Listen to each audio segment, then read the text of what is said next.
Bitcoin broke the $19,650 resistance, so that's a nice thing to wake up to this morning.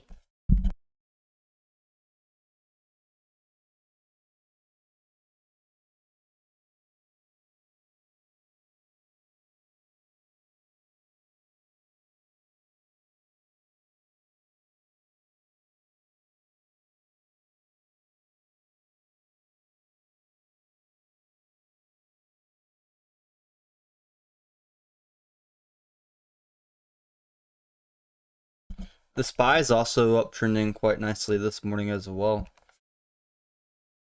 Market just opened.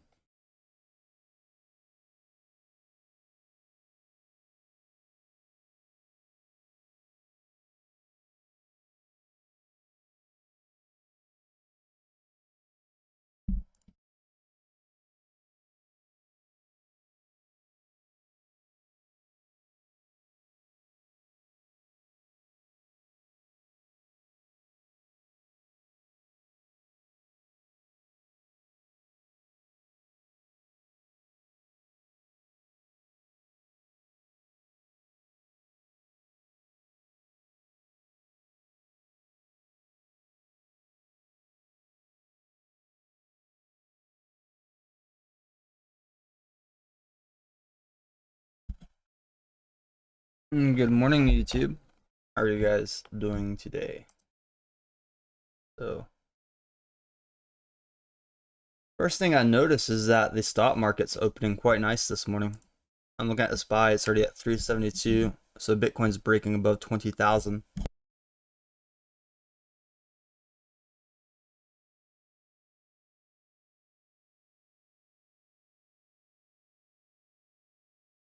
I'll be right back in one moment, guys. Just one moment.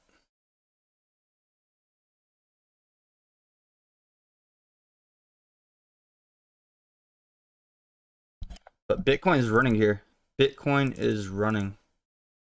It's already at $20,096, I mean.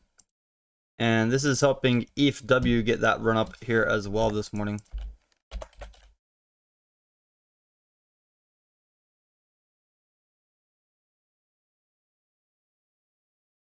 Nice little run up so far for Bitcoin.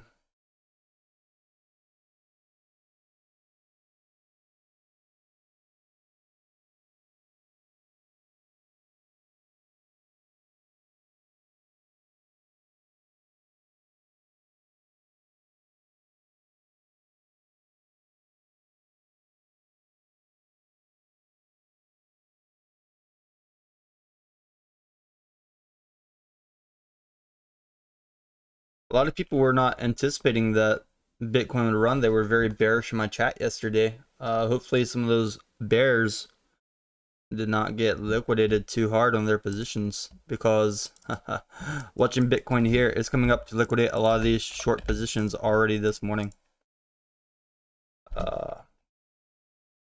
Tried my hardest to let people know not to be super bearish.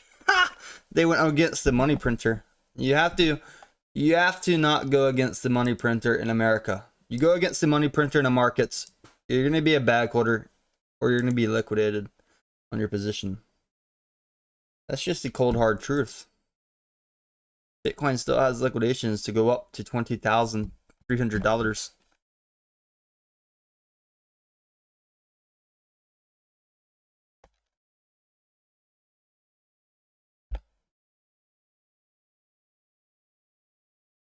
Give me one moment while I set this up, YouTube. We got these liquidations. Bitcoin's getting closer and closer.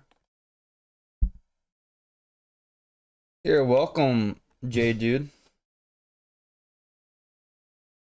I'm glad you were able to get some rewards.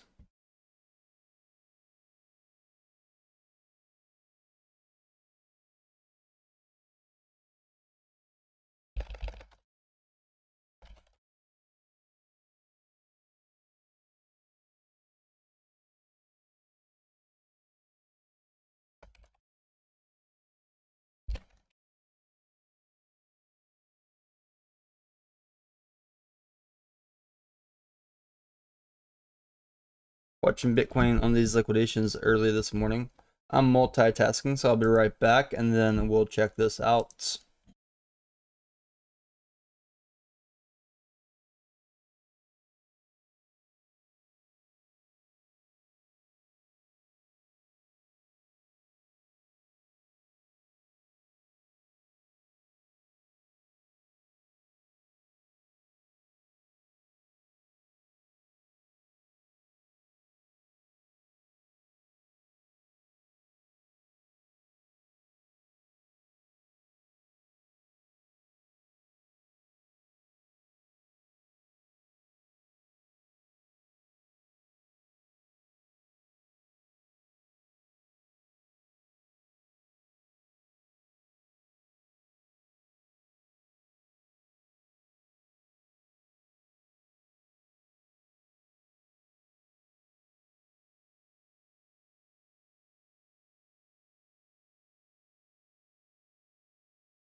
So looking at this, we're not really that far from our liquidations up here.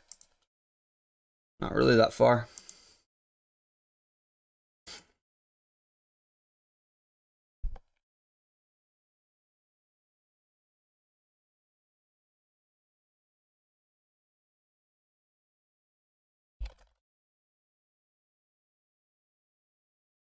Whoa!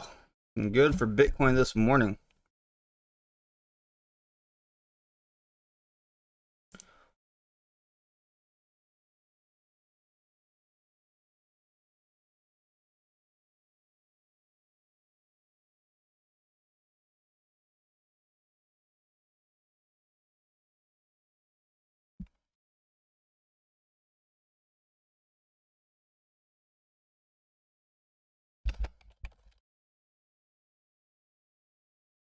Bitcoin is printing though.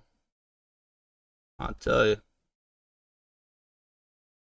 But let's go through. Let's check on the SPY and everything. I do have a chart for everything together.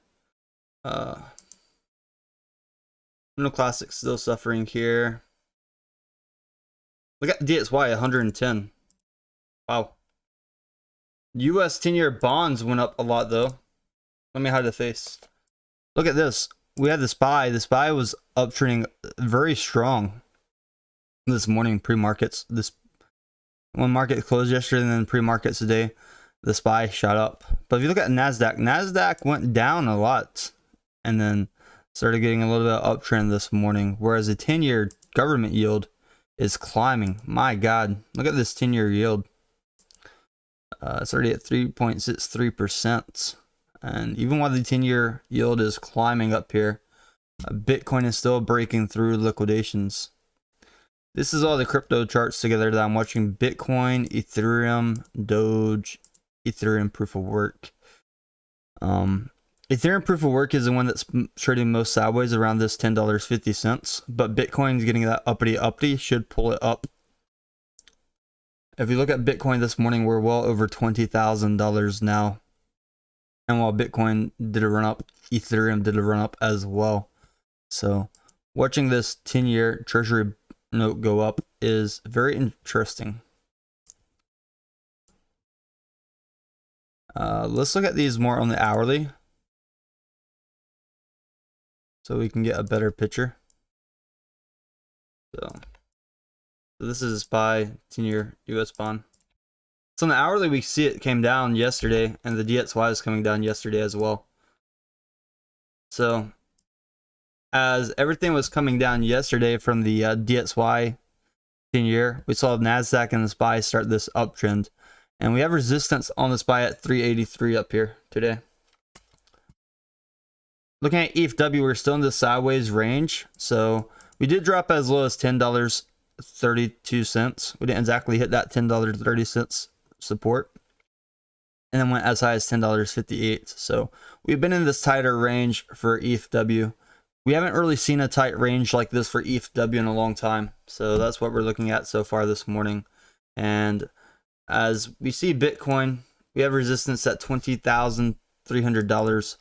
So far this morning, Bitcoin and the SPY have both been uptrending. We broke the resistance last night, $19,650. We broke it and started running. I probably spent the better half of 5 hours yesterday warning people about being too bearish on Bitcoin, and I was trying to talk people out of closing. Like, I was trying to tell people to close your shorts, take profits on your shorts. Definitely was not a great time to be in a short for Bitcoin yesterday. I walked them through exactly where the liquidations would happen yesterday. And so far today, we're well over $20,000 now.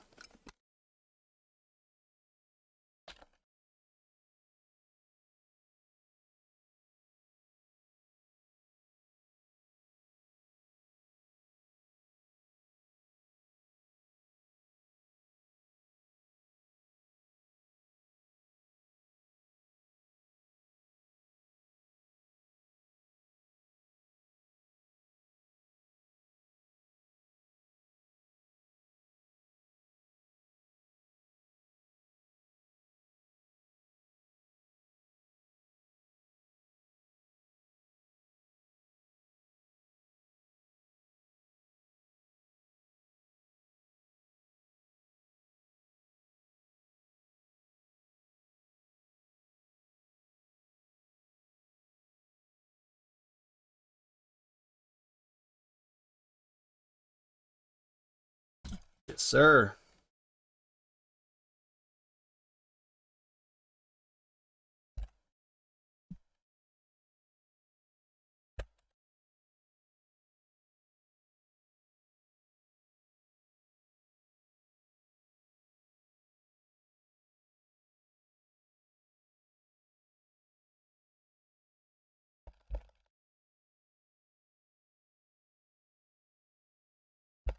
Sorry, I'm multitasking.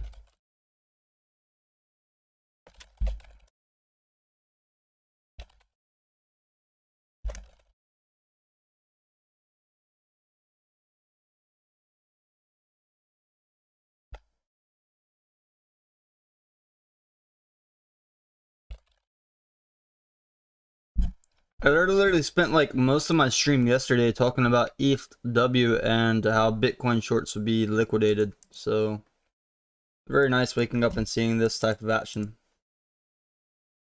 Very beautiful to see this type of action this morning.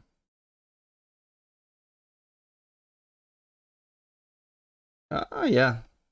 You would be sad if you were in a short on Bitcoin and you woke up and saw this. I understand, Wong Feng. Definitely not the position that you would like to be in.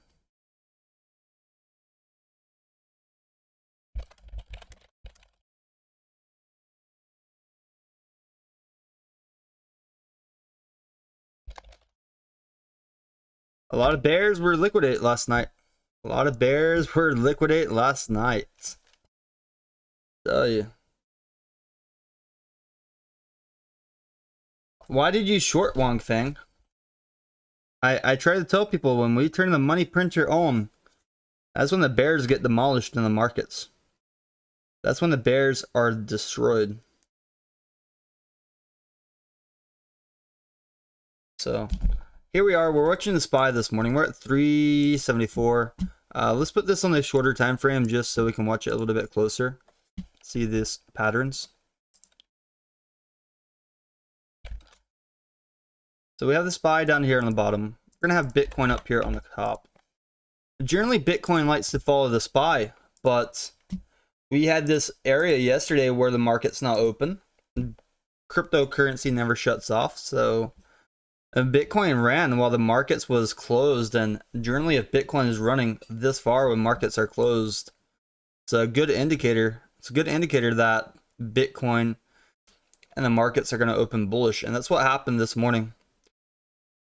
So the market opened pretty bullish for cryptocurrency overall, and then the SPY is going to get this uptrend. Now, I'm not saying Bitcoin's going to keep running all the way up. There are going to be moments where it cools down, like $100 here, $100 there. And then eventually we're going to go higher. So I think eventually 25,000. I think eventually 25,000 before bull market. Not bull market, bull rally.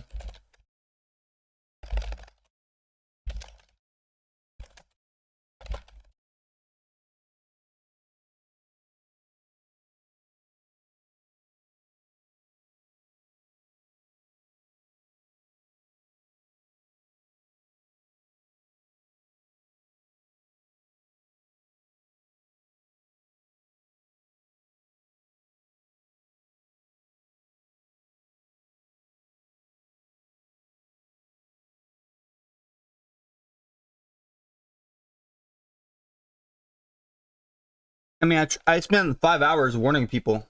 5 hours warning people yesterday. And look, I warned people to close shorts. I was long. I went long. I don't care. Traded what I say. Not just a mouthpiece.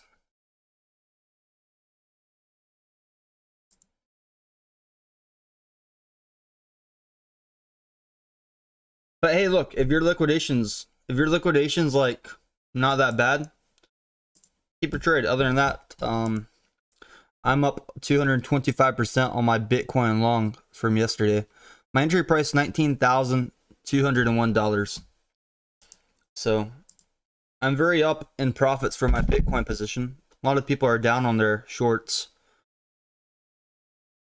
And then ETHW did not really move for my position yesterday.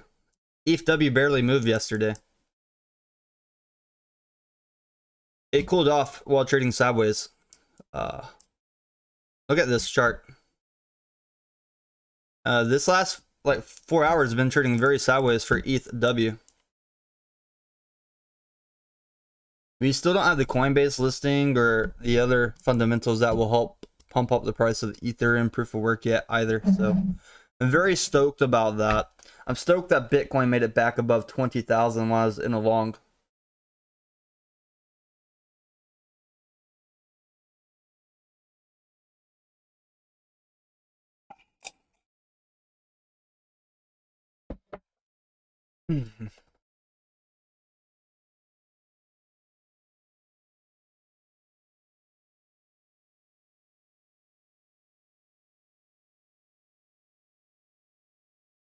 I don't think 48K before a big resistance. I think 25K is a big resistance for Bitcoin if it breaks the downtrend.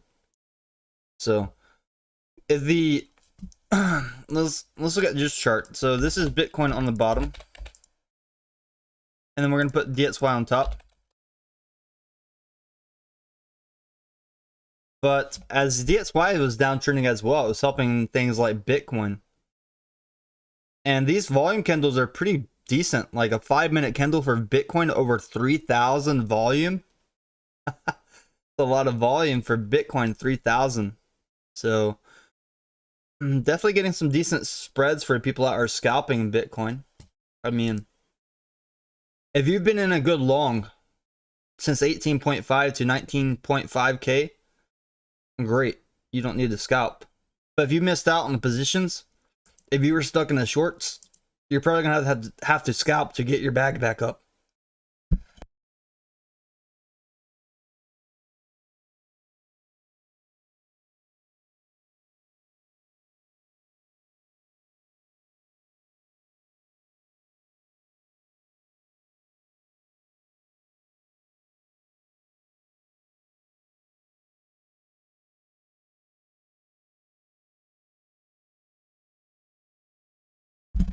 But let's go deeper. Let's hyper focus on Bitcoin liquidations this morning,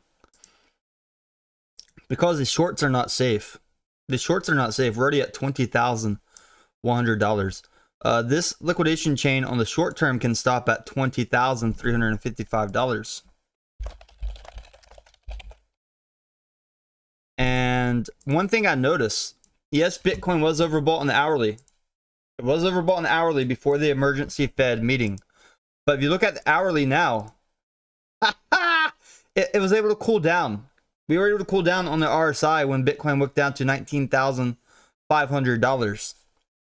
And that went down at 19,500 did not scare me out of my position. I've been in since 19,200. It was like a caution block. It was a dangerous area, but I've been in my Bitcoin long for quite a while. And I was watching these resistance, and I believe in the full faith of the American government. I believe that the money printer will save retail investors. I'm not going to go against the money printer and short cryptocurrency and stocks. Would I look like a hedge fund manager with the pension funds? No. Just the individual of my own capital. So, watching Bitcoin here with the money printer and the American dollars pushing up, we are seeing Bitcoin gained over $500 overnight like it was nothing. And that's huge for the market cap of Bitcoin. Whenever Bitcoin increases by $500, the market cap increases drastically. We're already back above $384 billion market cap for Bitcoin, which is astronomical. $384 billion. So, how far do we have to push here for these liquidations? Just another 1%. Just 1 more percent, and Bitcoin can gap up for all these liquidations. When we get these liquidations up here, we may be trading sideways for a little while, but then we have another gap up 20,800. I showed off a chart yesterday. I'll open it up again for you guys who missed out yesterday. Before that, let's look at these liquidations here. Past 4 hours, only $2.3 million would liquidate. But let's look at the past 24 hours. On the past 24 hours, it's over $24 million. Basically, $1 million liquidate every single hour. And where did that money come from? Well, on Binance, most of the money came from shorts. Most of the money came from shorts up here. Total, $3.83 million. And some from longs. That's on the past 4 hours. Look at those 24 hours. Look at this. $52.9 million worth of shorts have been liquidated. $52.9 million worth of shorts who did not tune into the stream yesterday. $52 million wrecked in the market from those greedy bears. And my God. 5 hours trying to explain this stuff to the people, and they just got wrecked. But look, sometimes your stop loss won't work on the shorts as well. Stop loss generally fails on the short if we get this price back up. That's a lot of money taken away from the bears.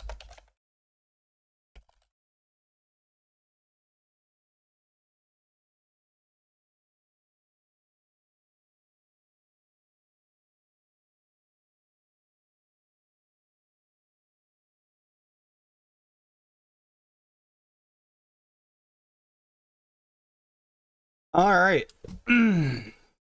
Let's tune in. I'll get the other chart real quick for you guys. So I want to show you something very interesting, a chart pattern for Bitcoin that I noticed. And I use the Coinbase chart. Let's go to my 4-hour time frame. Look at this. Look at this downtrend since November. The all-time high downtrend for November for Bitcoin. $69,000 downtrending since here. Just a few data points, not too many data points. So what do we have here? Well, we're getting very close to the end of this downtrend for Bitcoin. And when we break this downtrend for Bitcoin that we've been downtrending since November 2021, well, we can probably break up, and that would give us a lot of liquidations up to $25,000 for Bitcoin.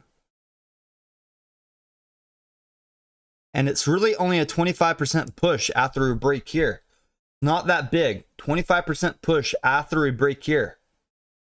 People underestimate the Federal Reserve. They underestimate interest rates play in the markets. There's influencers tell you that Bitcoin does not follow the stock market. That may be true when the markets are closed. But when markets are open and we see stuff like this, Bitcoin and a SPY like this, then it shows us that the markets does have an effect on Bitcoin. It's not going to follow it to a T, but Bitcoin relies on the market. If there's no money in the market, how would people buy Bitcoin? If your favorite stock went down 99%, would you buy that stock or would you buy Bitcoin? If Amazon shares went down to $10 per share, it would definitely pull the price of Bitcoin down because people would dump Bitcoin to buy Amazon, stuff like that. And there's not a lot of money in cryptocurrency. That's how cryptocurrency market cap fell by $3 trillion, while the stock market, we saw like other markets falling by over 6 trillion. Crypto is not worth a lot of money. And when you're not worth a lot of money, you rely on other people. Same thing. Workers rely on their bosses. Now, they're not copying their bosses directly, but their bosses give them a pay raise. Boom, they benefit. If their boss fires them, oh, they're back out looking for another job.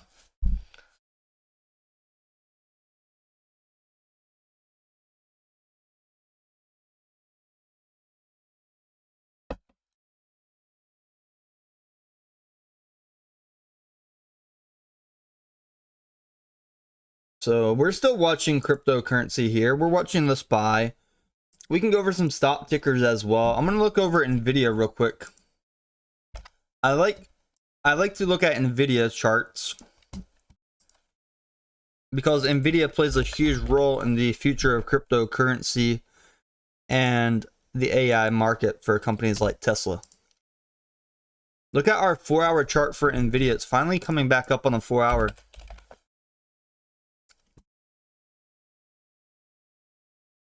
So NVIDIA Corporation, NVIDIA is one of my favorite stocks of all time, just because of how the CEO of the company has performed and did not take shortcuts.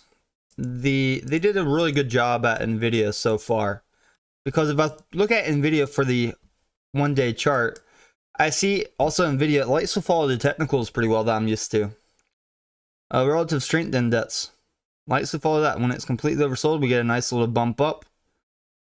And NVIDIA Corporation, they are making the graphic cards. They are making computer chips that are necessary for AI. If other companies want to train AI, they need hundreds of thousands of graphic cards. These cards aren't cheap.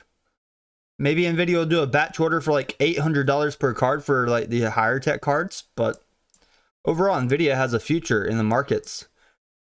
When we saw Tesla Optimus robot, and they're selling this thing for $20,000, I'm pretty sure in the future they're going to make more Tesla robots. They already have their graphic cards for their training, but in the end, NVIDIA is going to get a larger slice of the market. On the daily chart, we saw when we broke this this uptrend that NVIDIA did a nice drop. Since we broke the uptrend, NVIDIA's dropped so far by about 40 to 43%. And I warned everybody last year. I warned people at the beginning of this year. I kept spamming this over and over. I promised people that their favorite stocks would drop by at least 40%. I can go back through. I can clip the sound bites. But I promised people their favorite stocks would drop by at least 40. And that would be the leading indicator that crypto was going to come down very hard. Well, when NVIDIA was up here at the top and came down to 36% in April was the time to get out of Bitcoin. If you didn't get out in November, you definitely should have got out in February or April. But looking right here, let's go to Facebook, Meta. Same thing. Look at this. Similar chart pattern as Nvidia for Facebook. How far did it come down from the top? Well, Facebook came down even bigger, 64%. Let's check Amazon.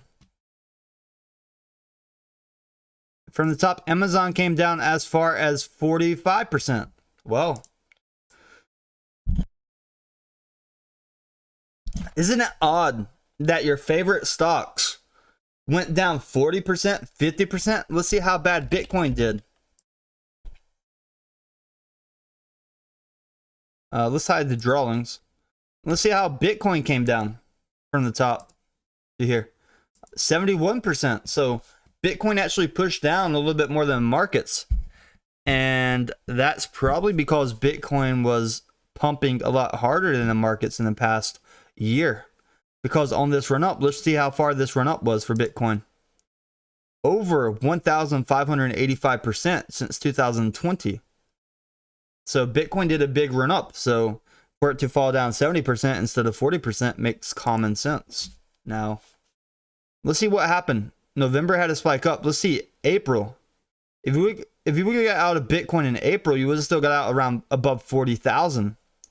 That's when your favorite stocks really started breaking their uptrends. And if you would have got out in April, just when your favorite stocks started breaking their uptrends, you could still dollar cost average at a bottom and buy more than double the Bitcoin that you sold in April. My last sell signal on the daily. My last sell signal on daily came in for Bitcoin at $38,815. Even since the last sell signal, we're down significantly for Bitcoin. Even right here, we're down 48% since my last sell signal on Bitcoin. That's a major drop. But on the daily and the hourly, Bitcoin's starting to get some push back up here. And while Bitcoin's getting pushed here, what are you going to do? You're going to buy it when your favorite stocks are going up? Or are you going to sit on the sidelines and be an observer and learn? Take this lesson, study for 1 year. You're going to be on the sidelines learning, or you're going to be in the action? I'm up already 250% on my Bitcoin long.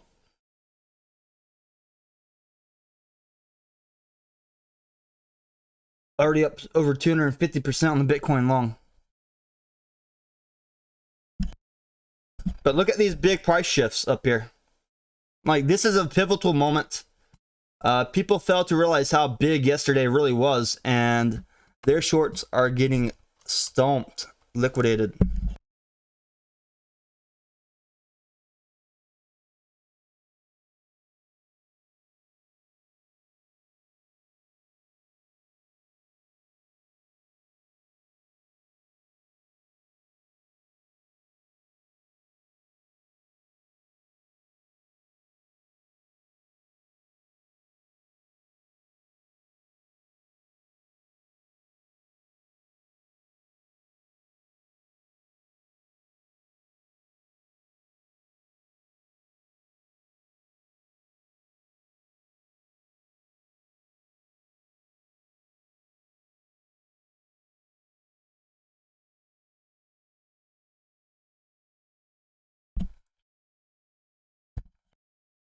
So here's my strategy. I'm long on Bitcoin, but to hedge that, I'm also long on ETHW.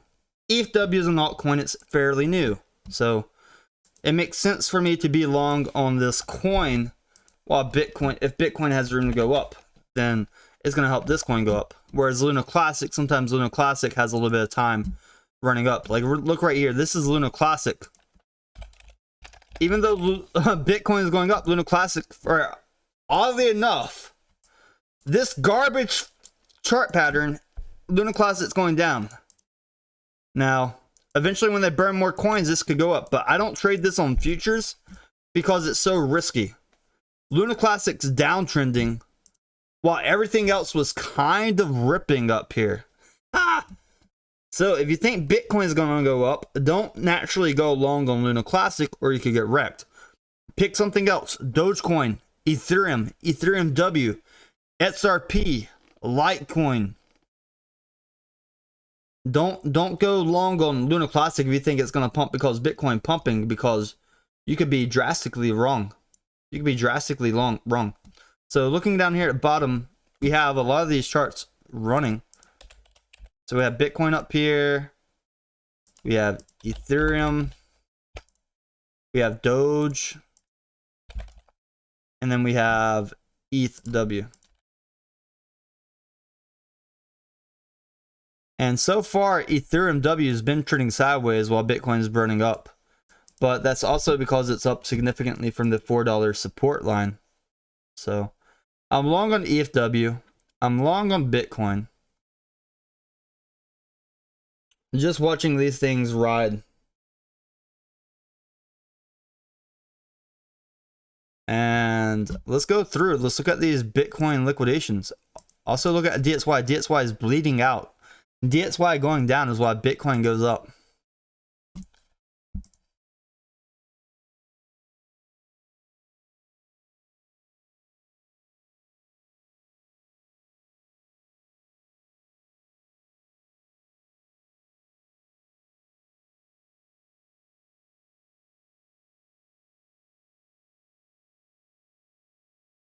So we're getting close to this 20,355.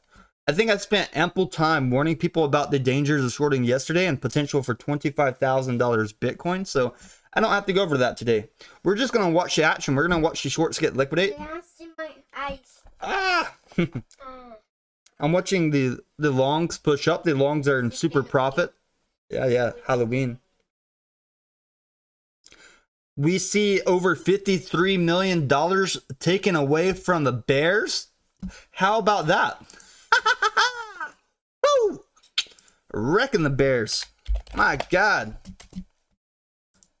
I'm very happy about that because traditionally I don't like to short, but I've been lucky every time I've shorted before.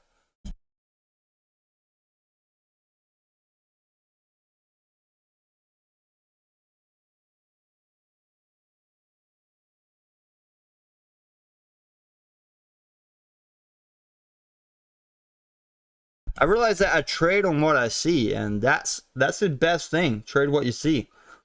If you have your position open and you see that the markets are going bad, get rid of your position. Don't be a fucking bag holder while you're watching it go down 1% every single day for a year straight. Don't be a bag holder. So if you want to see liquidations, the website, this is the coin glass. I'll put it in chat, Jim. This is for liquidation. And so far, past 24 hours, right here, it's over 30.49 million for Bitcoin. It's a lot of money so far taken away from the bears. And while this is happening, ETHW is finally getting that uptrend again. So I'm very happy about Ethereum proof of work here. Spent the better half of yesterday's stream talking about ETHW as well. So look at some other coins. Let's visit our good old friend Dogecoin and check out our Dogecoin liquidations as well.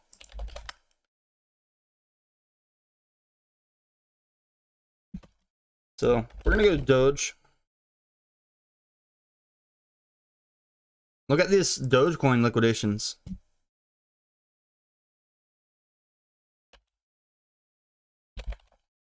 So liquidations should come on pretty soon. It has to fetch server data. And we're getting a little bit more volatility in these candles. But looking at Doge right here as well. Doge likes to follow Bitcoin up. And look at all these shorts Doge has liquidated. Now, we go up here. It still has a nice block up. And then another block up to 6.3. Very happy about this.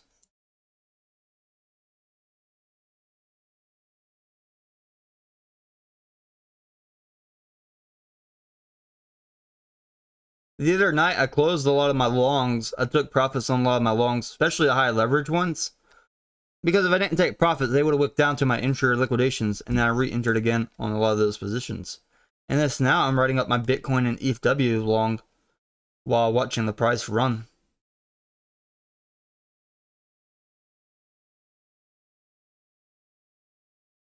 Bitcoin's really up here though. Doge has liquidation velocity at 6.19. We still see the SPY uptrending this morning as well. With the SPY uptrending, it's helping Bitcoin uptrend. So markets are pretty bullish this morning. Markets are pretty bullish this morning.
Now, I don't want to kill all the bullish energy, but there will be a moment in time where we're completely overbought as well.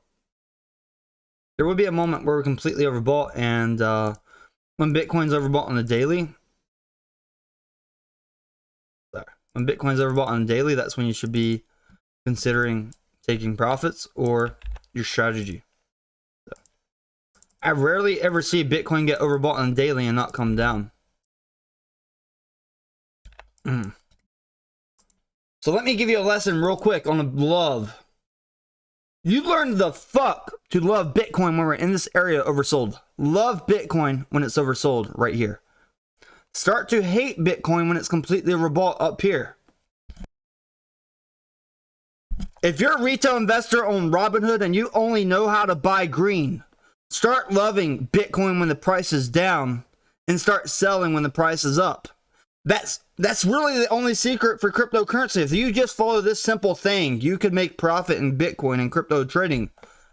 But if you keep buying on the high RSI and selling on the low RSI, panicking, you're just going to devastate your portfolio. It's as simple as that. Tape this image on your wall so you don't get wrecked.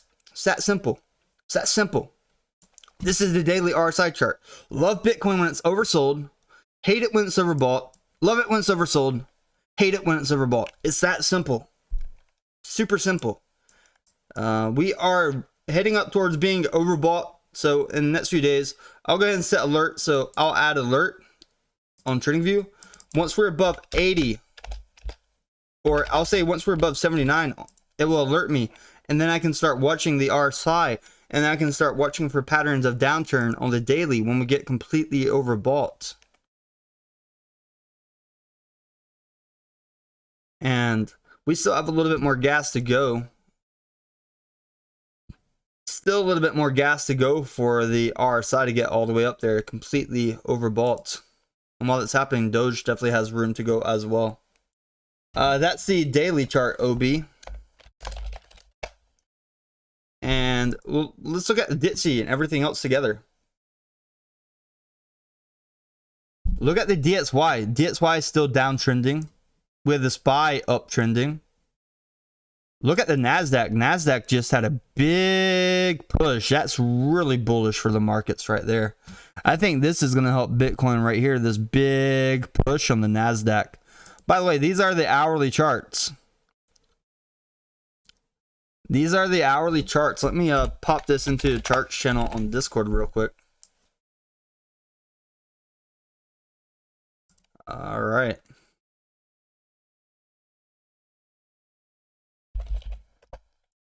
This is beautiful for cryptocurrency.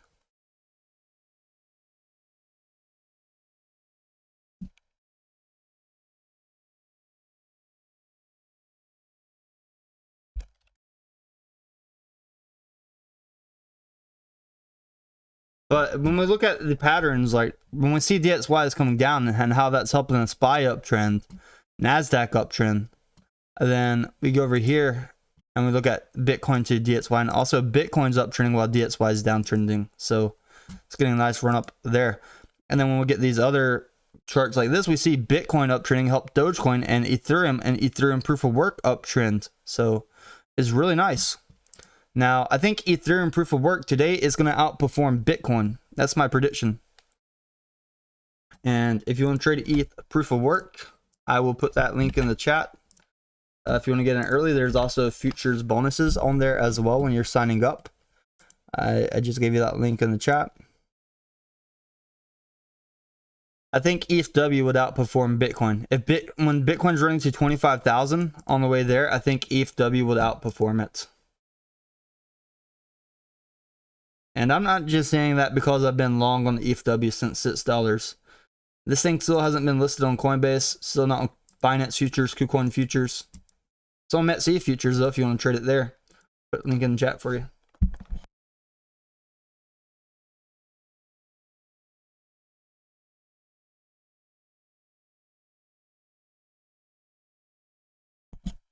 Let's go to another chart real quick. Bitcoin liquidation is right here. On the hourly, we have plenty of room to wick up above 23,000 this evening. Today is a pivotal moment for a turnaround. If we're still in a bear market, just enjoy the bull rally that we have in this bear market. That's don't fight it. Don't fight it until it's over. Don't fight it until it's over.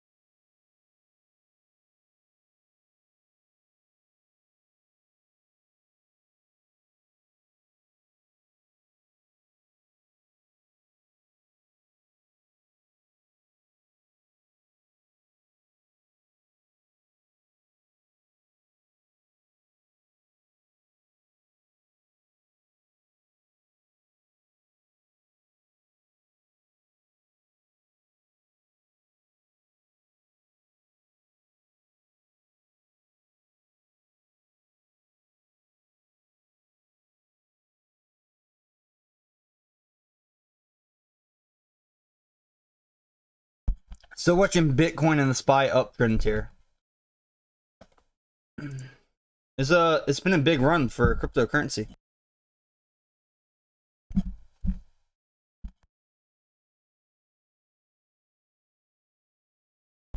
Let's go back. We're gonna watch the liquidations on the short time frame though. Watch these liquidations happen for Bitcoin. Remember resistance at 20,355. When we get up here, it might be a little bit harder to push unless institutions start buying back into cryptocurrency.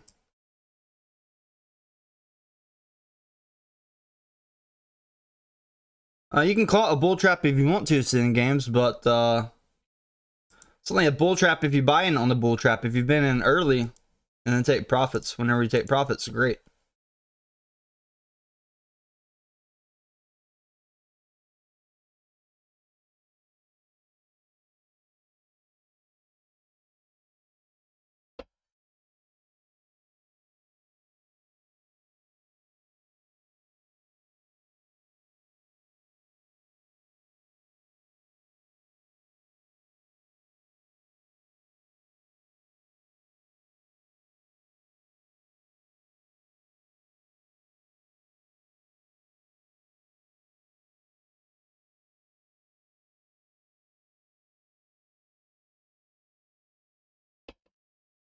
So Bitcoin just broke $20,200 again, and we're still getting steady momentum.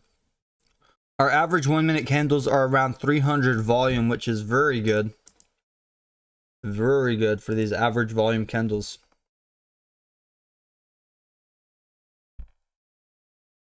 That's good that it hasn't gone above it yet, Sin Games.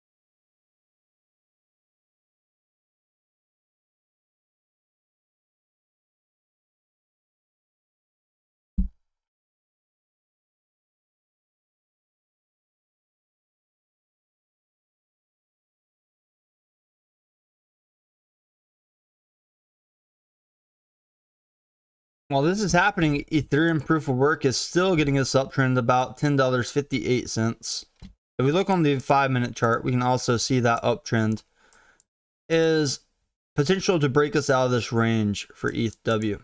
Now, I want to remind people about this hourly chart for ETHW. Looking at these supports, we have support at $10 for the bottom support, $10.30 for this top support. We have a resistance up here at $11, and the short-term resistance could be broken.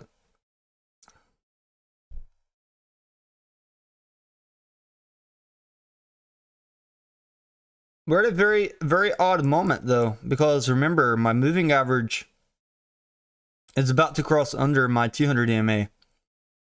If that happens, then we are bearish on the short term. Would be bearish if that happens. But keep in mind, this thing is fairly new. ETHW is still fairly new for the charts, so our 200 EMA is still not a lot of data.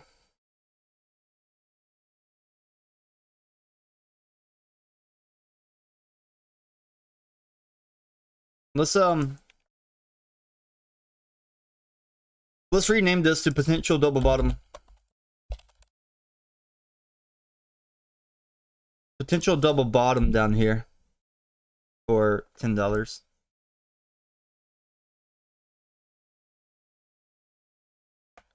This is ETHW.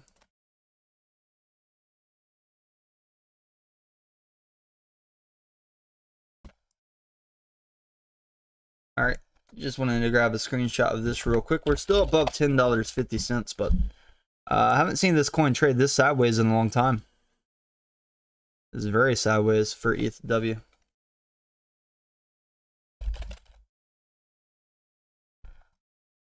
We got SPY. SPY's downtrending a little bit, and then Bitcoin's downtrending a little bit.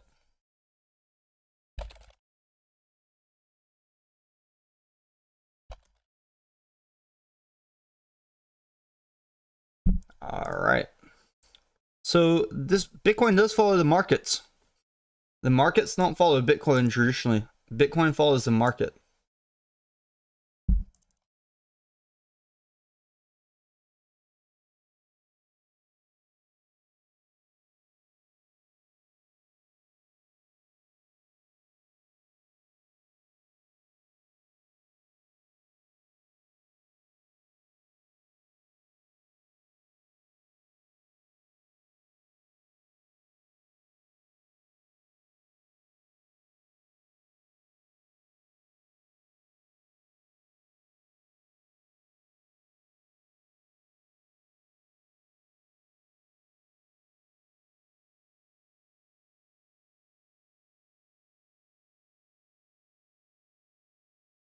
So Bitcoin's getting a lot of sell pressure here. This has been our biggest sell pressure on the 3 minutes. So far down 0.58% for Bitcoin, whereas the SPY is also downtrending as well.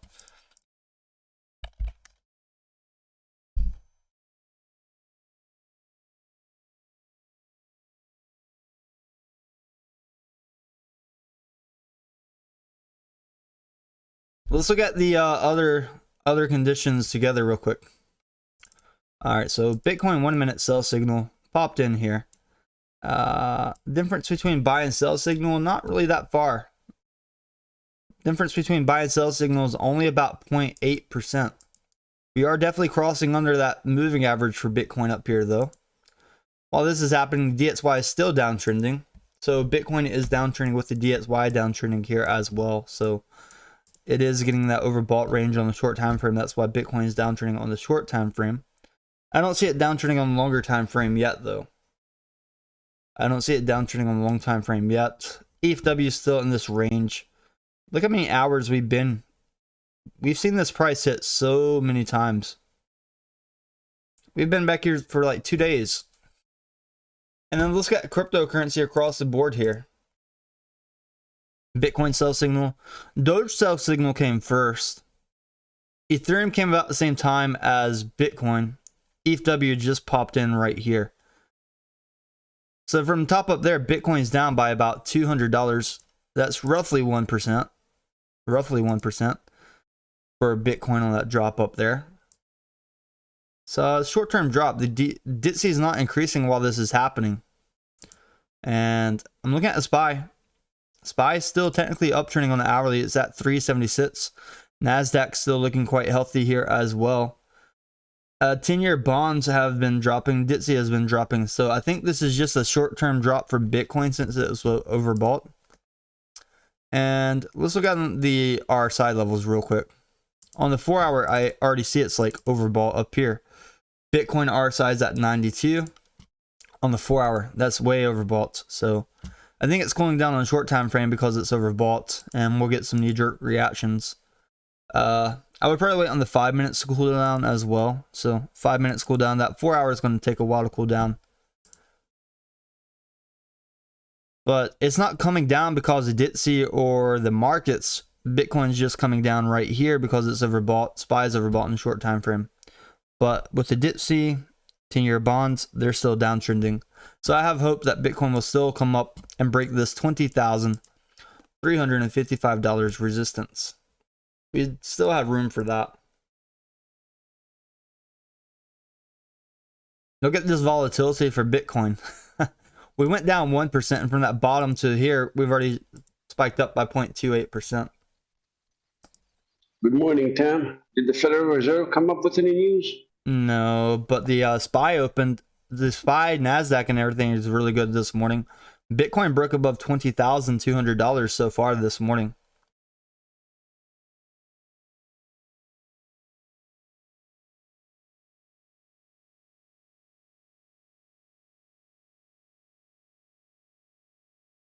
I don't see a reason for people to sell millions of Bitcoin at this level, Sin Games. Even if the US government created Bitcoin, which I don't think they did, they're not going to settle for 20,000.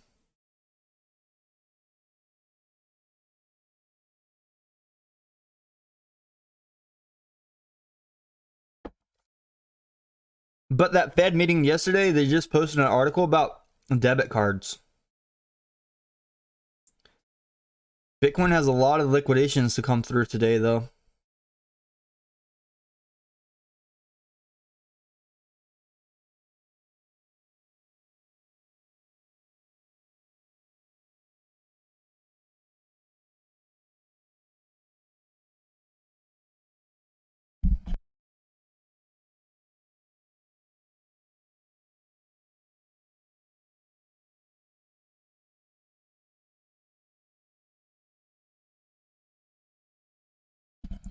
I think this was just a short-term dip for those short-term RSI levels to cool down for Bitcoin.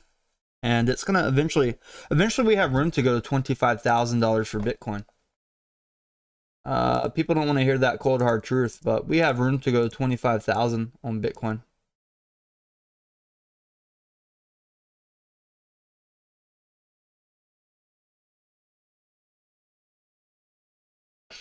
If you're shorting, I pray for you, but if you watched yesterday's stream, you will not be shorting Bitcoin. You never bet against the interest rates. Interest rates go down, or they promise to stop raising them. Markets pump a little bit. I'm not sure. Did nothing. Wrong.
Bitcoin is getting a little bit more volatility during this time, though.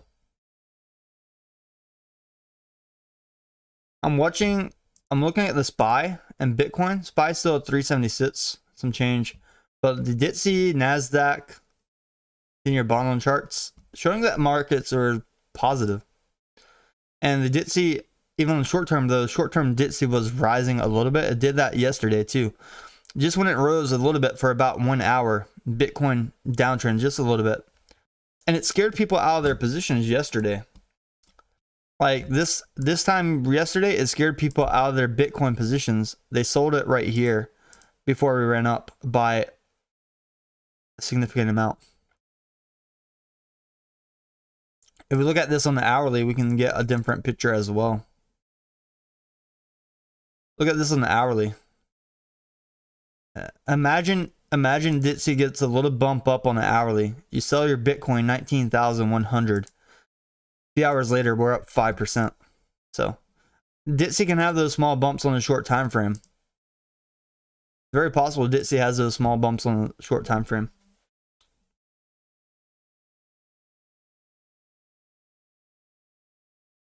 We're gonna look at Bitcoin here. Watch some of these liquidations. Luna Classic's dumping even harder while Bitcoin's dipping here. Luna Classic was dipping when Bitcoin was pumping, and it's dipping even more when Bitcoin's dipping. So interesting on Luna Classic. But we're watching Bitcoin here. There are people that are using 100 times long up here as well. I don't really condone using 100 times at the top of a pump after Bitcoin's up 5% in a short time frame. So 100 times up here. Traders definitely need to work on their strategy, but it's like a $500 gap for those 100 times. It's always risky using 100 times leverage. We took about $53 million away from the bears, though. $53 million away from the bears. Potentially $53 million worth of shorts in the future when we start downtrending.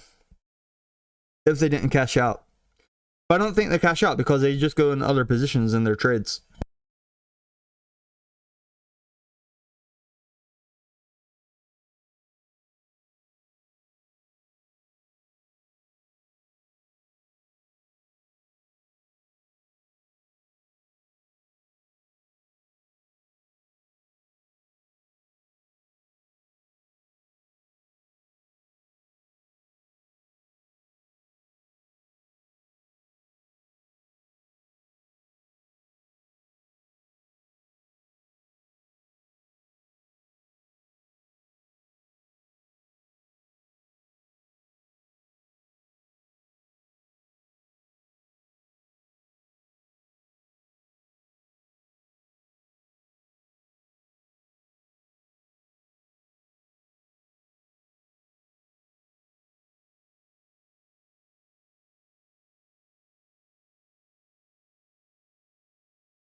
Sorry, I was muted.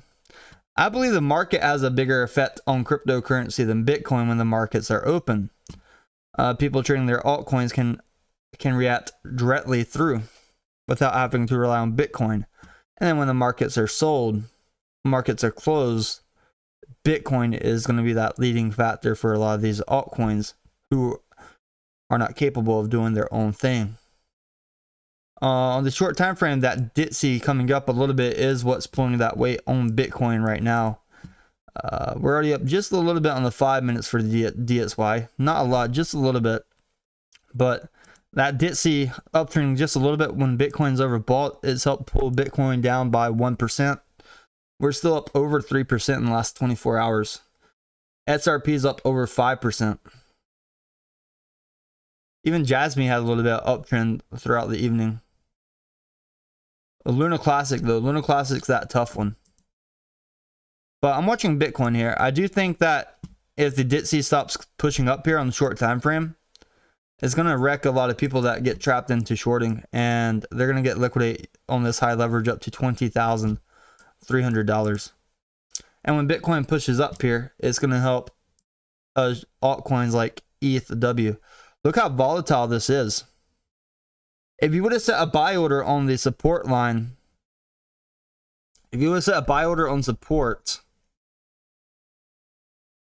you could have bought like 1, 2, 3, 4, 5, 6, 7, 8, 9, 10, 11, 12, 13, 14. You could have bought ETHW 14 different times on support. You could not have sold it. You could not have sold it on the resistance yet though. And there's only like a few moments in time where we're completely overbought on the hourly for ETHW here. So it's been banging on the support. Generally when a coin bangs on support, it's going to eventually break it, but thankfully, Bitcoin is rising up here, which is helping ETHW as well. It's still a new coin. Once it's on Binance, once it's on Coinbase, we'll get away from this $10.30 support level. Get a little bit more trading, and then we'll determine new supports and resistance levels. We don't know those levels yet because we haven't gotten that trading data. We will get more data when it's on Binance because there's going to be larger trading volume. When there's larger trading volume, it may act differently. We're not going to have the same patterns. The 1 hour sell signal is at $10.70. So difference between that and support's at $3.66. If you tried to get it at the $10 bottom support, you could have got it twice. You could have got it 2 different times. And that's in the last 2 days. You could have got it 2 different times in the last 2 days. You could have got it on the 2nd. You could have got it on the 3rd. Is it going to drop again on the 4th? Possibly if Bitcoin gets completely overbought and pushes down here, and if ETHW doesn't break and hold above 11, that's a very big possibility.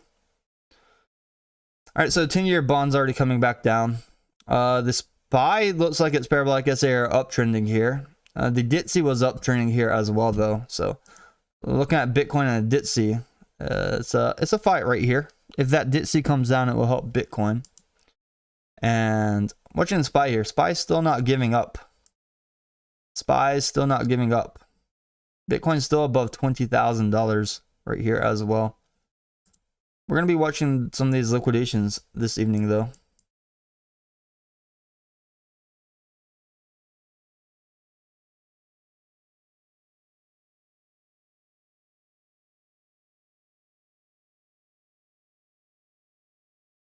If you're in a position right now, YouTube, let us know. Let us know if you're long or short on Bitcoin. And then give us the price that you're long short.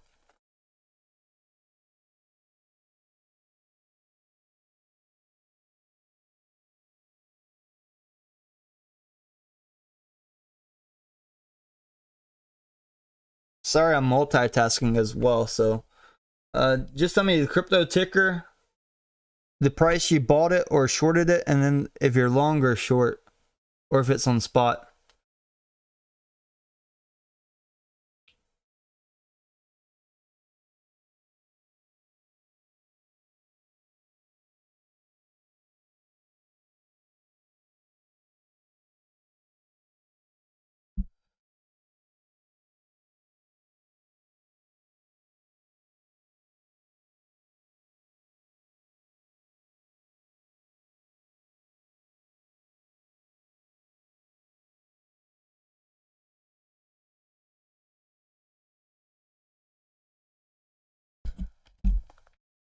How do you short crypto? Mike Tapia said, how do you short crypto? I'll give you a link to a platform where you can trade futures, Mike. And then when I come back, I'll show you real quick how to open a short position on the demo trading account. I put the link in there. It's on the futures platform though, Mike.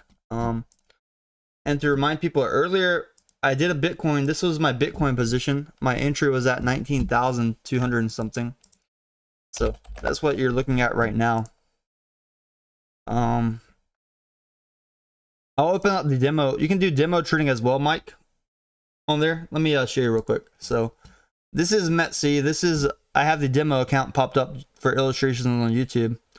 And basically, if you want to short a coin, say if you want to short ETH, right? All you do is very simple at the top. If you think price is going to come down, you can select this price, or let's say if I want to try to get a top up here. Or if I think ETH at 2,000, if it's going to go $2,000, and I just want to short a little bit if it goes there. And I would use maybe like 5 times leverage if it went to 2,000. And then I could open the short right here. My liquidation price would be 2,392 and then confirm. Boom. The order's in there. It's very quick. Very quick. I've been using this demo account to show people a little bit better illustration. Other people have made a demo account to follow along as well, so they can make those same trades without risking their bags, just for the educational purpose. Doge parabolic SAR uptrend, Bitcoin parabolic SAR uptrend, ETHW, and Ethereum.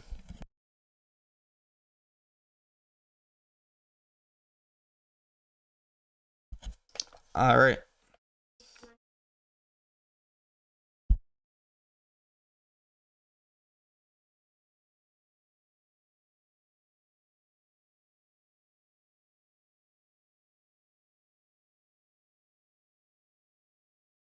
So I'm going to get a crypto expert to come help us real quick. One moment, please.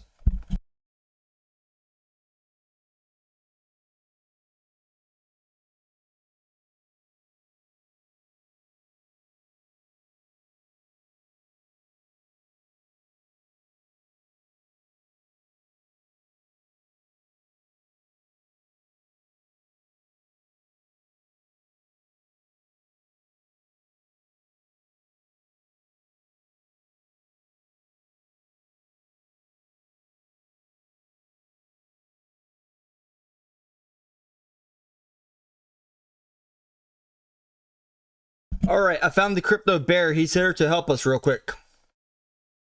Oh, crypto bear! I opened a big short on Bitcoin at 19,600. I'm down significantly. Oh, the Bitcoin bear's down like 60% on his 20 times short on Bitcoin. Oh, the Bitcoin bear's crying as they say liquidations could bring the price above $21,000. He's getting wrecked. Oh, let's switch over. Bring on Crypto Bull. Oh, Crypto Bull's chilling. Crypto Bull sees that we can wick up to $21,000. He's well leveraged in his position on Bitcoin. He sees markets turning around. Markets are bullish. He understands the power of the US dollar. This Bitcoin bull is chilling. He's already writing checks he can't cash though. Meanwhile, he's looking at Dogecoin. And he realizes that Doge could go up to 6.2 cents up here. Nice measure move up for Doge by the time it's done with these liquidations. So let's try all this up here.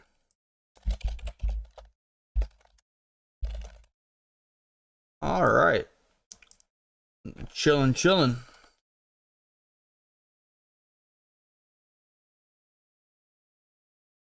All right, Brian Armstrong. All right, Brian Armstrong says to use Coinbase to cash out of your crypto. If you see a Bitcoin will transfer 1,000 Bitcoin into our platform Coinbase, they're going to cash out. They're going to cash out. All right.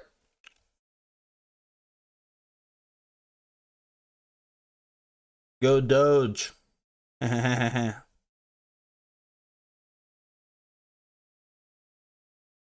Elon Musk still likes Doge. He has not publicly denounced Doge.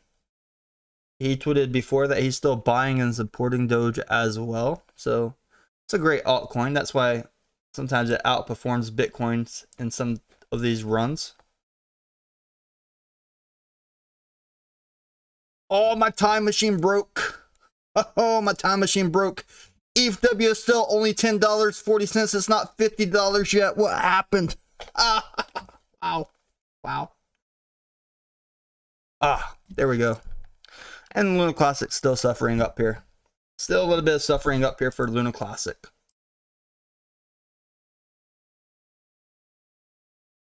DXY was uptrending a little bit, but it's starting to get pushed back down, which is helping Bitcoin go back up. So very happy to see this happening in the markets.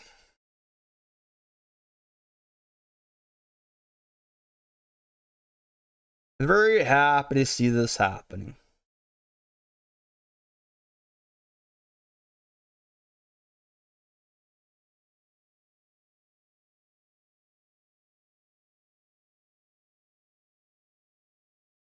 Let's take a look at Tesla real quick. All right, Tesla Incorporated.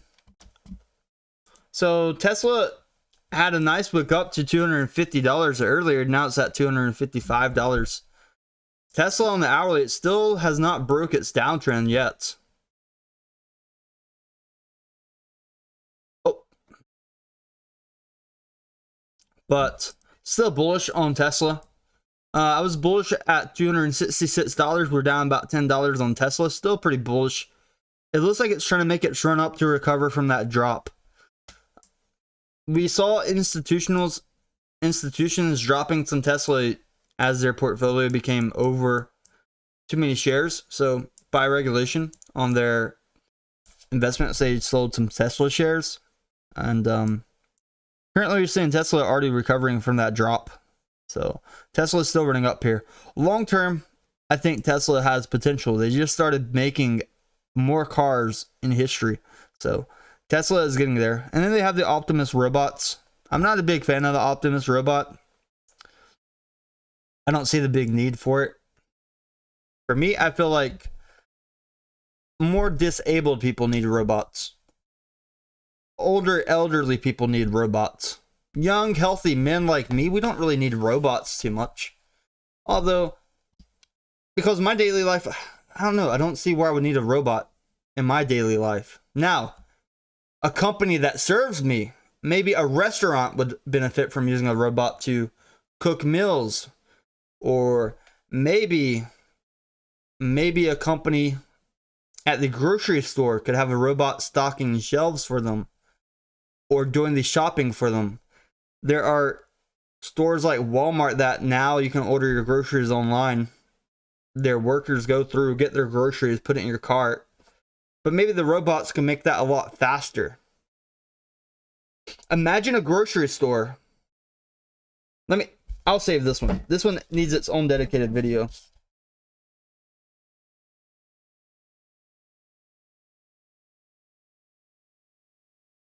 This one needs its own video. It's too much stuff, and I don't want somebody to steal the information yet. We have somebody on Discord. She met Elon a few times at a few rocket launches.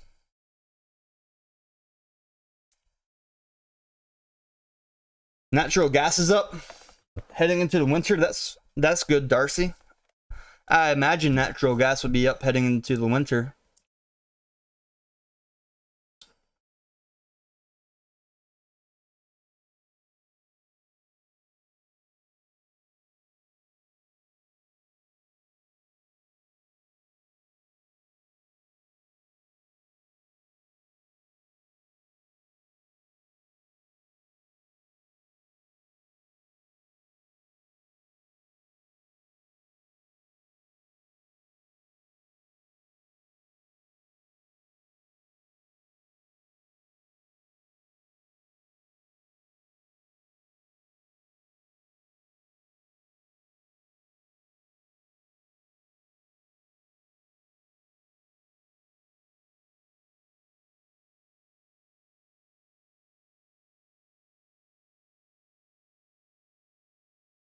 Bitcoin is still getting this uptrend. DXY is still coming down, so this is great for traders in their long positions.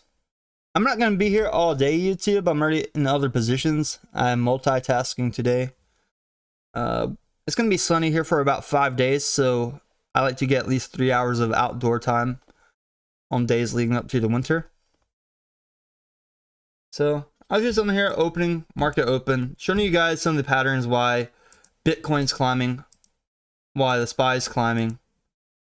And we see the effect of the 10-year treasury notes. We see the effect of the US dollar currency index.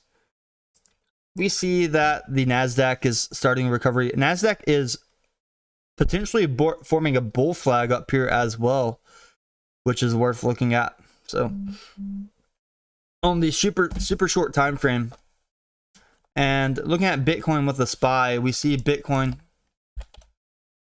I would ignore this sell signal. Like, I would ignore this sell signal. Just the 3 minutes, not too bad, because even you sell there, like it's hard to buy back cheaper in the short time frame. But yeah, looking at the SPY still uptrending here, it's helping Bitcoin uptrend together. If we do turn into a bullish market or a bullish rally, then it would be good.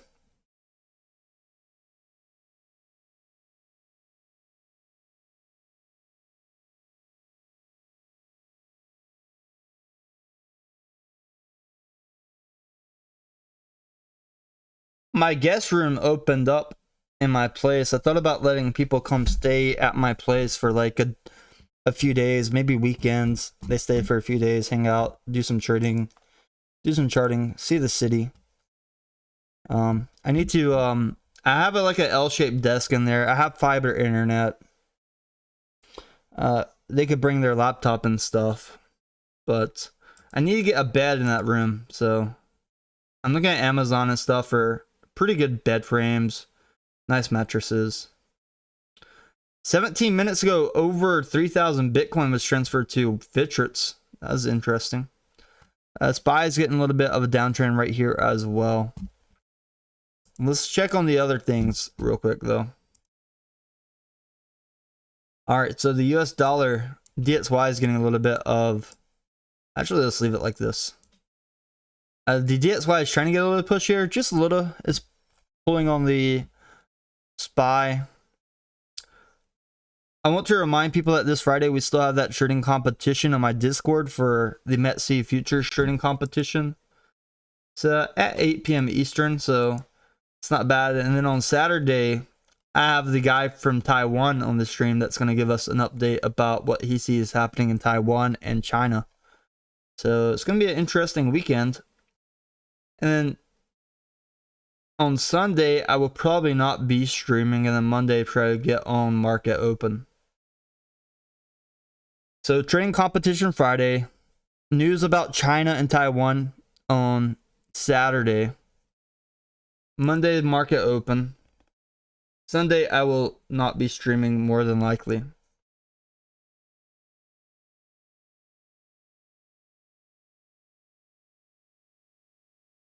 Yeah, Monica says she doesn't like the robots looking like people. I think that's the goal for Tesla though. When we watch the interview, they want them to look like people, because when you skin them and they look like people, it's actually going to be better for the customers.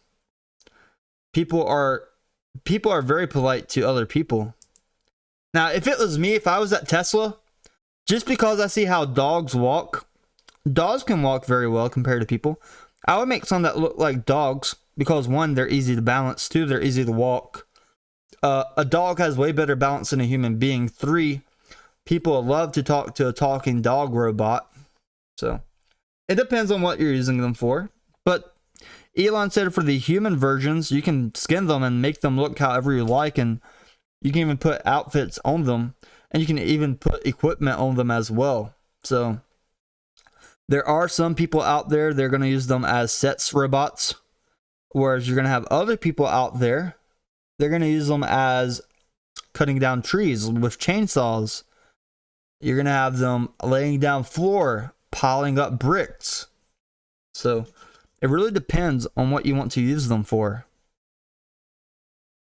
I imagine people are going to buy them, skin them, modify them, and then rent them out to other companies.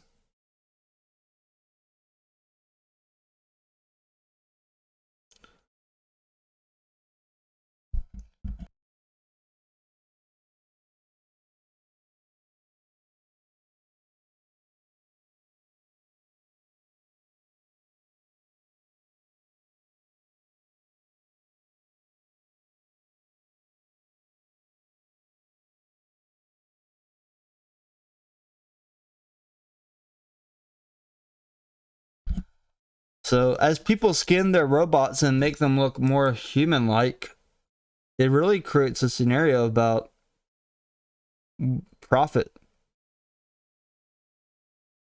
There are going to be some fields that use them very well. There are going to be other fields where the robots underperform. Obviously, these things are going to be near a power source. So I think the indoor office stuff is a good way. Why pay an assistant $35,000 to $50,000 per year when you can pay a robot to do the same things? And then one, you don't feel like you're degrading another human being by asking for coffee, right? Why? It feels bad to ask another human being, hey, go get me coffee. You could just ask a robot to get it for you. And some of these guys, they don't go get the coffee themselves because of one, they're making $200 to $300 per hour. So any downtime they're getting that coffee is money that they're losing. That downtime is worth way more than a coffee. So you don't want to belittle a human being. You don't want to get the coffee yourself. Solution, use a Tesla Optimus robot. Very simple. By the way, the DTC is bleeding down even further here. That was a dead cat bounce for the DTC, and while this is happening, looking at crypto across the board, it's helping Bitcoin get a little bit of bounce up here, I imagine. ETHW came as low as $10.35, and it's already back up to around $10.40 range. Ethereum's up here at $13.49, and then Doge at 6.08. And let's look through Bitcoin and DTC. Look at DTC. This is dollar index, and it's been coming down. So Bitcoin could come down a little bit with this as well. We're about to get into lunch hour.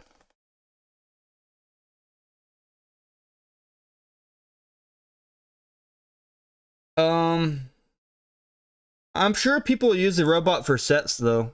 100%.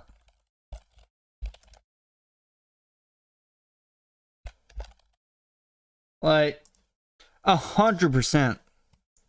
And more than likely women would use it more than men, because for women, and I'm not making this up, let's just Google this. Number of dildo sales per year. Actually, not dildo, they're not, this vibrator. Number of vibrator sales per year. Let's put the chart, like, I'm gonna put this chart in chart channel, because this number looks like it's just been increasing, especially during COVID as well. Like, if you just escape a global pandemic, Americans have super high STD rates. What better way to fulfill your urges than use a robot?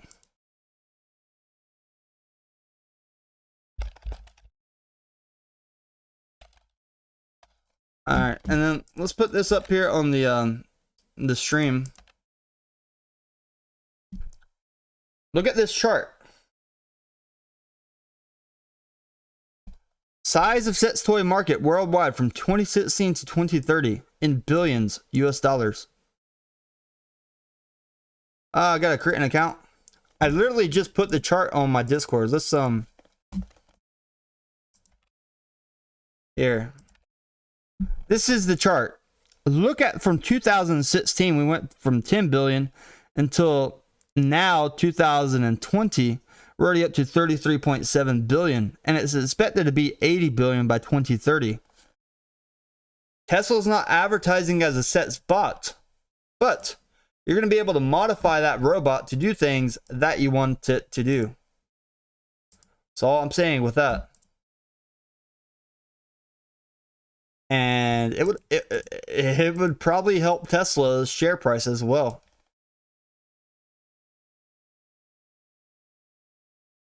Look at all these liars voting no. Look at all these liars voting no. You don't realize how advanced technology is for this scanning process.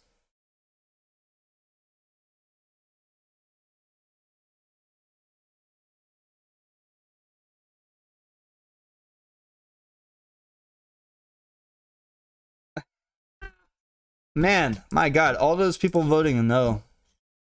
Maybe they're voting no because the price of the Tesla bot is pretty expensive too. I mean, It's not just expensive because of the initial cost. It's going to require a lot of electricity. It's almost cheaper to buy Bitcoin mining equipment. That's interesting. What do you think would earn more money? One Bitcoin miner or one Tesla Optimus bot?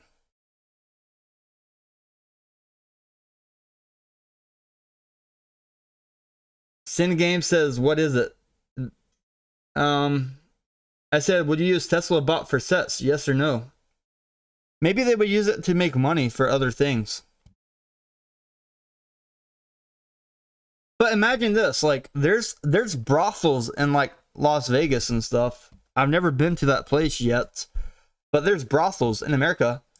Imagine they're gonna have Tesla brothels for like these set spots. It's gonna be pretty weird.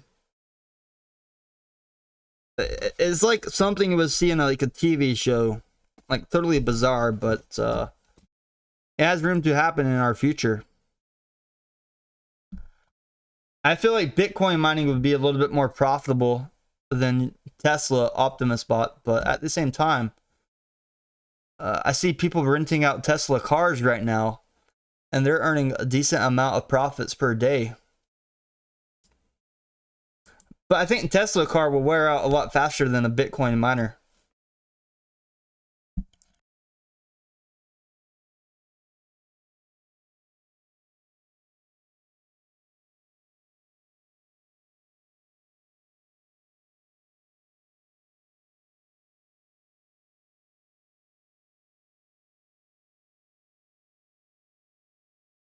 People really lying on the poll.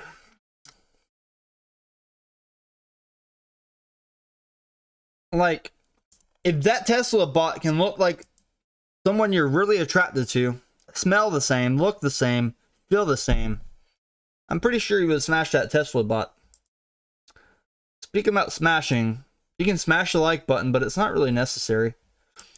Like, people hitting like doesn't really help the YouTube algorithm as well either.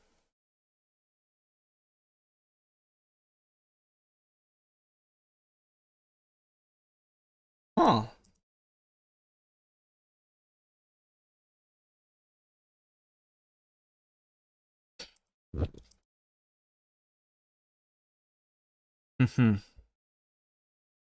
I'm not gonna lie, I would do it. I would smash the Tesla bot if it came down to it. If I didn't have a girlfriend, if I was single, if I was looking for something with no attachment, I would do it.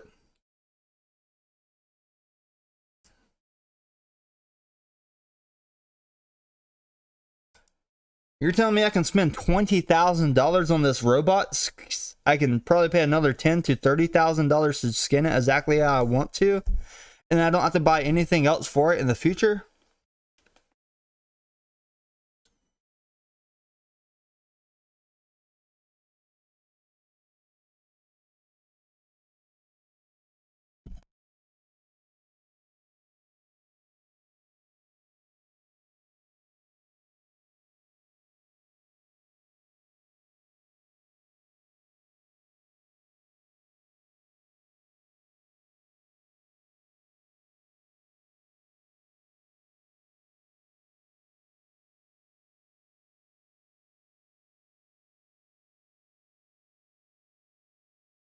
So we have a super chat from Chris. He wants to check out Tezos. I'll check out the chart for you real quick, Chris. Hey brother, can you look at XDZ? Is it a good time to get in your opinion, or is there further downside to come? Thank you. So Chris, right now everything's been pumping in the past 24 hours. So you have to take that into consideration for one, Chris. For number two, our site is relatively high.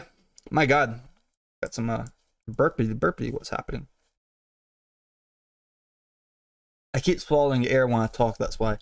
But for Tezos, it is overbought in the short time frame. On the 4 hour, it's completely bought up here as well. But for Tezos, it's not really a big spread, Chris. Like, from that last drop when it was oversold, it's really only about a 6% spread. So if you're trying to get in for long term, right here, you're only up about 6% from that. Whereas on the daily chart, you're down significantly. I don't particularly trade Tezos though. This thing's down significantly from October, but it does some nice moves like ups and downs. So it's still up significantly from 46 cents. If we look at Tezos on the weekly, this will be a good determining factor. We are still in this lower RSI levels for Tezos.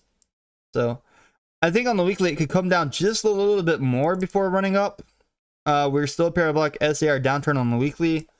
My sell signal for Tezos was up here at $5.22, and we're down about 72% on Tezos since then. So if you're going to try to do a short-term scalp, and if it's trying to follow Bitcoin up, then I would let Bitcoin cool down first before getting in. On the short term, Bitcoin has room to rally up. It has room to liquidate up to 25,000. We have to be aware of that. That's for the people with liquidations. But for Tezos, it's a different coin. So on the 4-hour, it is technically uptrending here, but it's in that overbought territory. So I do feel like it could be bought cheaper, like at least 5 to 10% cheaper. It is way below the 200 EMA though, and the short-term moving average is curving up. So here's the dilemma, Chris.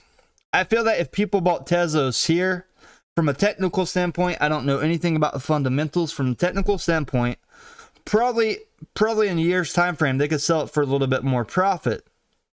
But also, if they bought it here, they could be looking at the price next week or next month if something bearish happens in the market and see the price definitely lower than $1.45. But this thing in a few years from now will probably be worth more than $1.45 if these technicals keep playing out.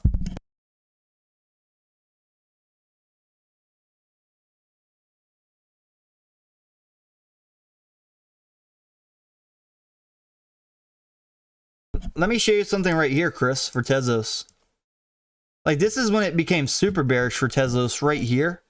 When my short-term moving average crossed down, so this yellow line is going down, and it crossed under my gold line right here.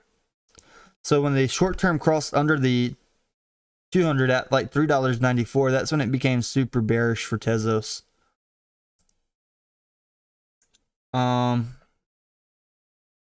Definitely, I would be a little bit more patient about trying to buy stuff. But if you're trying to get it, like you definitely have to take profit when Bitcoin starts coming down. Like if Bitcoin goes 25,000 here and starts coming down, maybe take profits on your Tezos if you buy it here. But this thing is like an altcoin that's overbought on the short time frame. So I would be very careful. The SPY is still uptrending though. And looking at ETHW right here, ETHW is still around this sideways trading. I should have did a dedicated stream last night, but I was so tired, and I should have like zoned in, did like the half zone, and then do the half zone scalp strategy. If I did half zone scalp strategy, we'd had over 8 good entries and exits for ETHW last night. I'll be right back. Give me a few minutes, YouTube. I'm gonna leave it on this screen real quick.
Yo, yo, yo.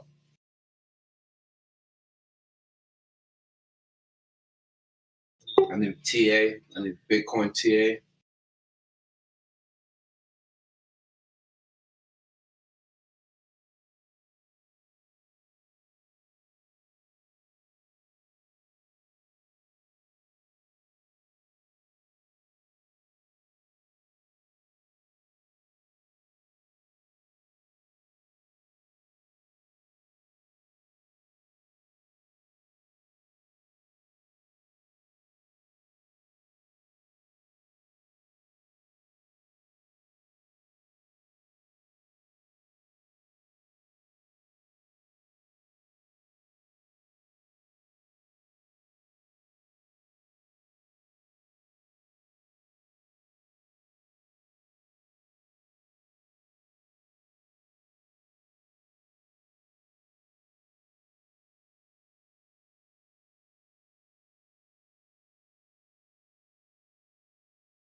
Sorry about that. I had to step away for a minute. So currently looking at ETHW, we broke below the $10.30 support. We have potential for that double bottom down at $10 for the coin. But look at the market trends here. The SPY is still uptrending. SPY is still uptrending even though Bitcoin is downtrending. But keep in mind, Bitcoin ran while the SPY was closed. So there's going to be a moment in time where Bitcoin has to downtrend a little bit to catch up. And then they can move together again.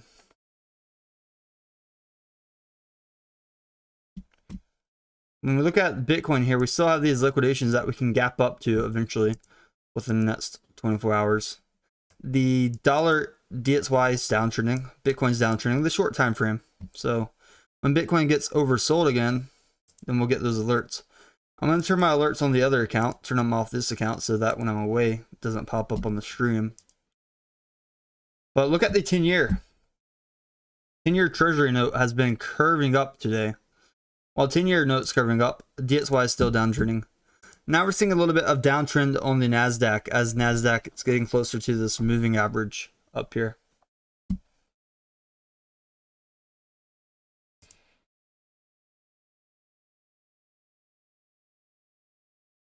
When we look at ETHW, it's actually bleeding a lot under the $10.30 support, so it may touch this $10 double bottom. Look at the volume coming in here. Our last hourly volume was over 8 million. So it's a lot of money. 8 million volume times 10. That's over $80 million. Current hourly candle. We've only been here for 27 minutes and it's already up to over $45 million worth of volume for something like ETHW.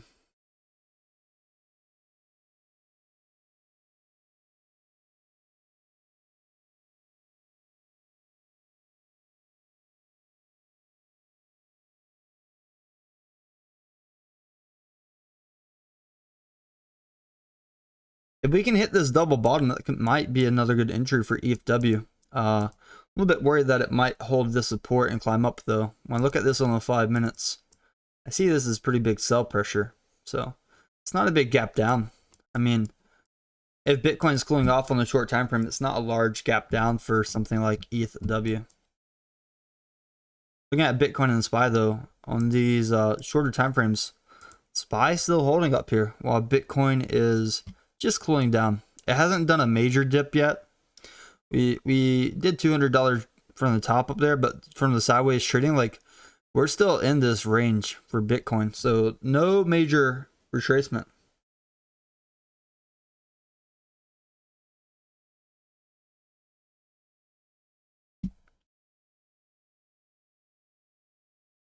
Now the 10-year note's getting a little bit of sell pressure, but looking right here, I imagine that ETHW,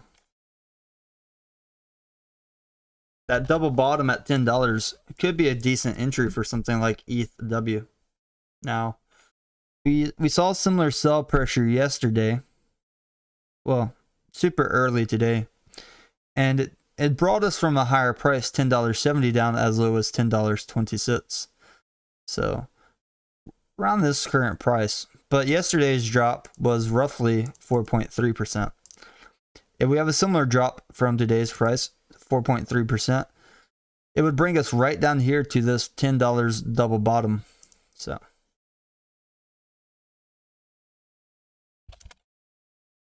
$10 double bottom for ETHW could be a nice little snag. We haven't hit this in like 24 hours, so it would be a nice little snag for this double bottom down here. Nope, nothing, Andrew. They just released an article about debit cards yesterday. I didn't see anything else really from that meeting. All right, so getting some more sell pressure from ETHW up here. And while ETHW is getting sell pressure, let's take a look at all these other charts together real quick. So we see ETHW over here, bottom right. I have Ethereum up here on top right. Doge on bottom left, and Bitcoin top left. This candle right here is pretty decent though. In the 5 minutes, over 1 million volume. That's like over, it's about $10 million. Whereas The last 5-minute candle for Bitcoin's over 140 volume. So way more capital.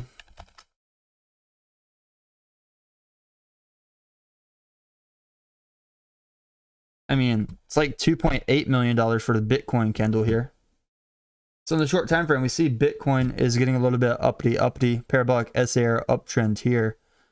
And Ethereum getting a little bit uptrend as well. Doge still getting a little bit uptrend as well. We saw during this downtrend though, since Bitcoin's def crossed to the bottom. So def crossed to the bottom, we dropped by about 0.25%. ETHW def cross to the bottom here was over 3.7%. So it does move fairly fast with coins like Bitcoin. It does move fairly fast.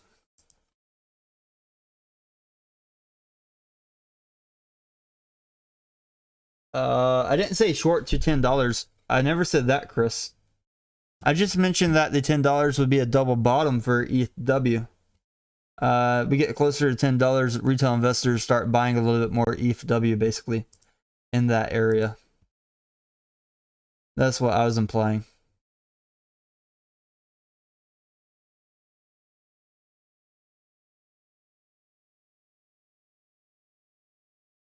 And we can watch it a little bit closer as we are getting to that area for ETHW. It's 5-minute chart, seeing a lot of volume. We would probably be completely oversold on the 5 minutes as well if we hit this $10 double bottom. Would be completely oversold down there.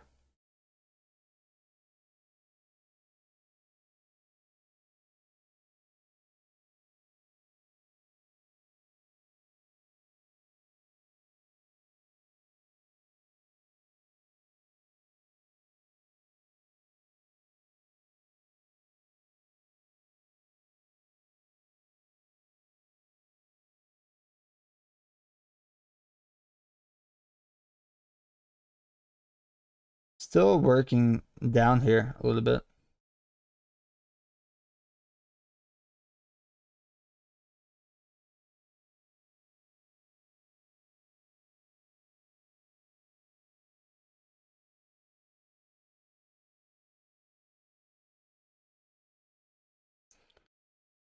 I mean, as we got in this oversold range, still seeing a little bit of buys coming in for ETHW right here, even at $10.18.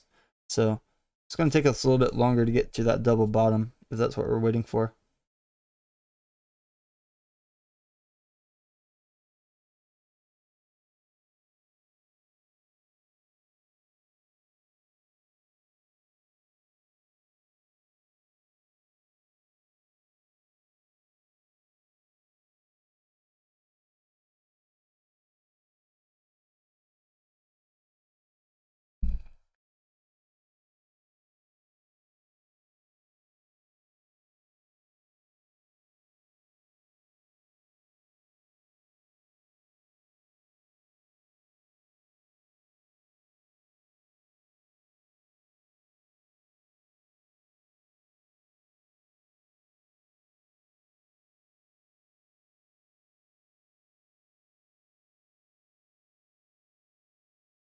We look at this on the micro in the 1 minute for ETHW.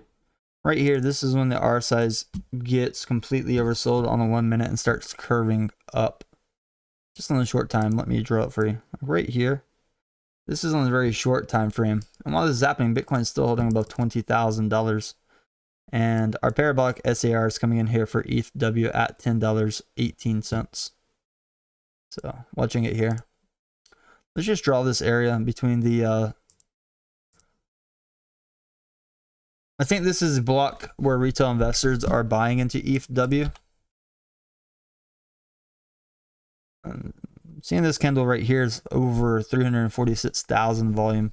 Parabolic SAR on the uptrend for ETHW.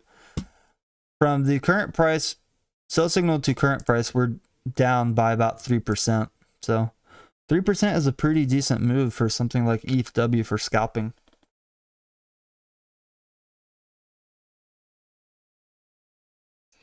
Definitely a decent move for scalping.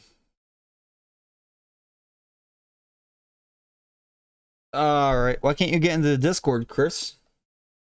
Are you logged in your account? Email me a picture of what you see, Chris. It's tametheark@gmail.com.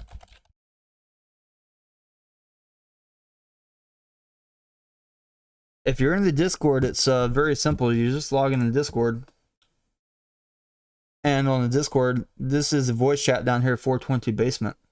And then the Discord is going to be this gold, not gold, but this diamond. It's going to be this blue diamond with a green background. That's the server. So 420 basement trading is the server that me and about 24 people are on voice chat down here, Chris.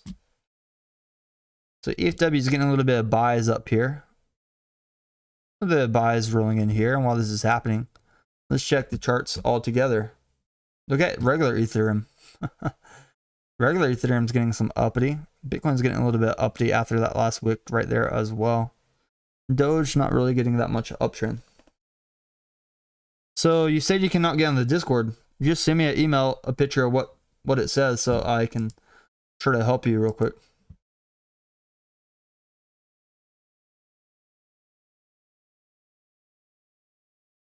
And then I'll help you real quick before I head out.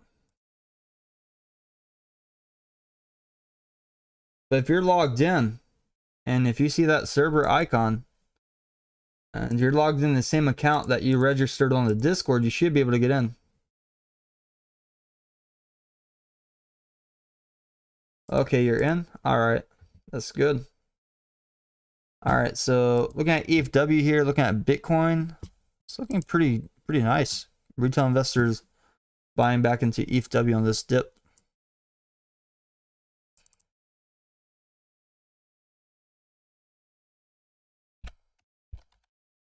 It's a nice little run up right here, I might say.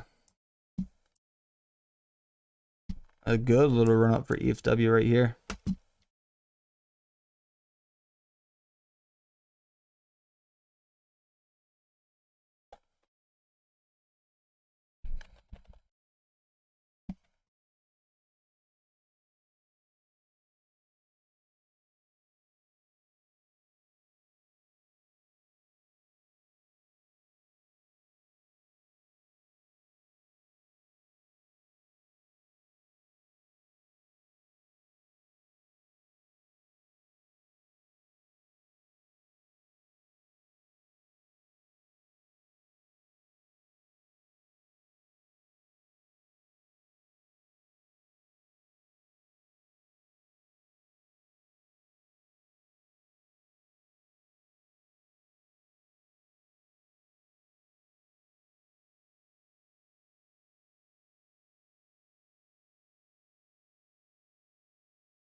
Still getting a little bit of buys on ETHW. Let's go back through, look at the SPY real quick.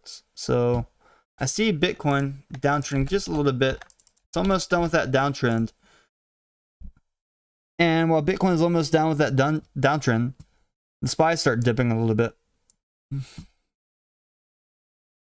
DXY is still coming down though, so that's really good for Bitcoin, seeing the DXY coming down.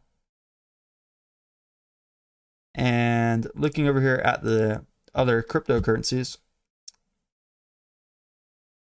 we can see Doge is finally getting a little bit of uptrend here as well.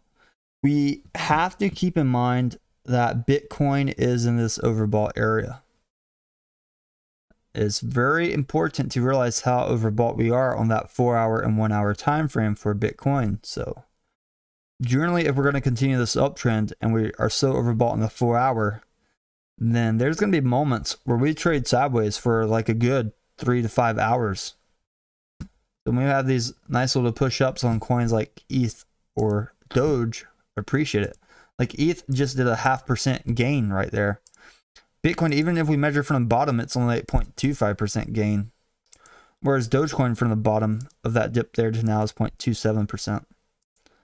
And then Ethereum proof of work from that bottom of the dip to current price is over like almost 1%. Like price is still going up while I'm speaking, but about 1% move up right there for ETHW.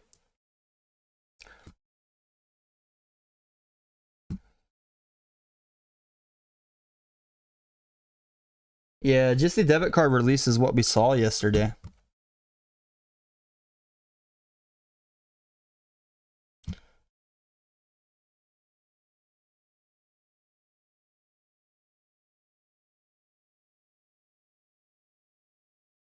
Someone said they think AMC is going to run. But yeah, ETHW has a little bit of catching up to do here. Oh, what is this? I wish. Vape Daddy says think AMC can run to $20. Okay. I mean, if markets are recovering, great. But for a movie theater like that, AMC, I'm happy with 12, man. I'm Gucci. Happy with 12. You gotta Just also pray. so add AMC plus Ape, not just AMC. Mm-hmm. It's about that much. Yeah. 262 and 730. Yeah, you have to add both, not just the AMC. I have a crazy a theory about the name ape. I think it's a bit a thing on their own, you know, because many people represent with I'm an ape, you know. That's what I'm counting on too. I have in both. Not a lot. 60 shares on ape and 55 shares on AMC.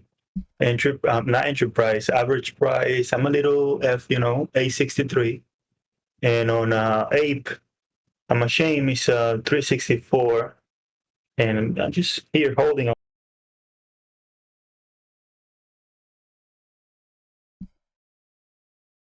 So I put a chart in chart channel as well, looking at all these cryptocurrencies while they're getting a little bit push up. So if I was to look at AMC plus Ape right now, sorry. The price right now for AMC plus Ape together. Oh, is it lagging? This is weird.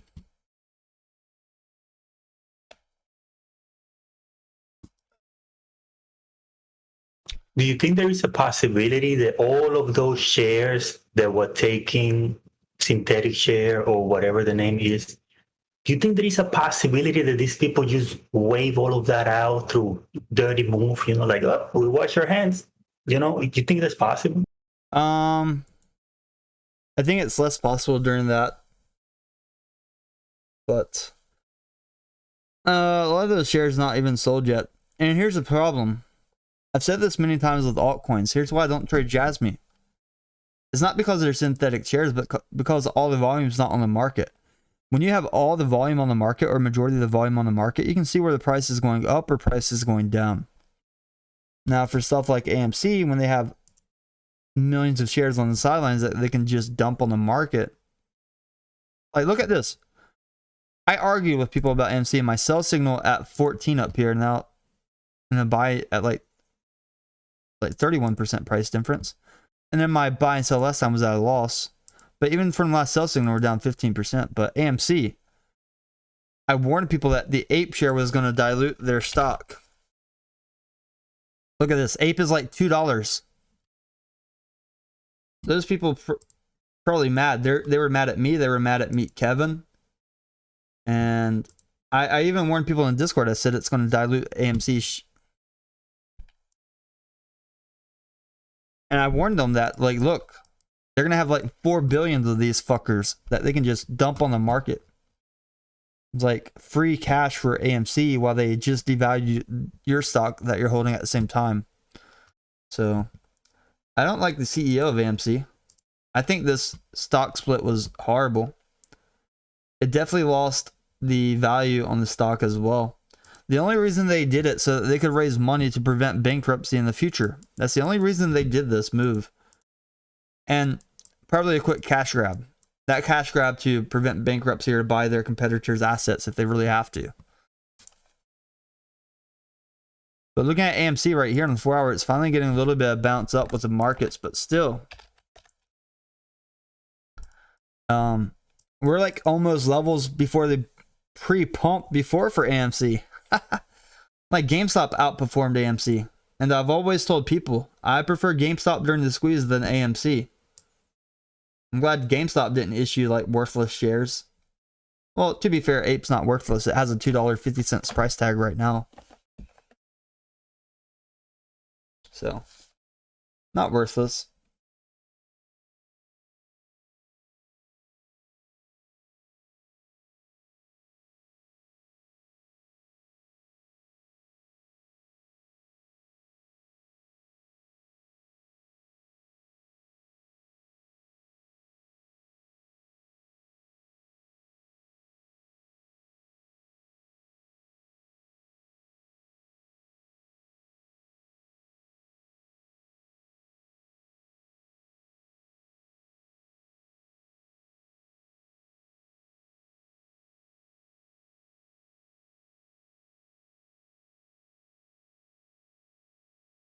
My God. Let's check on ETHW. I'm watching ETHW on a short time frame right here. See how it's doing in this buy block right here, while Bitcoin's still around this $20,000. Keep in mind how far we came down, and our short-term RSI is already oversold. If we look at 15 minutes, we're getting oversold at here as well. We did have this short-term support at $10.30. We broke under it, and double bottom would be at this $10. We're still not in this $10 range. Still not in this $10 range. If this support becomes our resistance, it's not going to be good for ETHW for people that want to hold it, but it'll be good for people that want a chance to buy it before it's listed on Coinbase or Binance Futures or KuCoin Futures. I'm still in the Bitcoin long position, OB. I was in there very early, so still in the Bitcoin long. If you guys want to trade ETHW early before it's on Coinbase, I'll put that link in the YouTube chat. We don't know exactly when the Coinbase listings will be. We don't know exactly the date on the Binance Futures as well, or KuCoin Futures.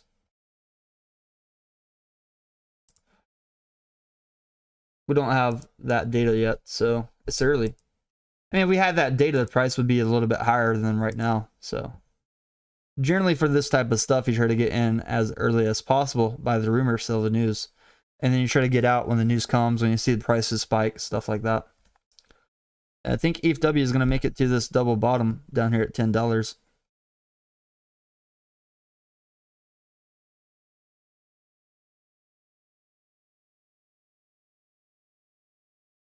This is going to be our short-term double bottom.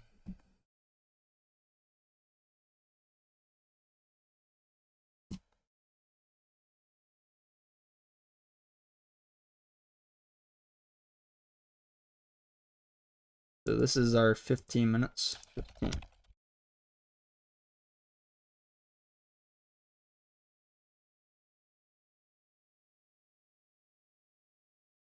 And let's put this in the charts channel on Discord too, so I can track it as well. I like to keep track of these things.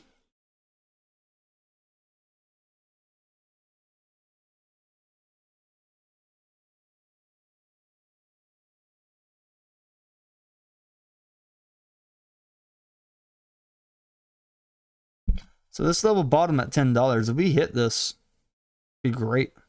Around $10. Could look a little bit lower as some longs are liquidated for ETHW. There haven't been that many liquidations on this coin yet because it's not traded as much yet. Do I think now is the time to buy Bitcoin? Nah. If I had a time machine, I would go back in time and buy Bitcoin when I talked about buying Bitcoin yesterday. I would not buy Bitcoin today at the current price. Just because I'm holding my Bitcoin long a little bit more right here doesn't mean I would buy more Bitcoin though. Like because it is overbought, I don't buy my stuff when it's overbought. I like to buy my stuff when it's oversold. So I was already in Bitcoin early. I'm not gonna buy it up here. I'll hold my long open a little bit longer, but I'm not gonna buy it up here. I would wait for it to get oversold again before trying to buy back in. Because we can see like $500 drops on Bitcoin, even $1,000 drops on Bitcoin when it's overbought before it's oversold again. So the definition of overbought is that someone is just buy, they just overbought. That's simple. The definition is the word, Chris. And basically, if I show you that on the relative strength index right here on the RSI, overbought is going to be in this area. And then oversold is going to be down here in this area. So basically they bought Bitcoin up so far that eventually they run out of Bitcoin to buy and investors run out of cash to keep buying. So what happens when you're overbought, people typically sell, price cools down. After they run out of Bitcoin to sell, they can't sell anymore. So oversold, people start buying, RSI goes up, price goes up. I think that's as simple as you can explain the relative strength index. For Bitcoin, we're in this overbought, and it works better on the bigger time frames like the 4 hour. The 4 hour up here, we're definitely overbought. We're at 92 RSI. typically you want to buy when we're under 25 or a little bit lower. Like this was at 9 RSI. So anytime you get Bitcoin, like let's just say it's priced on September 19th. Like look right here, Bitcoin was down here. When that RSI was oversold, Bitcoin was down here at the support at $18,240. We broke the 19,000 support, but we were oversold way down here. I know my chart looks messy because there's so many things happening, but basically we were oversold down here. And let's just do the math from completely oversold to the completely overbought up here. Generally, that's about 10 to 11% price move for Bitcoin. So I would let Bitcoin come down again before even buying. But with that being said, when I use the hourly chart and I look at the hourly parabolic SAR, this high liquidation, so I can show you this. Basically, these gold dots, parabolic SAR, is designed for people that are already in a trade. It's not designed to jump into a trade. So if you've been long on Bitcoin since up here 19,600, parabolic SAR is still telling you stay in the trade, still stay in the trade, stay in the trade, don't close, don't close. And then when it prints one on top like we saw here, you sell. So right here, I was long on Bitcoin down here and then I was sleeping, so I didn't take profits immediately. But parabolic SAR, we had a downtrend here, but then look, people had to buy their Bitcoin a little bit higher. My eyeball. Oh yeah, see your eyeballs. So in the 4-hour chart, Bitcoin is in this overbought area, but it still has room to come back up because if we look on the broader time frames.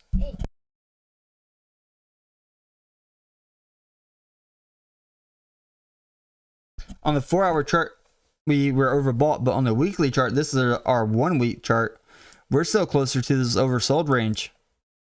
We have so much room to go up. Like this overbought range on the weekly, like we still have to push towards 25,000, 30,000, 40,000 before getting overbought again on the weekly. So hopefully that's helping you look at the RSI a little bit different perspective. Did we hit that $10 double bottom? No, we hit $10.06 on ETHW. Not exactly $10. And it's still down there. People are still buying ETHW down there. And Bitcoin's still in this range. It could be sideways ranging for a while until markets close. But if we look at the SPY right here, the SPY parabolic SAR on the short time frame, 3 minutes downtrending a little bit. If it pushes into this moving average and goes down lower, that would be the sell signal. I'm looking at ETHW here. We have this double bottom. We still haven't hit it yet, but we're getting closer. Definitely getting closer here. For parabolic SAR, it's an indicator to predict if the movement is going to continue the uptrend or the downtrend OB. And basically these dots up here at the top, they are predicting that we are in downward pressure. If the dots pop up on the bottom like we saw here, I'll be right back.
still in this range for ETHW and 15-minute charts. If I look at a 1-minute chart, we do see a mixture of the buys and sells.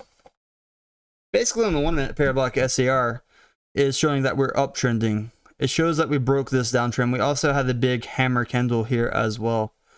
So it looks like we broke this downtrend on the short time frame, and we see this volume coming in on the very short time frame. Generally, if you're going to trade in the very short time frame, don't enter when we're overbought. That's for sure. Just use the default settings, Peter.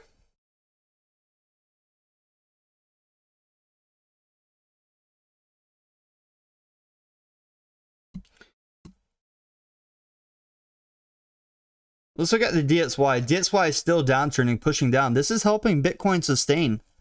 So on the 5-minute, this 5-minute chart, I think that eventually this parabolic SCR is going to go from downturn to upturn for Bitcoin, and it's going to start uptrending a little bit more. But look at Bitcoin here and the other altcoins, the side of my face. We can see that there's a nice little uptrend here for these altcoins, while Bitcoin's uptrending as well. Just received the short-term golden cross for Bitcoin. Doge will probably receive its golden cross relatively soon. And even though the SPY is downtrending, it's not downtrending a lot. It's still holding up here. So still getting a little bit of movement. And if I look at all these other charts, like the NASDAQ, yeah, the NASDAQ's been coming down. But if I look at it on the 5 minutes, and I put all this stuff on the 5 minutes, we're getting a better idea. Like right here, it's not that bad. This is the best thing that we can see on our charts right now. This DTC coming down is the best thing for our chart. It's helping the markets uptrend. Definitely this coming down. If it comes down under 100, Bitcoin will be above $25,000. If this comes under 100 for the DXY, Bitcoin can be above $25,000. And I'm looking at Bitcoin here, still holding very well for Bitcoin. Even though it's overbought area, the price is holding, and sometimes we trade sideways to get the price to stay around the same price, but the RSI cool down. If I look over here at ETHW, we're still in this block. Let's put on the 5 minutes. So ETHW, I noticed retail investors were buying in this area. Ping the Discord, pinged other people. But on the 5 minutes, you see ETHW was completely oversold in this area. Completely oversold. And then we started getting some buys in here. Currently our volume's over 880,000 for this candle. We have the new hourly candle coming right in here as well. This new hourly candle should help crypto push up just a little bit more. So it may even push us out of this buy zone for ETHW right here.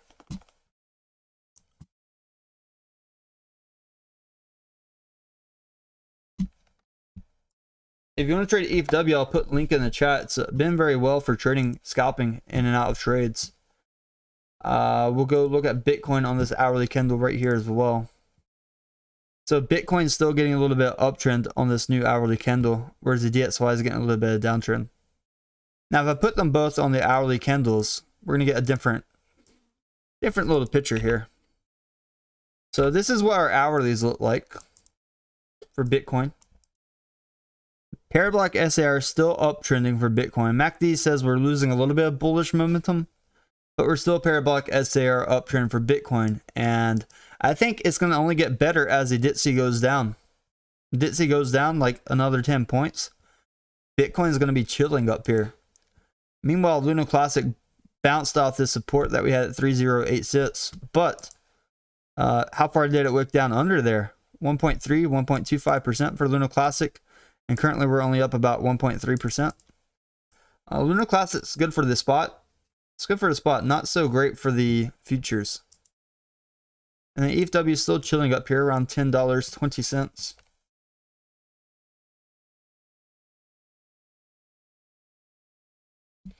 We're going to watch the Bitcoin liquidations up here, though. Or, let's see.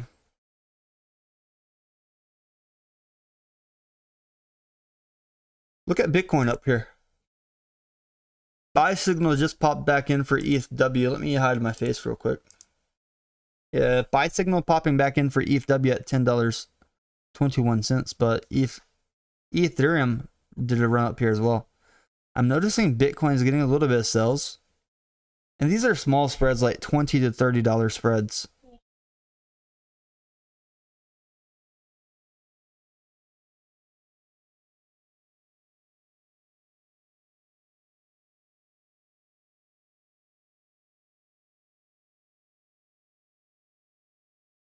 So ETHW is getting the buy signal up here. It's looking very healthy. I think it's very possible ETHW can uptrend, even though Bitcoin's downtrending a little bit here, just because it downtrended so hard in that short time frame for ETHW.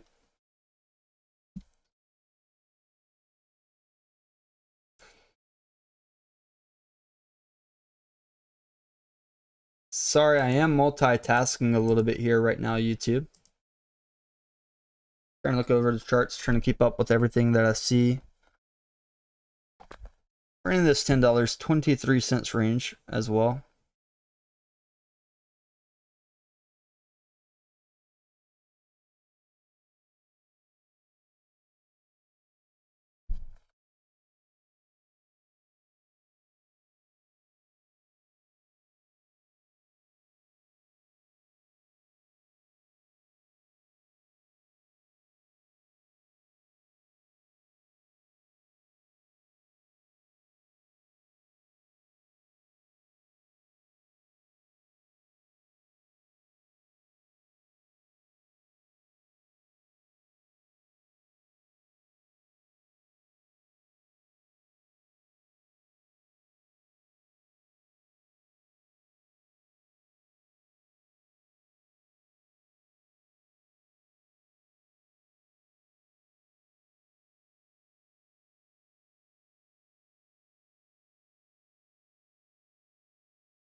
So trying to get a little bit of push here while this is happening. Let's take a look at the Bitcoin chart, dedicated chart.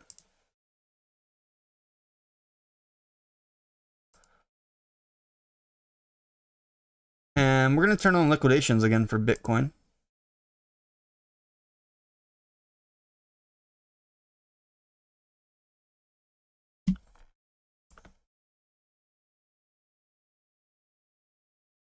And we're going to watch some of these liquidations happen for Bitcoin up here. Why do you say falling knife? Be careful. There's no falling knife on Bitcoin. It's like doing the opposite of what you're saying, buddy. It's no falling knife on Bitcoin. Quit trolling. You troll too much. Oh, the chat. Go troll another channel.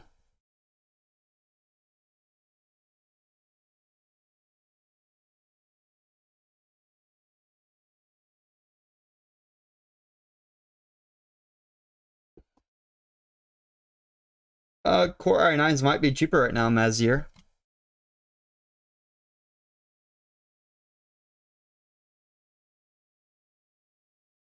So we're actually a far distance from these liquidations for Bitcoin.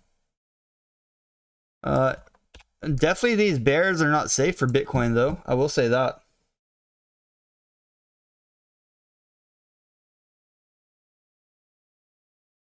What, was the guy looking at a 1 second chart for the falling knife pattern or something? No falling knife there. No falling knife. What's the opposite of a falling knife, by the way? Parabolic uptrend? Open machete, what? No, like parabolic uptrend. Like the guy is saying falling knife, but for me, like, we've been sideways trading for Bitcoin for a while. We had a small drop after getting completely overbought, but that's it. I don't see a falling knife.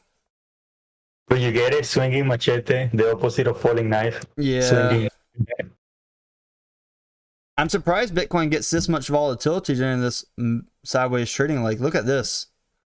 This gap right here, we're seeing these moves are pretty decent spreads. 0.4% spreads. It's not bad. Yeah, it's comforting when they have that pattern like that.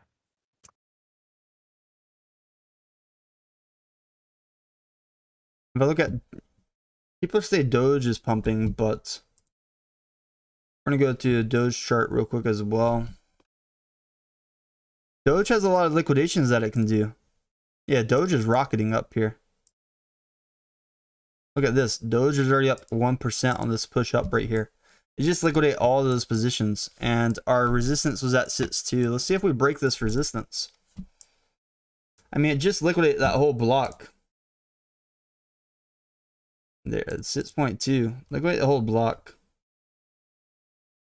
I've been in Doge since 4.92 for the spot bag. For my futures bag, I got in just under sits. Doge is wrecking. Doge just liquidate everything.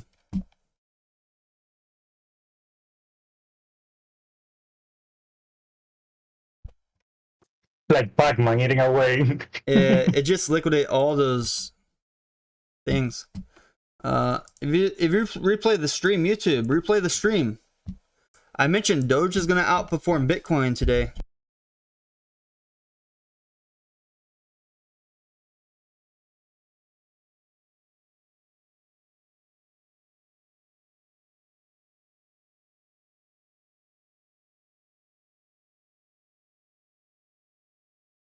Look at those liquidations.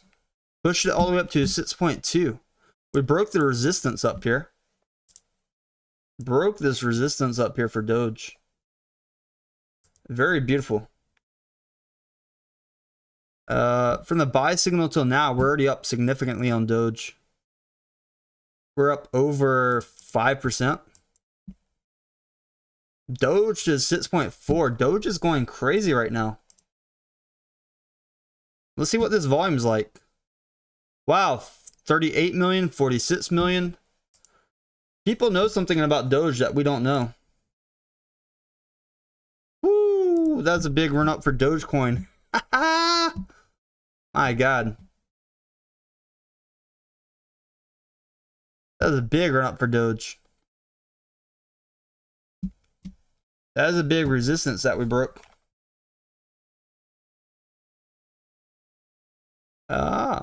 Let's see if it's cooling down on 30 seconds already.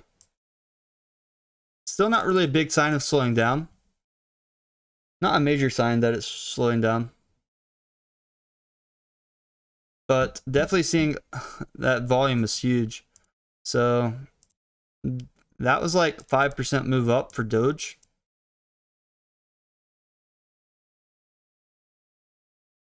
I'm definitely going to keep the Doge position open a little bit longer though.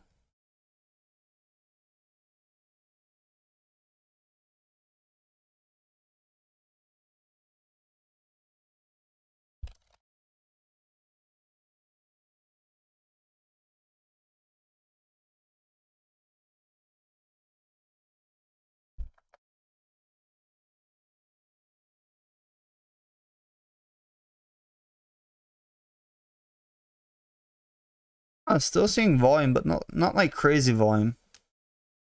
That was huge though for Doge.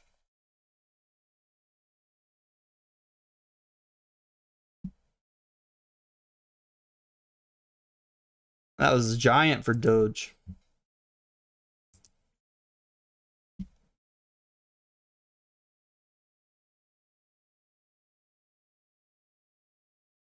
Meanwhile, let's look at the other charts real quick to decide how Doge did.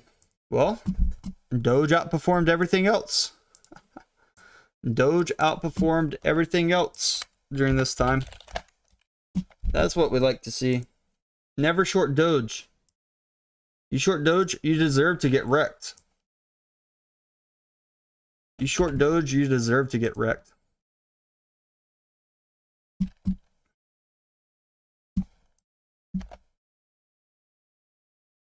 Wow. Look at these charts.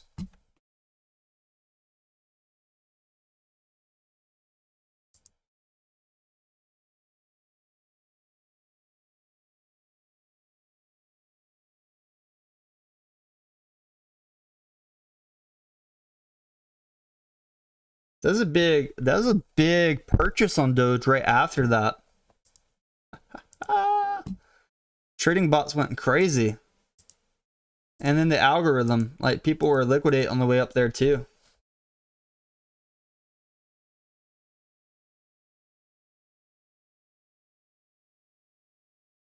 While this happening, Bitcoin's around $20,000.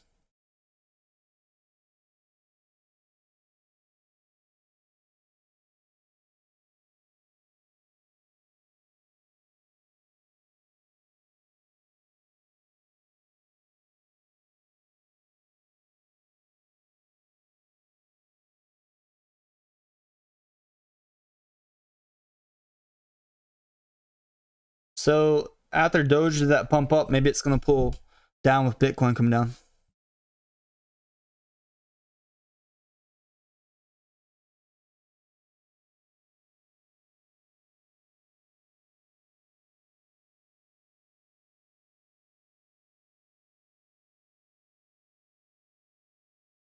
That's a big run.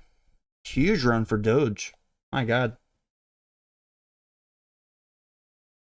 Yeah, it's the Elon Twitter deal. That's why I thanked him on Twitter. Everything else is pushing down quite hard. Bitcoin's coming down. It's down by about $100 right here on the very short time frame. If I look over here at the DTC is still downtrending. But SPY's still downtrending. Nasdaq's downtrending. Government bonds downtrending. Bitcoin still hasn't made like a big lower low yet. Still up here. So we're making higher lows still for Bitcoin, even with this wick down. Even touching 20,000, we're still higher lows for Bitcoin. Look at these charts. What? Altcoin just went crazy. Yeah. Welcome to the party. Welcome to the party. Look, Bitcoin getting some sells while Doge is getting some buys up here.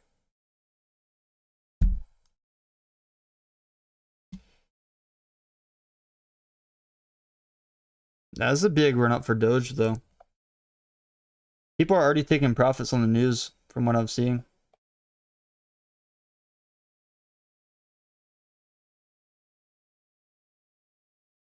What was the news? I missed it. The Twitter deal is proceeding.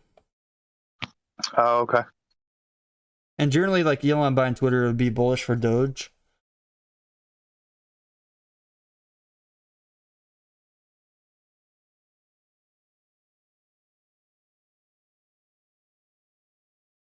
I think that's why. But Bitcoin's still uptrending. Like even if we go down to $19,900, we're still making higher lows on these spreads for Bitcoin. Elon Musk is definitely helping Doge form higher price floors.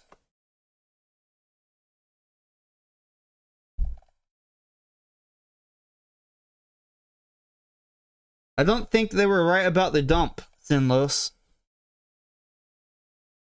There wasn't a Bitcoin dump yet.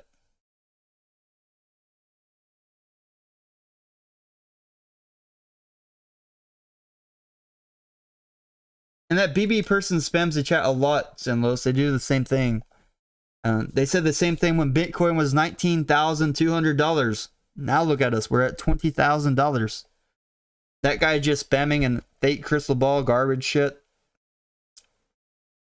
I think YouTube got better off without that type of content.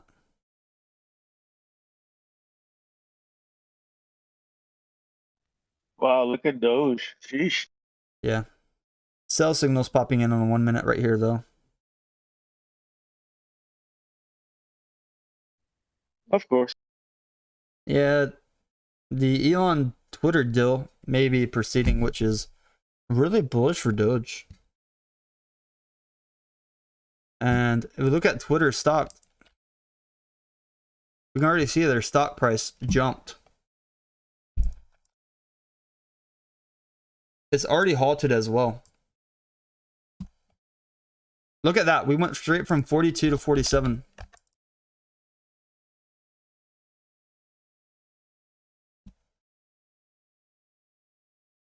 And this helped the price of Dogecoin pump as well. That's a good 5% move up.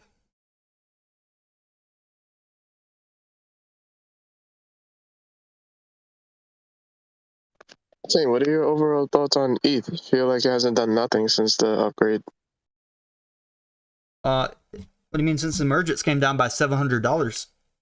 Before the merge it was like 2,000. Now we're down to 13,300 and some change.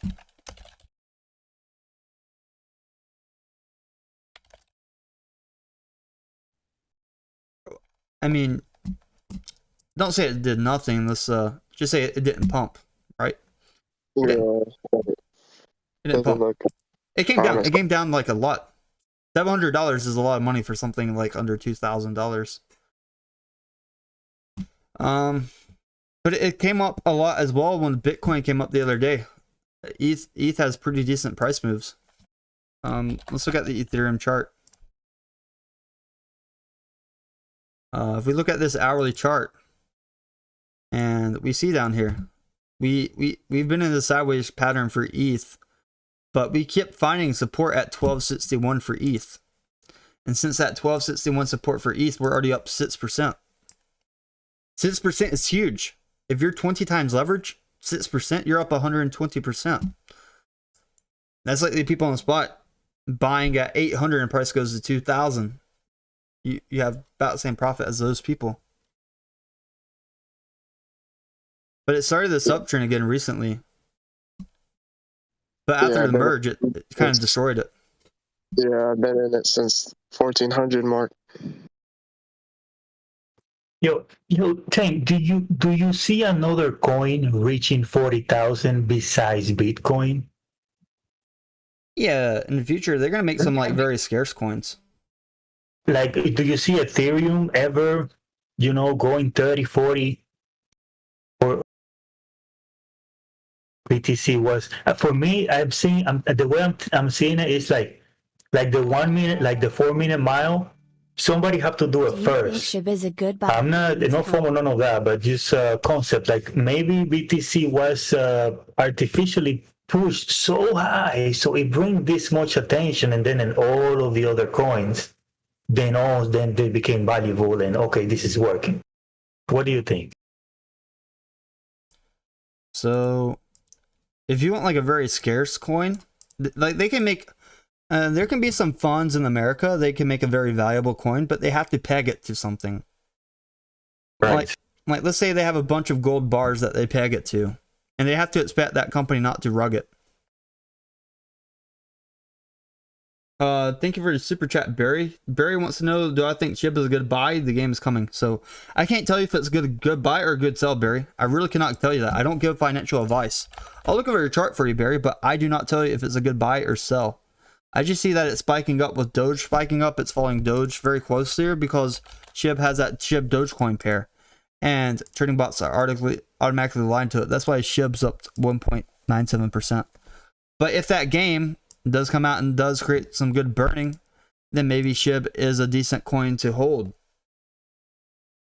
Could be a decent coin to hold. I can't tell you when to buy or sell though, Barry. Parabolic SAR is uptrending here. We do have a golden cross. Both of these are bullish indicators. But at the same time, we're also completely overbought at an 80 RSI. Since our support line price is already up 5% for SHIB. If price is up by 5%, you're going to have less SHIB than if you bought it on that support line.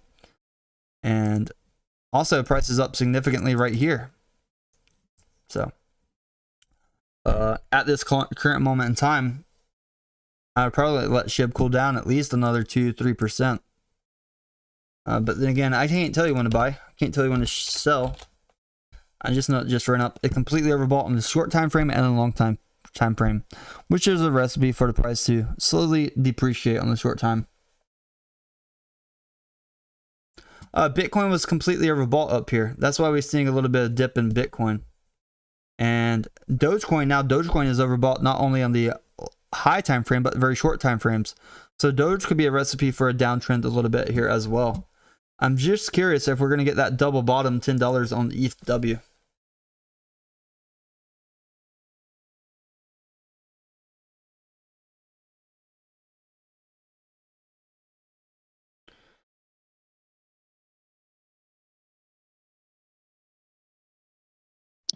ETHW is the proof of work ETH.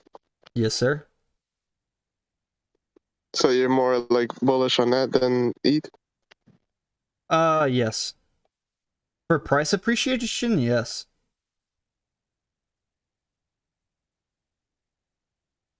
Because let's look at it this way. Right now, just look at these two charts.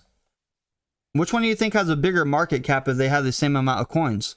Obviously, one with a price of $13.47 versus $10. So the one that's $10 has a little bit more room for price appreciation when it gets in the oversold areas. And let's look at Ethereum proof of work down here. I'm going to use the 4-hour chart just to illustrate this. So Ethereum at the $4 support, like this $4 support, is way better than ETHW $4 support is way better than buying Ethereum at the $884 support. Because look at it this way, if you bought it at the $4 support, and even if you didn't sell at the top, if you sold it after it come down halfway trading, that's still 189% movement right there. So the trading is very good for ETHW. It's in this oversold range again on the 4-hour. It's not completely oversold, but I believe like if you were to pick either one when they're completely oversold, and then you buy them when it's completely oversold at that moment in time, and if you watch it for a year, ETHW would probably appreciate at a faster rate than Ethereum. And in a short time, I think in a short time, ETHW could outperform Ethereum as well if you buy them when it's completely oversold, because we still have the Binance futures, we still have the KuCoin futures, potential Coinbase listing, potential Robinhood listing. So we have some of those fundamental catalysts, and then there's going to be more miners heading to the platform for the blockchain on ETHW. Gilbert says, "Why are my stocks tanking?" What stocks do you have, Gilbert? If your stocks are tanking, you probably bought your stocks in the completely overbought area. And they're completely overbought. People have one thing to do, and that is to sell.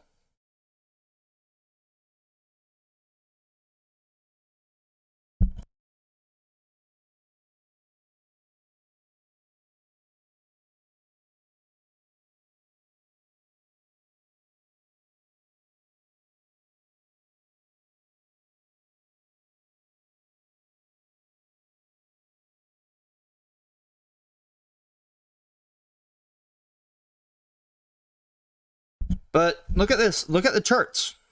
Let's look right here. That Elon Twitter deal, it did not make Bitcoin spike up. It did not make Ethereum spike up. It did not make ETHW spike up.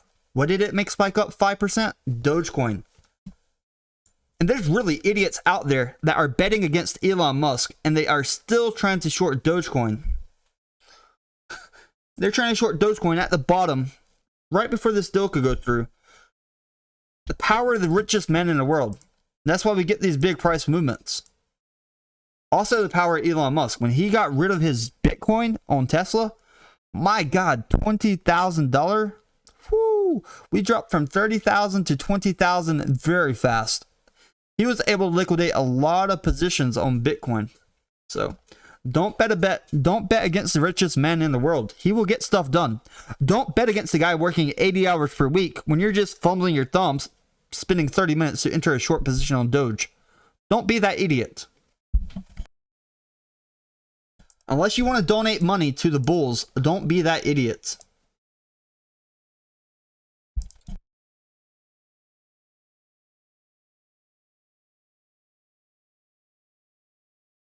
Look at these charts. I've seen Dogecoin liquidate more lines than any other cryptocurrency, and generally after Elon tweet or after Elon news.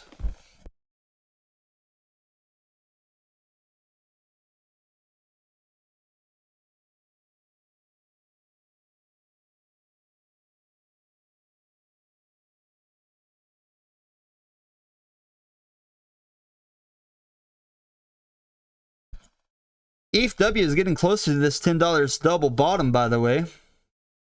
Dogecoin is holding here after that pump, which is great.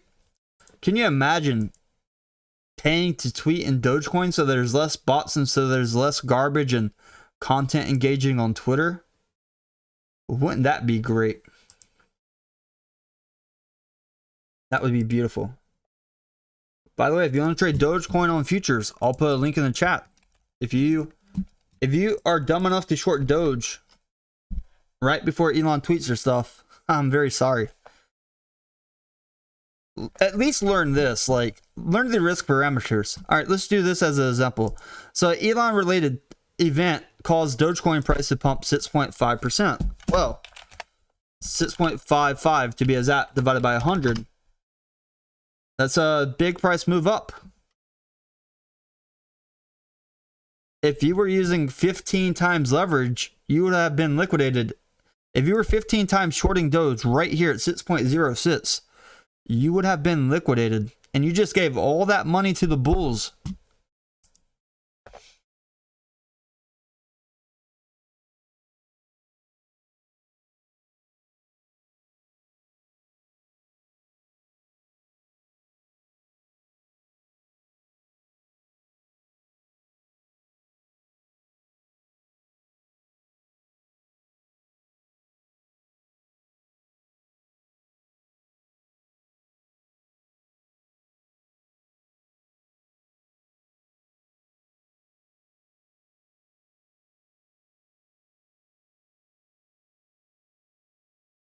Seeing this nice little uptrend on some of these coins here, though, and the DTC is downtrending quite hard.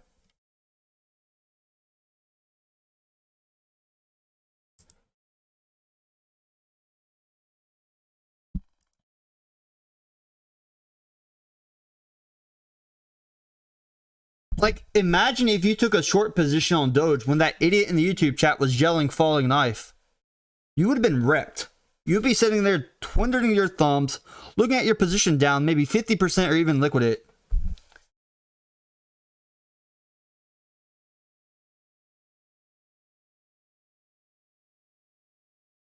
So, enjoy this ride up while the DTC is downtrending. Enjoy these pumps that we have for Doge. Welcome to the bullish rally in the bear market.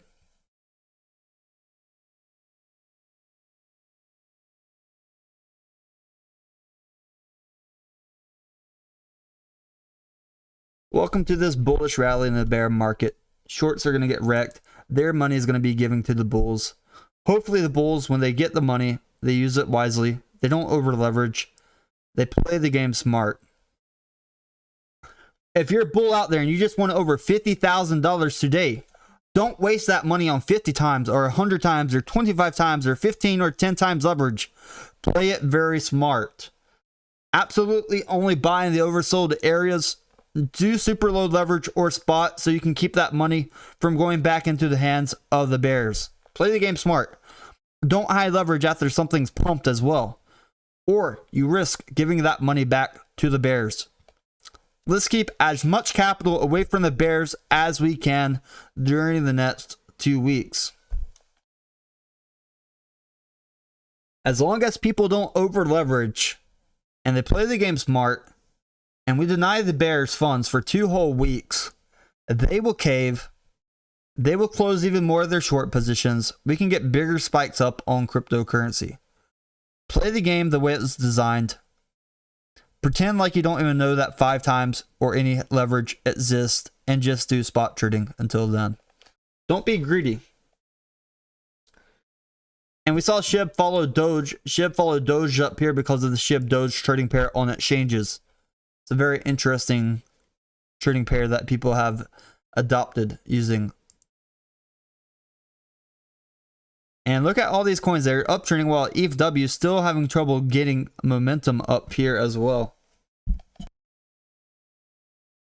I don't have a take profit, monkey. Crypto monkey, I don't have a take profit.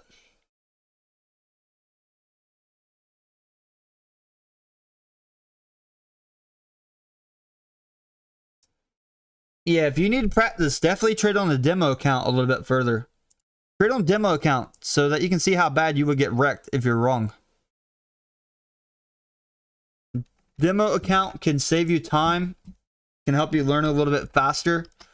You can get a feel for the environments. They're not inversely related, Crypto Monster. Let me just show you something about ETHW. something that we have to consider that ETHW, if you look on the daily chart, if you look at the daily chart, this thing is up a lot. So this is the ETHW chart, and since our $4 support down here, we're already up over 157%. Now, Bitcoin, Doge, SHIB, XRP, if they were up 157% in a very short period of time, they would have trouble pumping as hard as well. So currently that RSI on the daily right here is at 44. This daily RSI is cooling down for ETHW. And while it's cooling down, we do have that big double bottom at $10, and then next big double bottom at $9.18 to $9.20. But since it's up so well, since it performed so well, that's why it's having trouble continuing this pump. We saw the same thing happen with Luna Classic. Let me show you Luna Classic here as well. Luna Classic did the same thing. From the bottom of this dip at the 1.9s, 1.8s, when the Binance or whoever dumped, and then after they tweet their support for the hats, price spiked up. That was a 70% price gap, and it went as high as 100%. So that's why Luna Classic and ETHW are still having trouble pumping in the short time frame. But when they get oversold again and people buying that oversold range, then theoretically they should outperform assets like Bitcoin. Look at Doge. After Doge and Bitcoin were both oversold, it appears that Doge generally ends up outperforming Bitcoin on these runs up. It just takes a little bit of time though. Doge is that coin that I love because it trades a little bit sideways. People get bored. I'm able to do a 20 times leverage position long, set on my long for hours, and then boom, an Elon tweet or something related to Elon comes up and the price spikes by 5%, and I'm automatically up 100%. If I'm really feeling ballsy, I can do 50 times leverage, auto deposit margin, have a lot of capital behind it, and then when it does these pumps up, I can take profit or hold it a little bit longer. Definitely like Dogecoin for that type of trading. Yeah, Twitter already got halted. But this was great for Doge.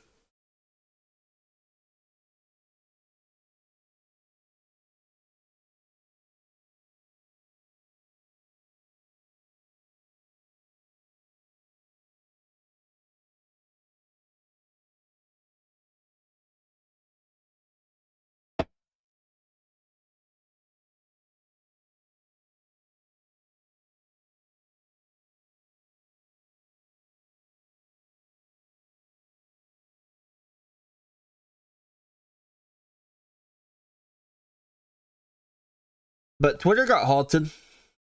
That Twitter deal went through very well. I don't trade Twitter stock though. I'll follow it, but I'm not going to touch Twitter stock. I talk about Elon too much. I would hate to be one of the people that get arrested for insider trading and charged when not doing insider trading. So by choice, I don't trade Twitter. There's just too many things happening. Doge is doing really well though. Doge outperformed Bitcoin and Ethereum today. Doge definitely outperformed ETHW in the last 10 hours.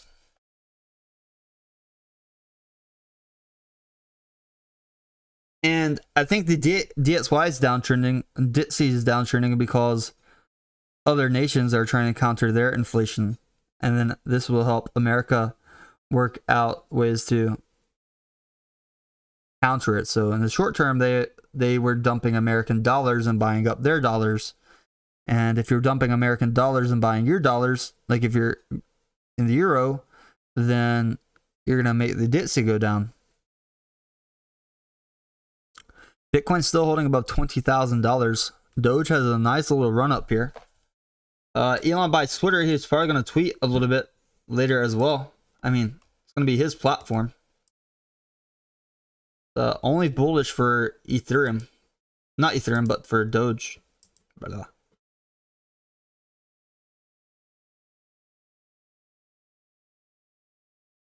There are people that are speculating that Elon will tweet about Ethereum proof of work, but let me remind you, he didn't like Bitcoin because it used too much energy. Ethereum proof of work uses a lot of energy, so it's very unlikely that he would tweet about something like ETH proof of work. Meanwhile, Bitcoin's getting a little bit of push here after it was in that oversold area. It's almost recovered from the dip that we've had earlier at $20,100. We're just $40 shy from recovering. So far, we haven't classified it as a bull market. This is a bull rally. This is a bull rally in the bear market, but eventually we could turn it into a bull market if things continue and things improve.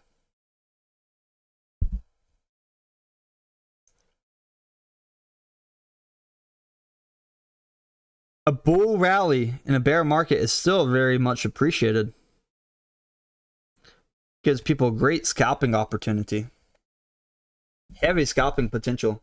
And look, guys, if Dogecoin becomes oversold again before this transaction goes through, your next fundamental catalyst would be that Elon will tweet about Doge or accept Doge for Twitter. So keep it in mind.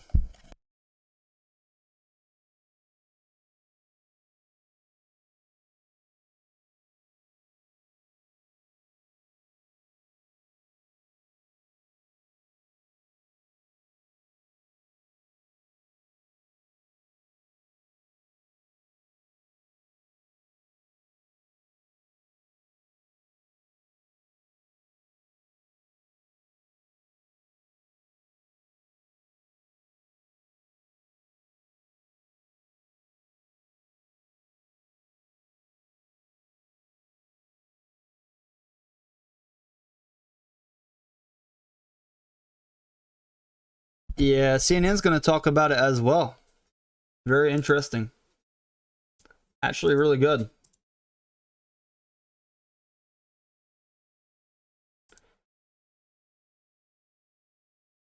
It's huge.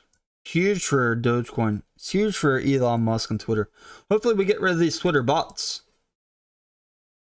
Get rid of Twitter bots and it's going to be way better platform. I think because a lot of retail investors that are smart don't really like Cardano protocol. A lot of us don't like Cardano. A lot of us don't like Charles. If you don't like the founder of a project, you probably don't like the project and you're not going to put your money there. A lot of people don't like Do Kwon. They're not going to touch Luna Classic.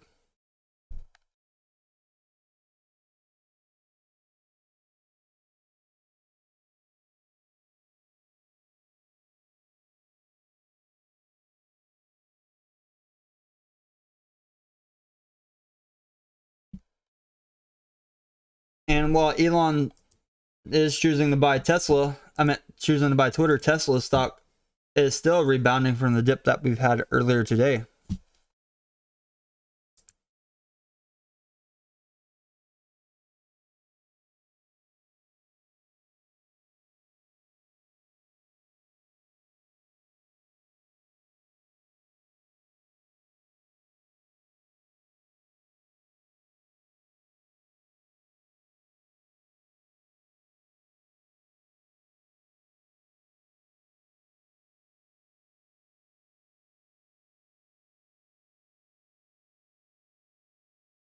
So that's pretty good news. Yeah, after Terra rugged your stablecoins, yeah, I would not touch it if I were you in your space. I mean, woo. Hey, sorry to bother you, man, but can you please help me understand what are you looking? What is the information that you're looking because the RSI, even in the 4 hours, it would be what I consider like a bit too high. But what are you seeing that defy the RSI? Something Because that you defies actually seems to be right, but I don't know what I cannot see. I just want to learn. How can I see it? that's defying the RSI, helping us go up even though we're high RSI. Excuse me? So we're going up even though the RSI is high because of fundamentals in the markets. Like for Doge, Understood. for example, Elon buying Twitter is super bullish for Doge. If he starts installing Doge tips on Twitter, it's going to pump the price of Doge even further. We'll be back. We'll reach that dollar Doge in a very quick time. For Bitcoin, we have the dollar DXY coming down. So look at my chart over here. Are you on the YouTube? If not, I'll share my screen real quick. Yeah, I'm on both. Am I live on Discord? No. But I'm on YouTube. I definitely on YouTube. Here, go But to, I'm also in the Discord. I'm talking to you through the Discord. here, look, watch my Discord screen because it's a lot bigger than what you see on YouTube. Got it.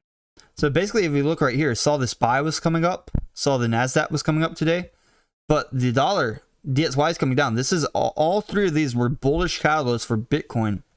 And as long as the SPYs can stay up here, it's going to help Bitcoin stay up as well. So I was looking at these.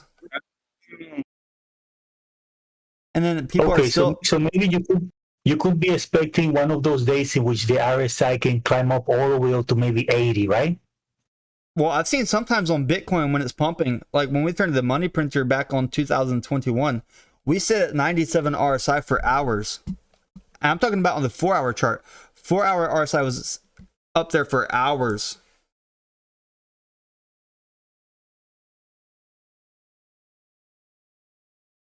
I see. Yes, sir. Thanks. Appreciate it. Oh, you're welcome.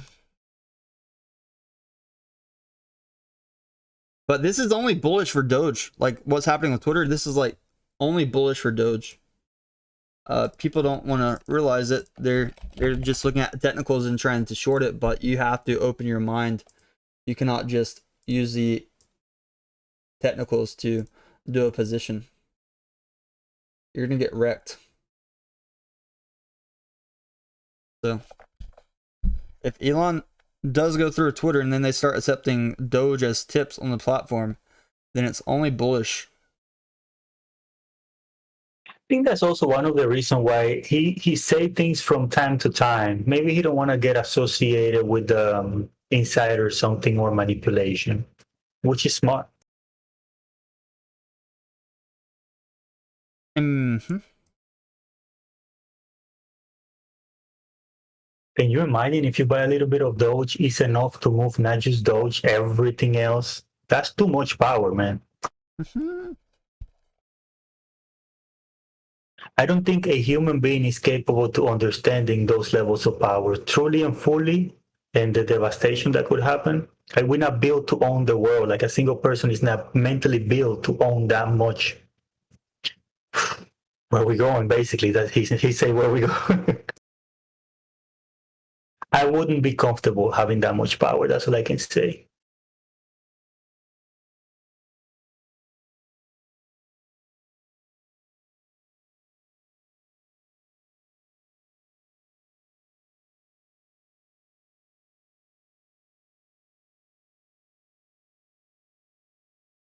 But this is bullish for Doge. Really bullish for Dogecoin.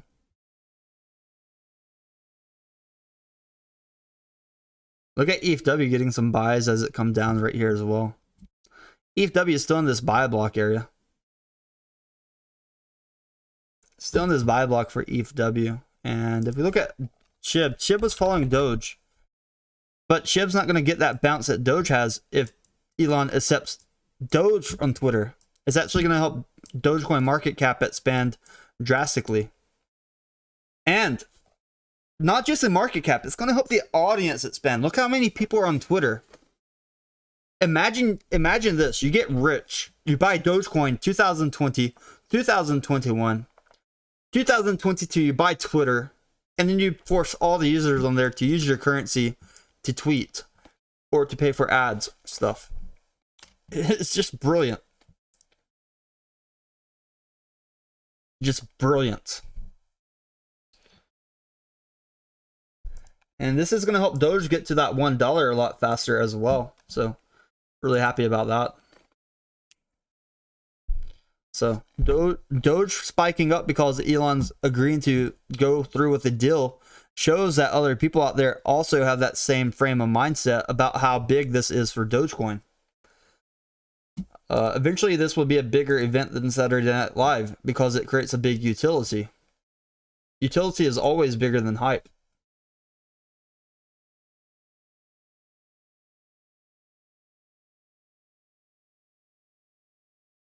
And I think Elon buying Twitter before the election is actually the smart move as well.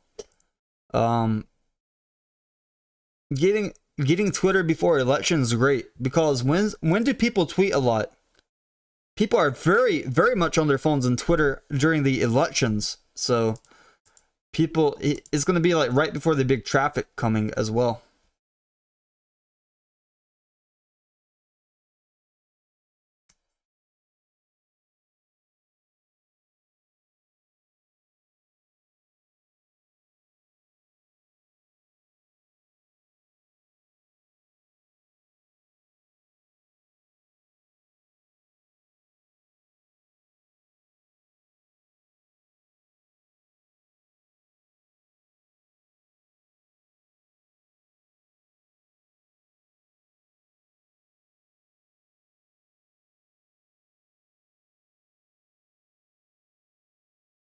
But I do want to warn people, like, if you're thinking about going long on Doge up here at the top, and you didn't want to go long when people like me were buying at 4.92 and 6 cents, just be very careful. You have a high chance of getting liquidated or feeding that bag a lot of cash.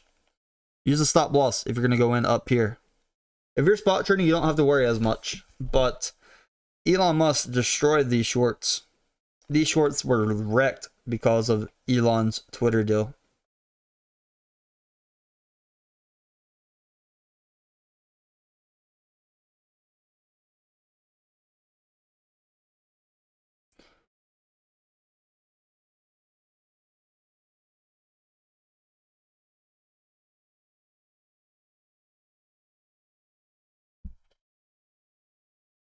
This is what we needed for Doge, and it's only 6.5 cents here. It's not that bad. It's not that bad.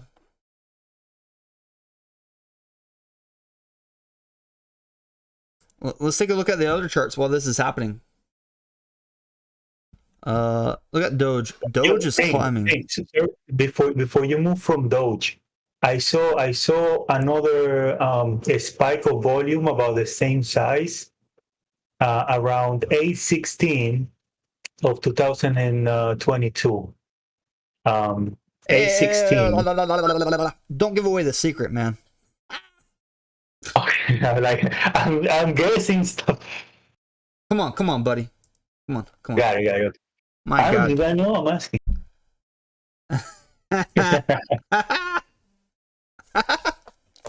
If you know, you know. Oh my God. But I want to say our daily chart, you mentioned the volume, right? We still have over 7 hours in our daily candle.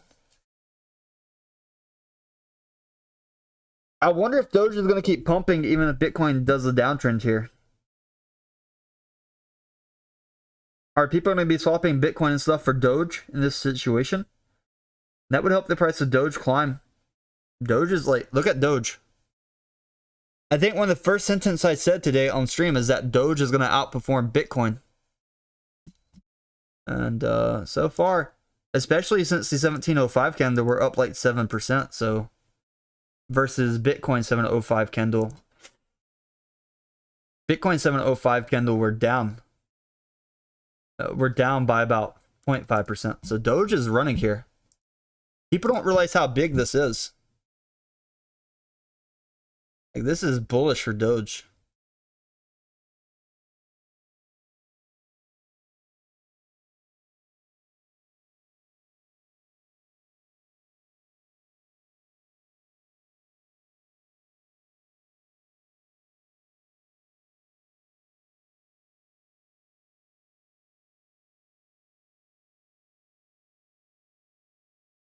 Oh man.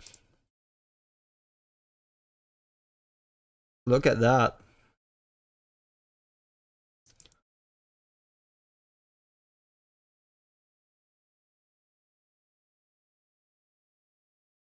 Yeah, people were like trying their best to get me a short Doge this morning. They were trying their best to get me a short, but I was like, I don't short Doge. I don't bet against the richest men in the world. You think I'm going to use $1,000 to bet against the richest men in the world? I'm going to lose. 100%, man. But is it too crazy to have a goal of like going from 1,000 to 2,000 in one of these bags in like within 30 days? I can do 1,000 to 2,000 in 30 days very fast, very easy. Even with low risk, I can do 1,000 to 2,000. I can let this kid trade for me. I can make 1,000 to 2,000 in 30 days. Hey, Oriol, vamos. No, but just doubling $1,000 bag, not trading with 20,000 and making 1,000. No, that's what I'm talking about. 1,000 to 2,000. Starting balance 1,000, ending balance 2,000. Easy to do in 30 days with minimal trades. Oriol, vamos. I need your help.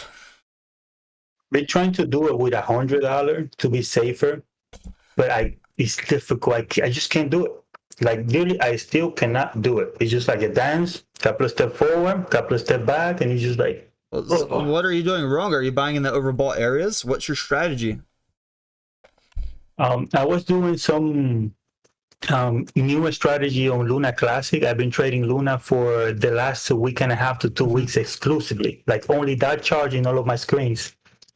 But I think I had enough and I'm moving away from it. And my strategy has been to have like a 2% bar next to the price, so I have visually Q of 2% up or down, and maybe taking like a 1% bite out of the movement of Luna, because sometimes it can just go up, and if I'm shorting, it's gonna liquidate me. Well, Luna's unpredictable, so trying to trade that for your strategy, that's where you're failing already. Oh yeah, maybe that's why it's even more difficult, because it's been close to 2 weeks. Like, look, if you use a simple strategy like just the RSI, you don't have to do a lot of work. RSI MACD, you don't have to do a lot of work. Yeah. Maybe it's good for me to switch to like BTC and other stuff because of what you say. Stick to Doge. Look, stick to Doge, because here's what happens with Doge. If you get stuck bag holding Doge on the scalp, oh well, you know that Elon tweet's coming, right? Mm-hmm.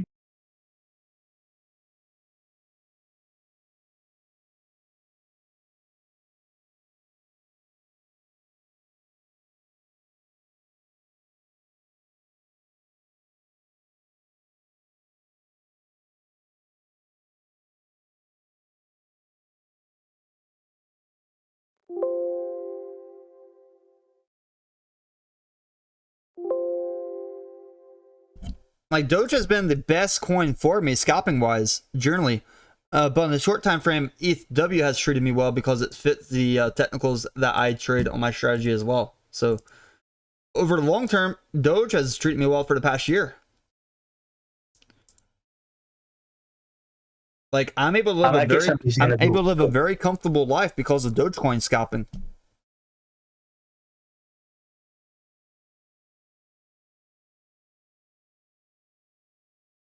So look how far Doge is up right now.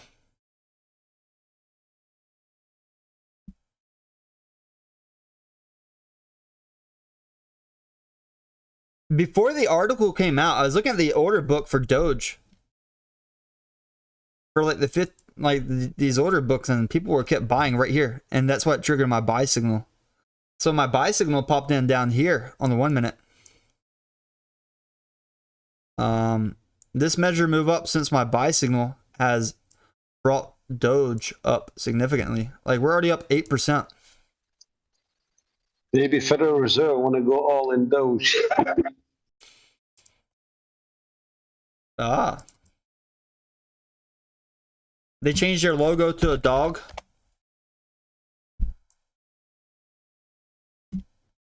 We busted through that resistance for Doge, though. Busted through. Knocked it down.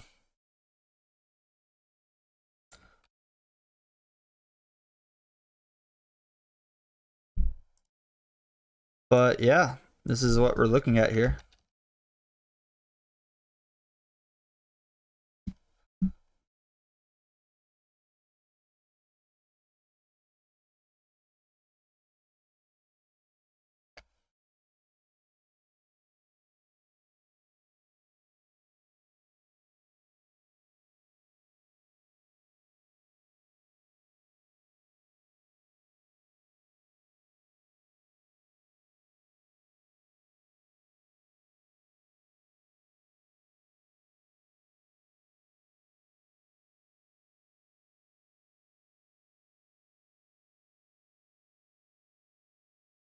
So Doge is still climbing up here. While Doge is climbing, Bitcoin's getting a little bit uptrend here as well now. All right, we got Doge. We put in chart channel though, and then other stuff when Doge was oversold. So hopefully people were able to get their positions on Doge when it was oversold.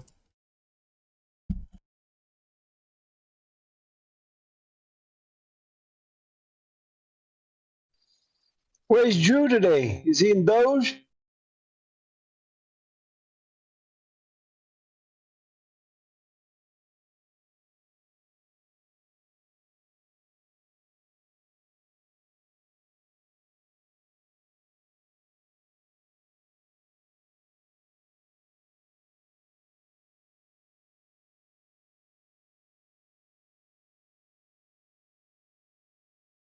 I don't know where Drew's at. He's in Jasmine.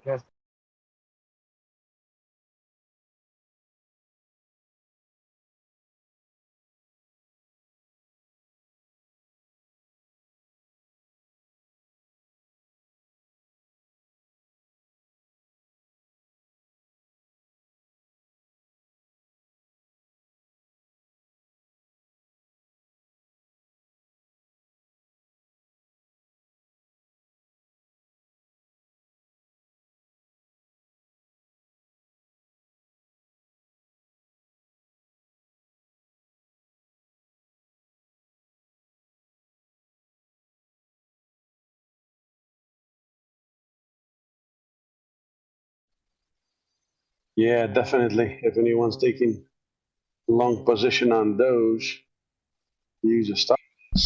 Yeah, Doge is up here.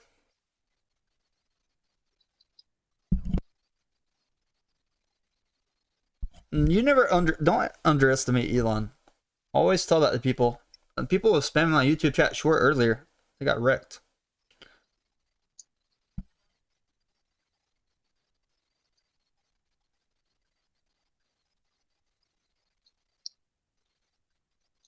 I am long on Doge, but I have a low average. So.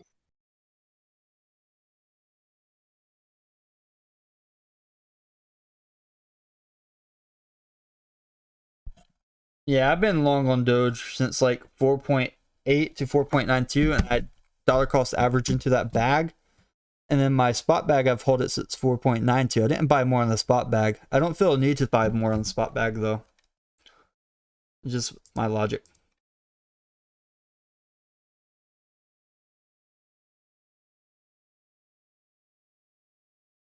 All right, seeing a little bit of sell pressure for Doge right here. This has been our biggest sell candle in the past, let's say 20 minutes for Doge. We just hit the new hourly candle though. So this is our hourly candle for Doge. And while this is happening, let's take a look at Bitcoin and everything else real quick. You may come down for Doge. So actually ETHW is doing really well right here. ETHW is back uptrending again on the short time frame. Doge definitely overbought since it literally ran up 8% since my first buy signal. 8% since first buy signal. And Bitcoin's still trying to get a little bit uptrend here. ETHW is trying to get an uptrend here. If ETH proof of work goes up here, that would be very good for the coin as well. So still watching these things. Dogecoin definitely in the overbought area. That's something to consider for the scalpers.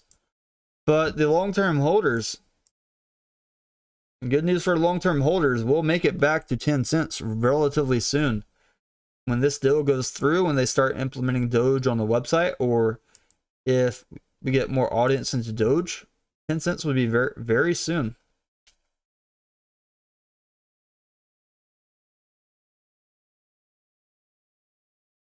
But there's always that option of Twitter like declining the deal, right?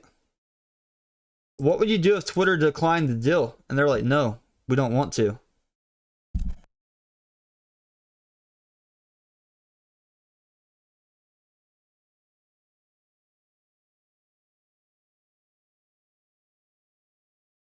Twitter could come out and be like, no, we don't accept your deal, Mr. Elon. Which it would be very dumb for them to not take the deal here if they try to charge more. And if they don't accept the deal after it's the same price, they're gonna look dumb in court, and it helped them lose that. They will lose the court case a little faster. Yay, Ray Dalio retiring. That's good, Squirrel. I'm happy for him.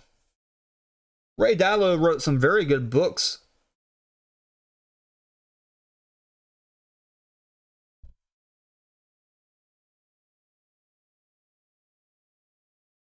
There's going to be a little bit delay on YouTube rather than Discord. Discord's like instant. What you hear on Discord is instant. YouTube, there's like a 3 to 5 second delay.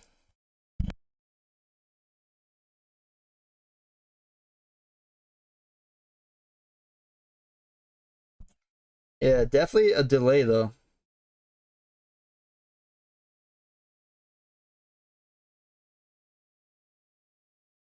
Definitely a little bit of delay from what you see on the stream.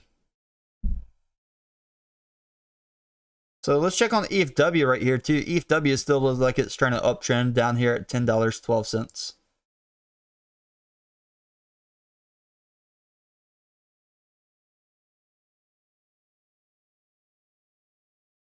Looking at Dogecoin, if Dogecoin cools down up here, then that's going to be good for people that missed out.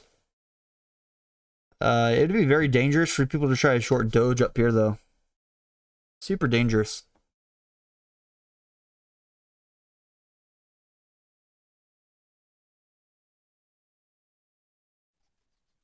Honestly, no one wants to bet against the richest man. I don't think they want to bet against the world's richest man. They really don't want to. Exactly.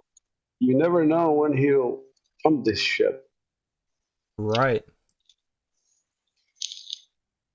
You never know. Plus, a lot of people bought Doge because of him, so I'm sure he'll pump Doge. Some of his employees bought Doge as well. So for you guys out there, I put the referral link if you want to trade Doge on futures as well. Currently we're overbought. We just ran up by 8%. 8%, very big.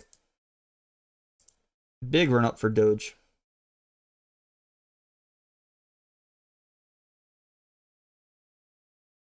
And while this is happening, Bitcoin's been trying to cool down lately. It's trying to cool down its RSI. If there's no tweets or anything that's happened in the next hour, it could help Dogecoin cool down a little bit. But long term, Doge has room to grow to above that 10 cents price range.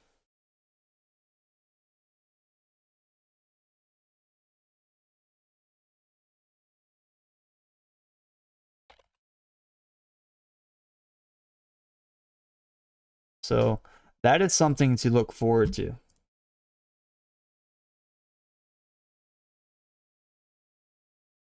So Dogecoin pumped because Elon agreed to buy Twitter at that set amount for, I think, $44 billion. And after that agreement, it helped the price of Dogecoin pump right there. So generally people buy the rumor, they sell the news. If you're thinking about shorting Doge, be very careful. If it's going to hold here on 1 minute chart, it's thinking to scalp long again. Well, it's dipping on the 1 minute. It's already retracing. It's already losing that effect. But be very careful.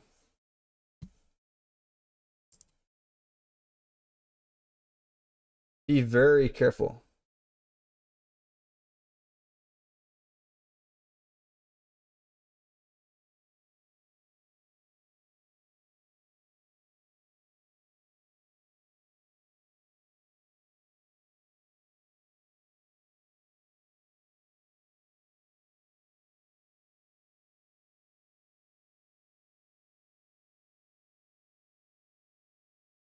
Oh, look at this bleed on Ethereum. Wow. Oh, it's like a $3 drop. It's not bad. Even though Doge had that nice pump and good news, when it gets overbought, if there's nothing that follows it on a short time frame, generally it retraces. Like in the past when Elon tweeted, it retraced. But there are moments in time where it doesn't retrace as well. Like we never retraced back to under 1 cent.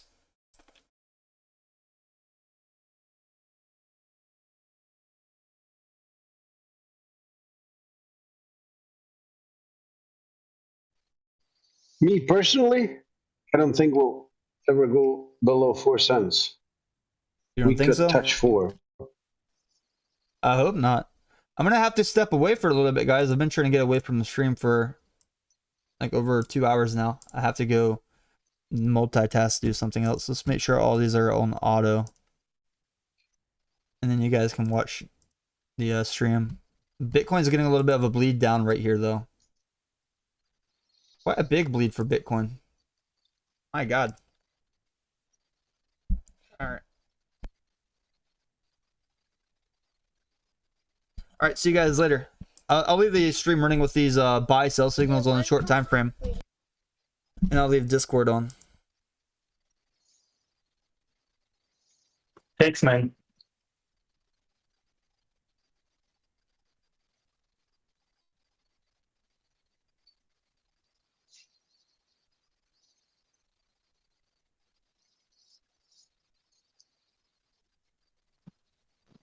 Have a good day, Tim.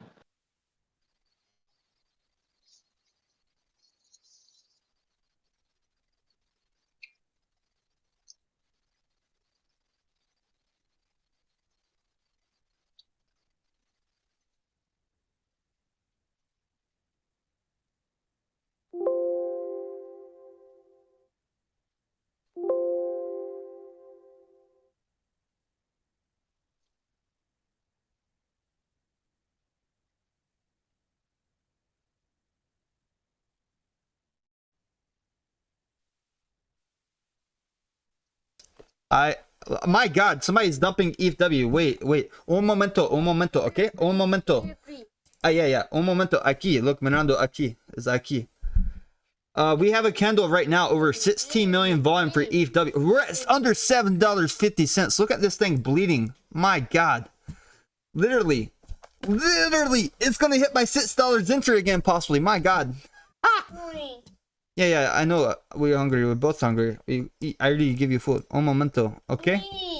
Un momento. We already eat. Yeah, we go. Un momento. Yeah.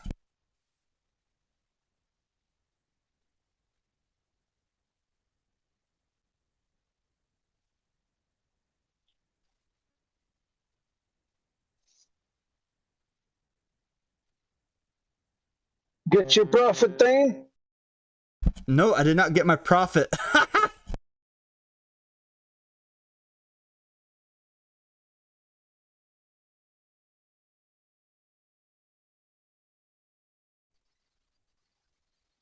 They're switching on Doge.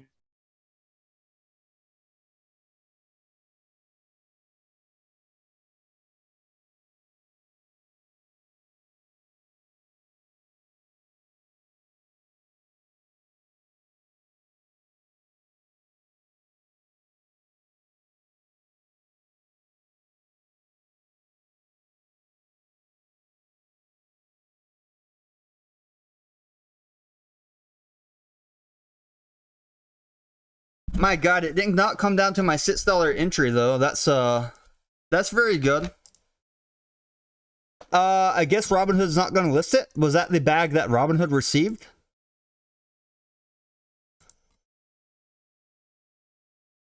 What are these lines up here? Oh, just those lines. Look at that. Look at that bleed on ETHW. Over 17 million volume. My God. Oh, look, let's just see how far that drop down was. 26% drop, 25%. If you use 4 times leverage, you would have been liquidated. That's the beauty of stop losses. That's the beauty of stop losses. Let's put this on the 1 minute time frame, because it literally took 1, 2, 3, 4, 5 minutes for that drop to happen. 5 minutes for that drop to happen. My God. And while this is happening, Bitcoin didn't do a giant drop. It's like a $100 drop, but ETHW definitely pushed us back down towards that level. That was a big drop. My God.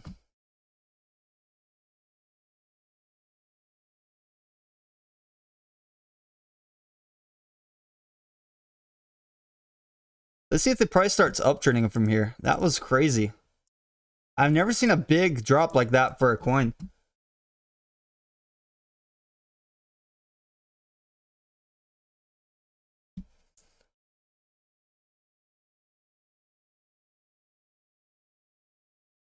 Price is already recovering from there.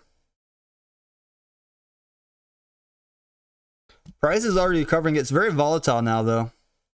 It's very volatile. Woo!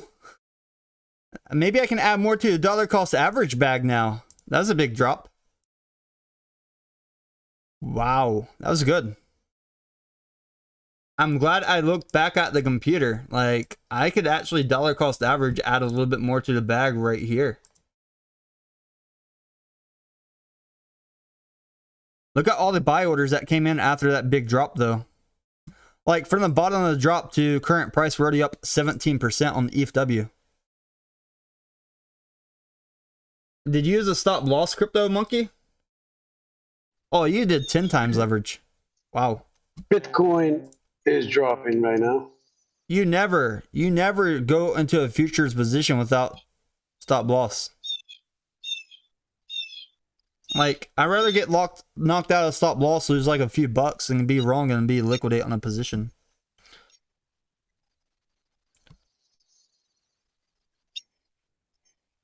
No, stops would have triggered for him there, Sin Games.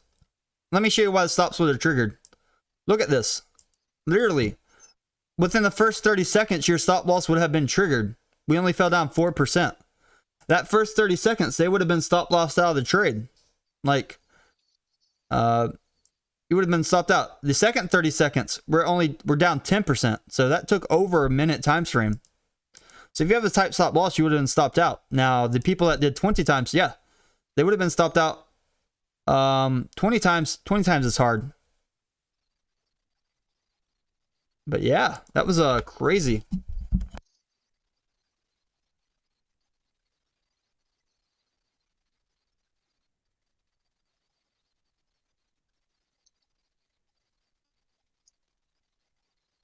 Well, I did mention that Robinhood has a lot of ETHW that if they don't give it to their clients, they're probably going to dump it on the market, use that cash for something else. If you want to trade ETHW, I'll put the referral link in the chat. If it's very volatile like this, you can even trade it on the spot. You don't have to do futures.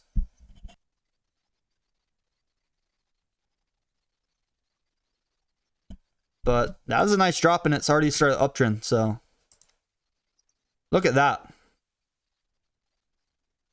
Ooh, look at the difference between a buy signal and sell signal. So sell signal popped in at 10.14. So the difference between sell signal and buy signal right here is about 12% price move.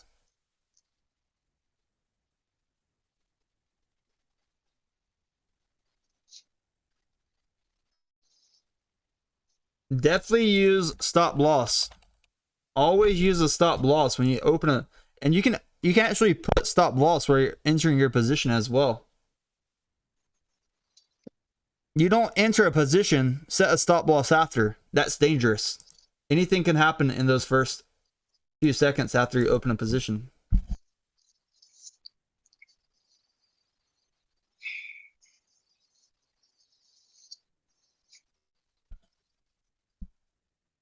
So your stop loss should be what you're comfortable losing, Crypto Monkey. And generally I do stop loss, like if I do, usually at least like, I don't lose like 1% or 0.5%. If I look at this thing on the 4-hour chart though, we see even down here, like this was a strong run up area for ETHW.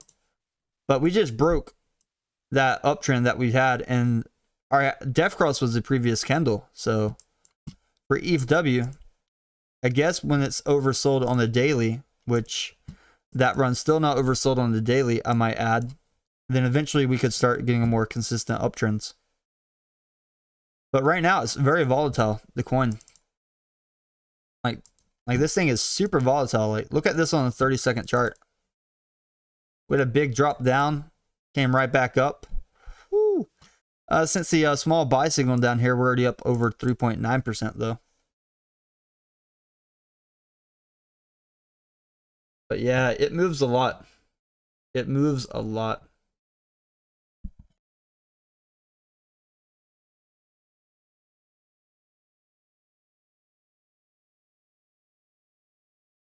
If you were liquidated there, I strongly encourage you, take that lesson to heart. There's a guy, he got liquidated. Let me show you what he did.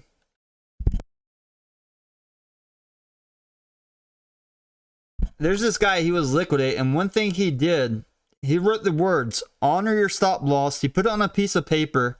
He taped it on the wall behind his computer. You always honor your stop loss because you cannot control the markets. A lot of people went long right here, though. A lot of people went long. That was a lot of people that got wrecked right there, though. So Lewis says, how do you put money in METC? So you can transfer your deposit from Coinbase. You can buy with, you can link it with Bank, Lewis. I use ETHW.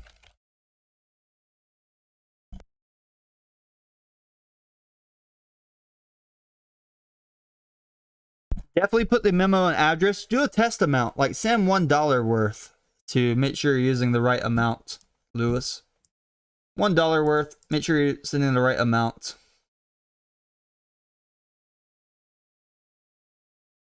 You don't want to get wrecked though. So when you're transferring money into anywhere new, always test small amounts. Don't send the full amounts.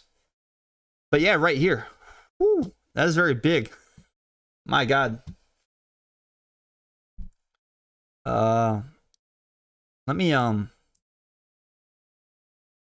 me clip this chart as well. This one's huge.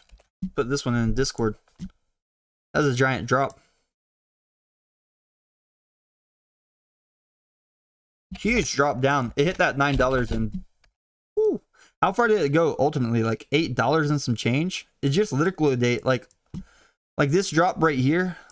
It liquidate all the 4 times longs.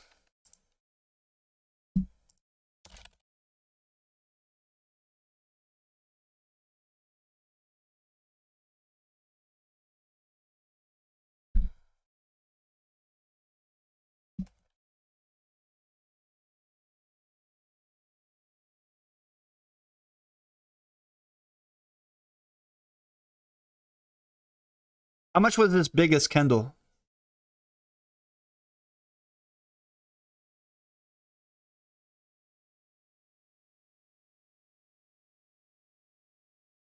So that candle is over 130 million United States dollars right there. That was huge. And let's look at Dogecoin real quick. Look at Doge. Doge did not do a full retracement yet. Isn't that beautiful? It's a scary pattern though, with the def cross right here for Doge. And we're on this liquidation blocks. Definitely a scary pattern.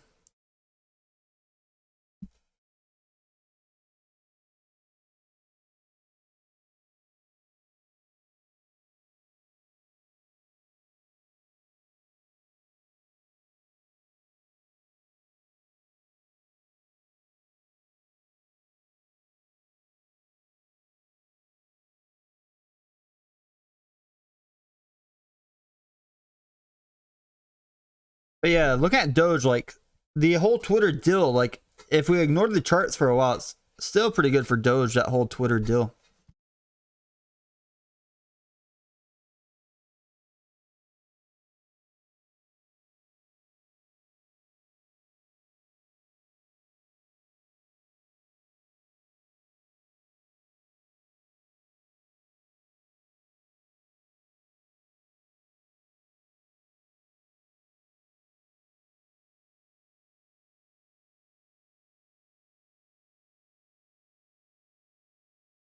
You made $150 DC? Congratulations on the Doge run up.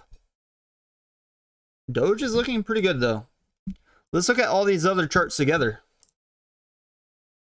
Look at that falling knife. That falling knife that we had for ETHW. This was bizarre. $2. It's like over $3.50 drop on ETHW right there. It liquidated every 4 times position that was long. Unless they had auto deposit and a lot of capital defending their position, they just kept adding more margin. Now, looking at Ethereum and Bitcoin, they're trying to uptrend here a little bit. We're all in the overbought areas, so really dangerous to enter positions up here.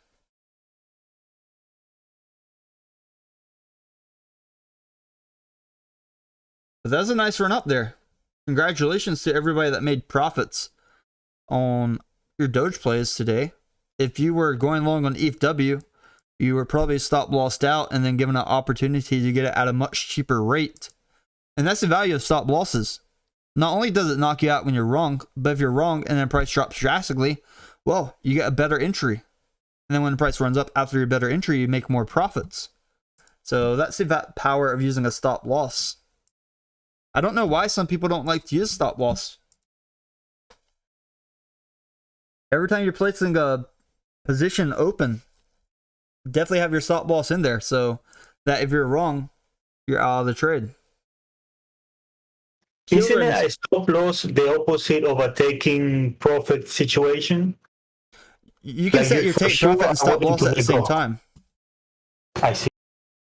You can put them both in at the same time you're filling an order on METC. Kilburn's up $700. DC's up $150. Doge did a nice run up. Even on Spot Bag's up a decent amount as well.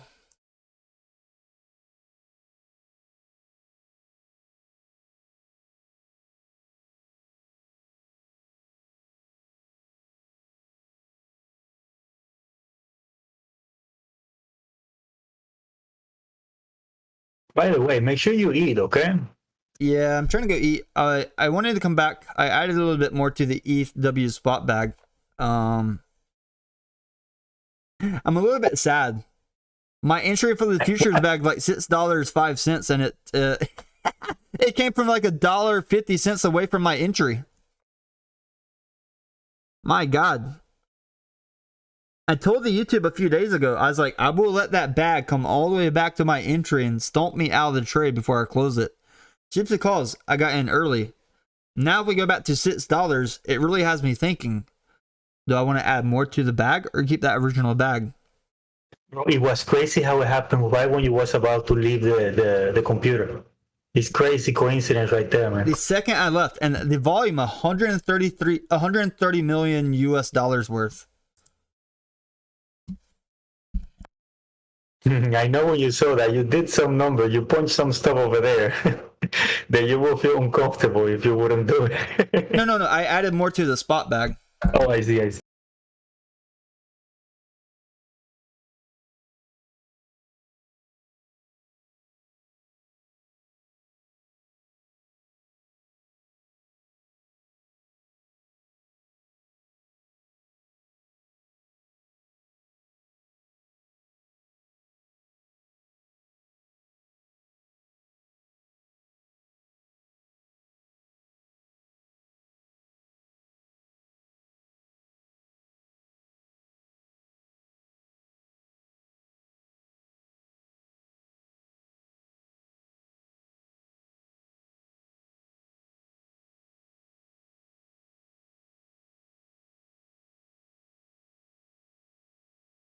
But yeah, this gave a great opportunity for people to scalp. My God, I don't even want to eat food after seeing that because that is crazy. Let me check on my Bitcoin position. My Bitcoin long's only up 191% right now. And that's about $49,000 profit before trading fees. And then Doge did really well today. So even my spot bag and my futures bag on Doge are up significantly. Although I'm only using 5 times for Doge and I got in a little bit under sits. So I'm not like super big profits on Doge. I mean, the spot bag without futures is up more dollar-wise than the Doge futures bag, because on the futures I don't use a lot of money.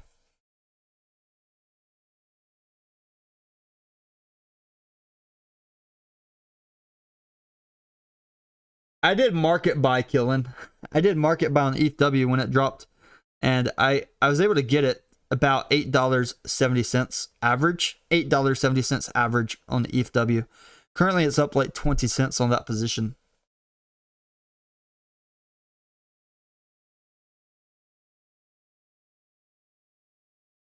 Is a very big move on the ETHW though.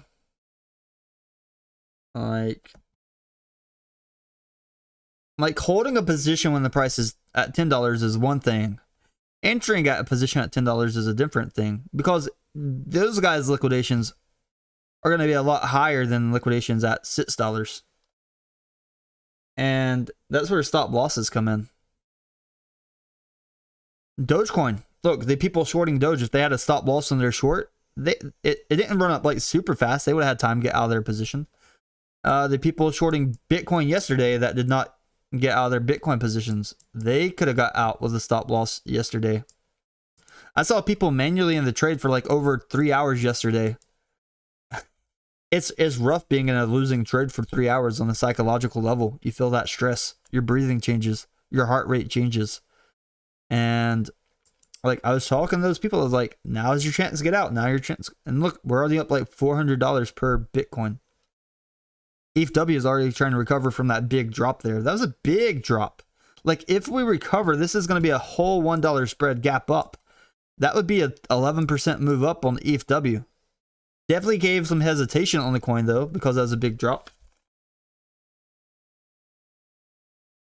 And then if Twitter accepts Elon's deal, if they go through, and then if there's Dogecoin integration, super bullish for Doge.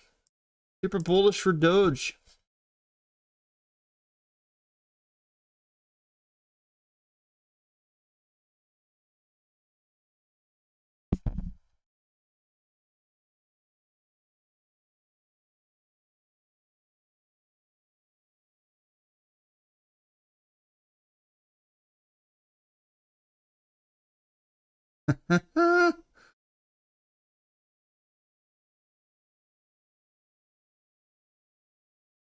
I'm going to make a new meme real quick.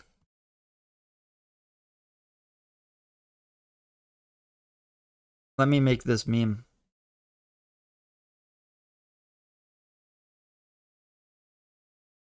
Do you think the other day I saw you taking a bite out of a sandwich?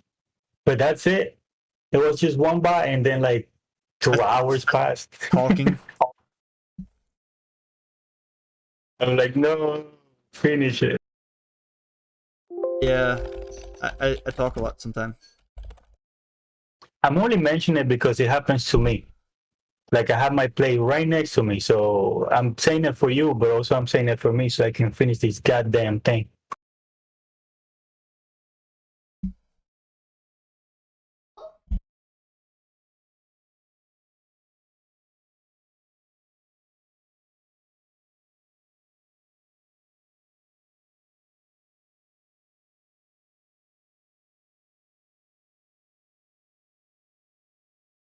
All right, so we're up significantly from my buy on ETHW, so I'm very happy about that. I don't know if it's going to do... It'd be hard to do another big drop like that again, so I felt lucky I was able to see that and get a dollar cost average in my position. So lucky. Woo! So happy about that. My God, catching a falling knife on something like ETHW.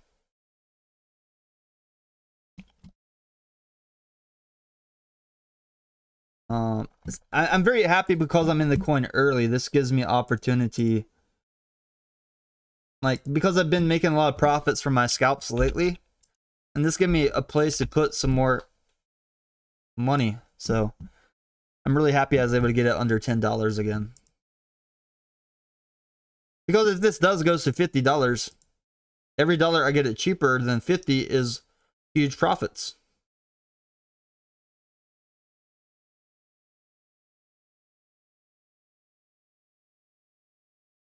Yeah, it was a massive drop. A major drop.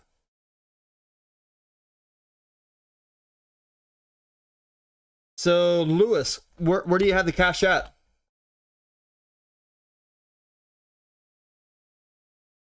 Is it on your bank or where?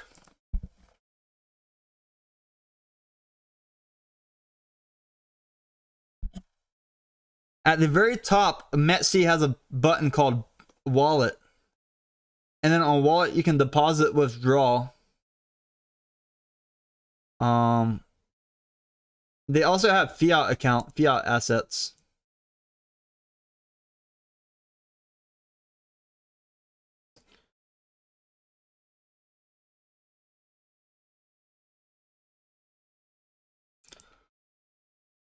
But when you click deposit, there's so many ways you can deposit. So it's not in your country. Which country are you in, Lewis?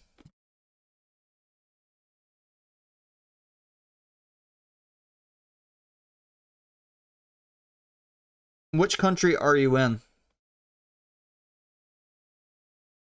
Okay, so do you have Coinbase there, Lewis?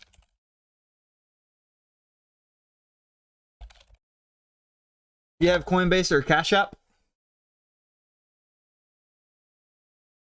But here's the thing, sometimes on Coinbase, when you deposit in there to transfer to other exchanges, there is going to be a waiting period. But you can buy SLM on Coinbase and transfer, or use Bitcoin Tap on Cash App. But when you do that deposit address, if you're using, make sure you choose the right addresses. For example, when you do Bitcoin and you choose the address, oh, they don't have TRC20. So they don't have Taproot right now. Sorry, no Taproot. But buy SLM is going to be fastest.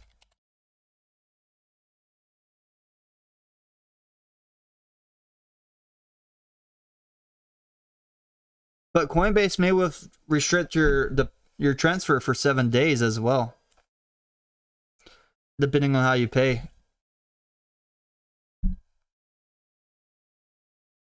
Depending on how you pay.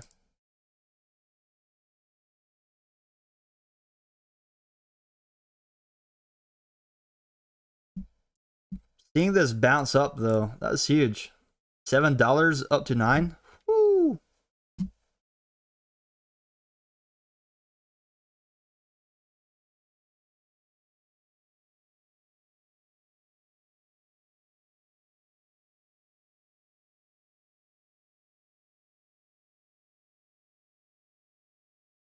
So that's like $1,000 worth right now. So I think you can do $1,000 purchase on Coinbase.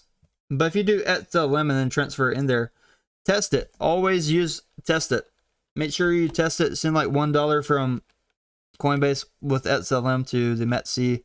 Don't send a large amount. And I'm about to step away again. I'm going to go away from my computer. I'm going to go eat now. I've been waiting to go eat. Just watching this, it was very interesting watching that big falling knife there. If you're going to do futures though, I need to warn you, futures always have a stop loss when you're entering your position. Only use money you're willing to lose. And if you really want to do futures, just without losing money, just do demo trading. You can get a good feel for that demo trading. I don't think it was one person since it's over $130 million. It's over $130 million, so I don't think it was just one person.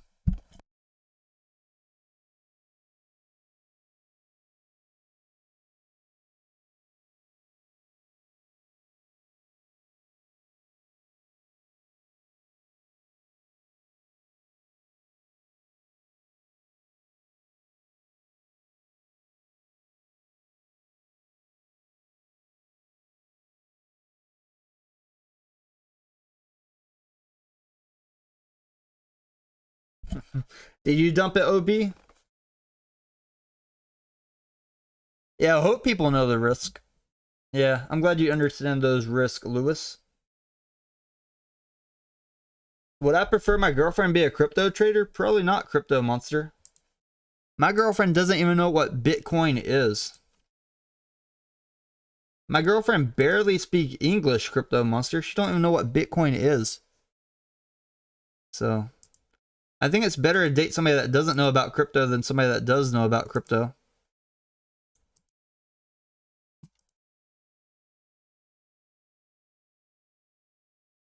Because if I want to escape from cryptocurrency and charting, it's better to do it with somebody who knows absolutely nothing about it, because they're not going to mention it to me. They won't know.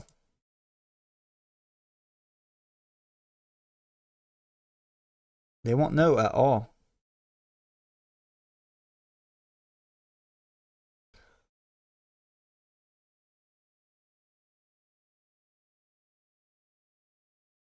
People are able to track ETHW on Robinhood already, but it's not available for trading. Yeah, there might be arguments day and night if we're both traders as well. Men and women, different trading behaviors, that's for sure. I think female traders get liquidated less than male traders because they're more risk adverse. For men, biologically, we are more prone to taking on risk.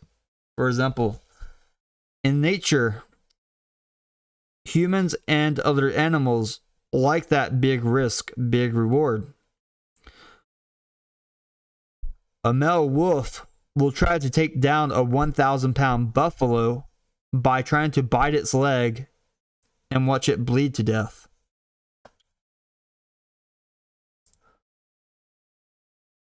Look at ETHW up here, though. ETHW is already getting these buys coming back here.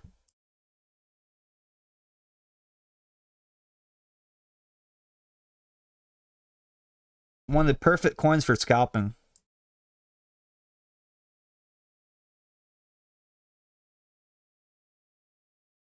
It's too late to jump in along right now. You think it'll retrace or What do you think, Sula? Don't use high leverage and put a stop loss. See what happens. So you just saw that everybody that was 4 times leverage got liquidate if they didn't have a stop loss and they held their position. So low leverage and stop loss and see what happens. That definitely pushed it to an oversold period on the hourly. We're currently sitting at like 6 RSI on the hourly for ETHW. Or you can try to time that maybe it goes down that double bottom $7.60. But if you enter a position now, stop loss, and if you don't get stopped out and it rises, great. If you get stomped out and it goes down lower, then you try to get in at a cheaper entry.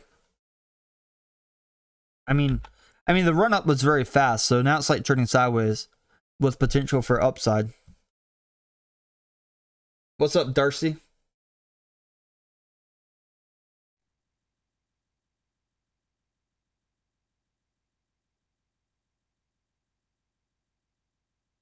So I think if you enter here and have a stop loss, say like $9.06, if it doesn't go back to $9.06, you ride it up.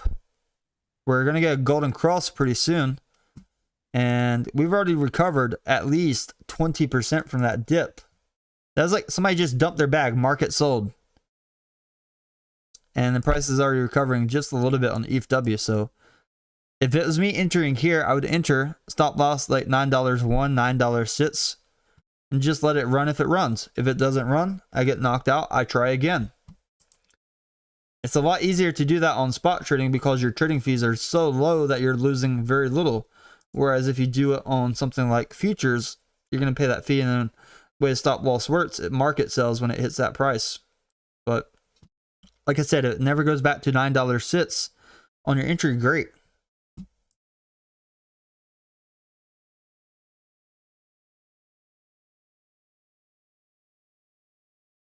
So Darcy says they lost their margin account, a margin amount on that liquidation. They didn't lose the whole amount. It was a perpetual contract, not futures. So you said you didn't lose the whole amount, Darcy, for your futures? You were liquidate, but you didn't lose the whole amount.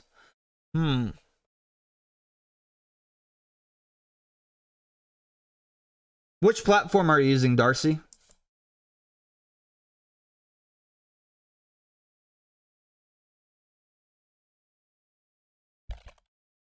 So you lost $20, not the full 175. Did you have a stop loss? Did you have a stop loss, or did you have the setting on there to protect you?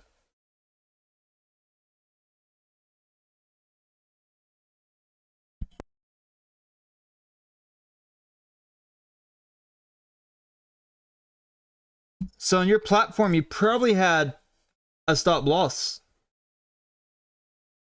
If you had a stop loss, then you were very good.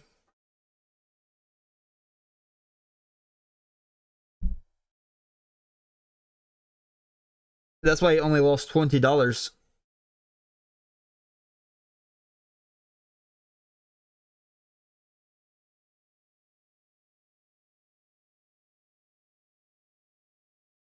Oh, okay, so it's not futures. So if it's not futures, then maybe you have a risk limit, Darcy? I don't know the specifics. You can email me a screenshot of the order and everything. It is very possible that your order didn't fill all the way earlier as well, and you only filled it with $20.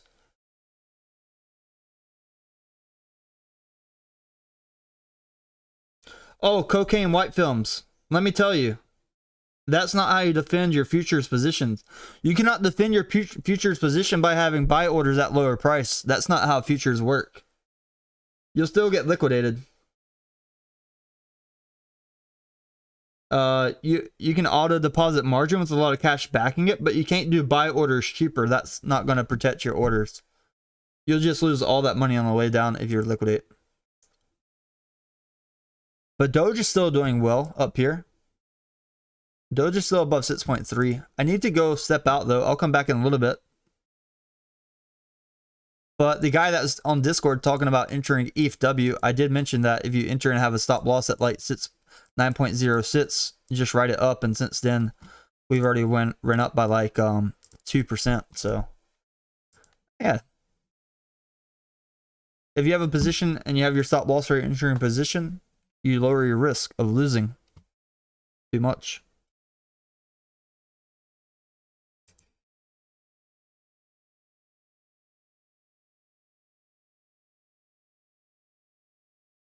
We're already at $9.26. Like, we're still down 80 cents from that drop. But yeah, I'll come back later. Definitely stoked to do some trading later as well.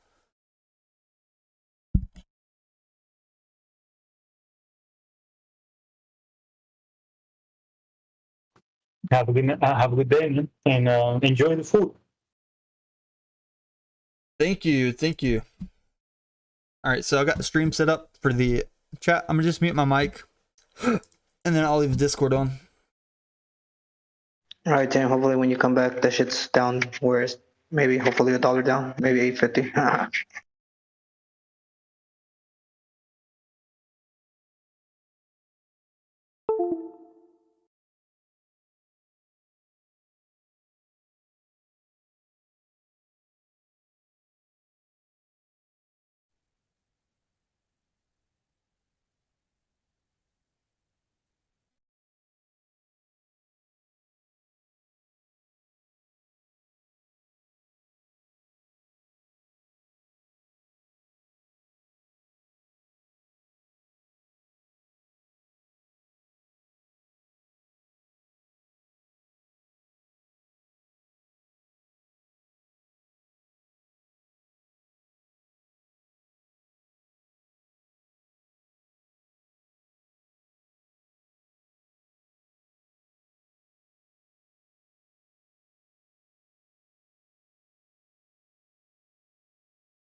Yeah.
That mic check 1 2 1 2.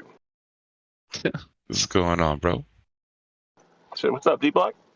Chilling, chilling. Took a couple of days off. Took a little trip. Nowhere far. Nice little staycation. Yeah, just a little out of the house. A little out of the house, chill. What's going on? What are you up to? Shit, just on lunch, man. Nice. Let's get back to these fucking charts. What you think of that 3D NFT thing, man? Jesus. This look crazy, right? No, things are about to switch up. I've already seen there's some cool shit coming with fashion. Where it's NFT fashion augmented reality. After you buy it, it's mapped to your body, and then you can wear it on Instagram pictures, or you have rights to use it to promote whatever. But it's like it's digital. It's not, you know what I mean? It's like augmented. That's crazy. Yeah, it's pretty dope. The girls are gonna go crazy over that shit. Mad one of a kinds, and like, trust me, spend all types of money on that super shit.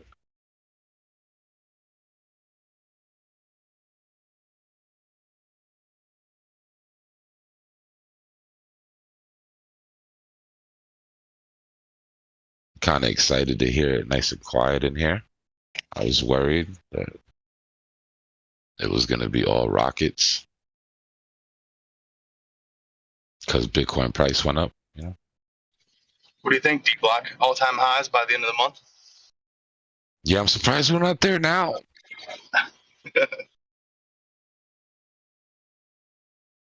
Yeah, top of the range. It's the Dixie, man. Dixie shows that it still has its limits, you know? It's human. At least it's pushed by humans.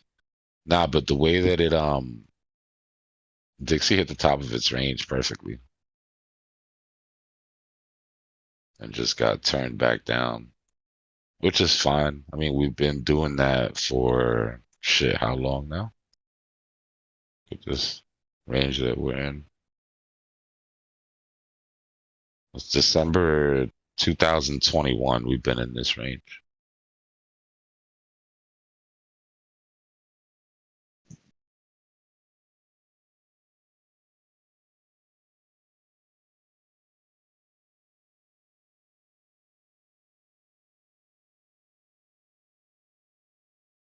So yeah, I'm just waiting for Dixie to catch support here.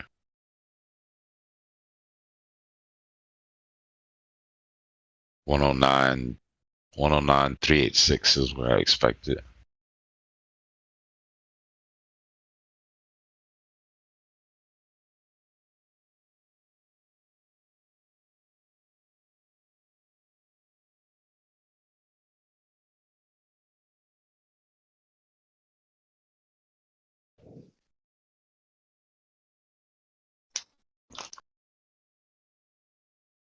What's up, shitcoin?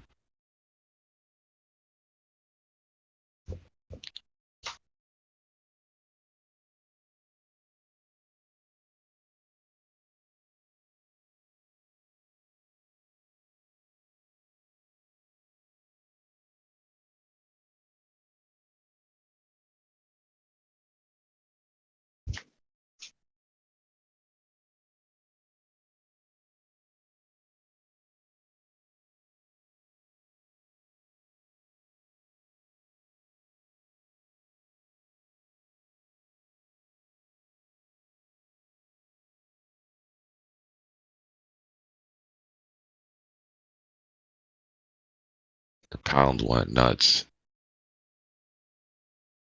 It's had a lot to do with it.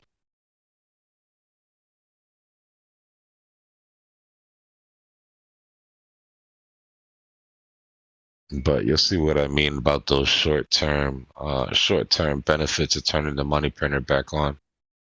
Bank of England turned their money printer back on. But this drop that's coming for the pound is going to be nasty. It's not going to sustain.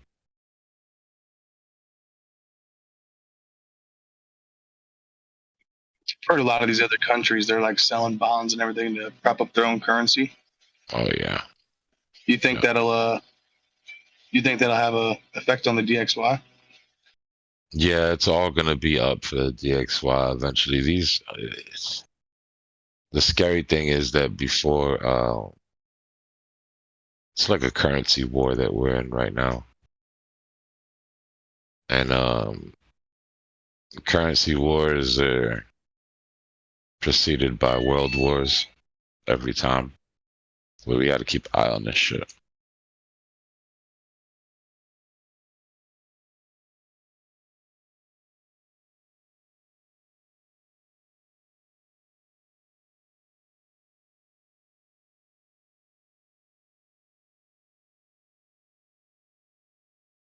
All my people that actually went and watched that Changing World Orders by Ray Dalio that I pointed out know exactly what I'm talking about when I look at this chart here. Oh yeah, I've still yet to watch that. I need to. I'm gonna save that real quick. No, that shit is a must for navigating through this shit, just to have a basic overview idea of what's really happening.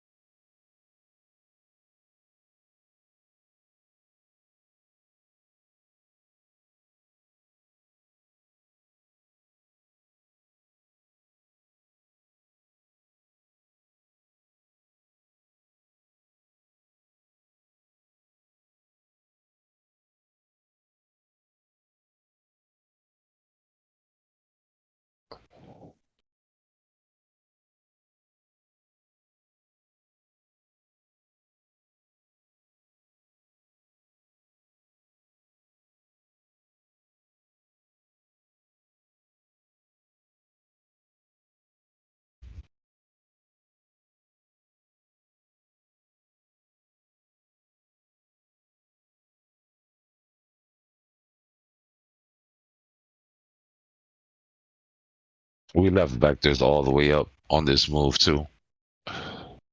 Just a good sign for the Bears. I don't know, man. I want to be a little bullish. I'd love to see a good pop. Well, I could give you here. Look at my chart real quick. Yeah, I'm looking. It's the last little bit of bullishness I have for you right here. This is this vector gap that we haven't reclaimed all the way up to 22. But I don't know. It doesn't look like we want to go up there and get that, or we're being stopped from going up to get that. But it's there. It's possible if we dip into that with a little bit of volume, you could see 22. You could see 22.4. Yeah, I just been kind of banking on the pre-election pump, but with everything going on in the world, you know, that kind of changes shit. Yeah, we'll still get it. It's just a little far yet. I'm thinking anywhere after October 20th, October 24th, around that date, we'll start to see the real effects of it. You think we could have another big leg down before then? Like going down Yeah. close to the 17s? Yeah, I mean, yeah. What better way to shake somebody out, you know? Yeah, true. Because it's getting close. It's getting close to that time, and everybody knows. Everybody's expecting a pump. So everybody's doing the same thing. Do I fill my bags now? Do I wait? Is it time? Is it not?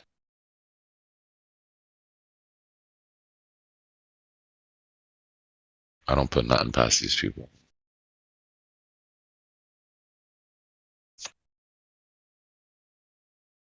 I'll be right back.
All right.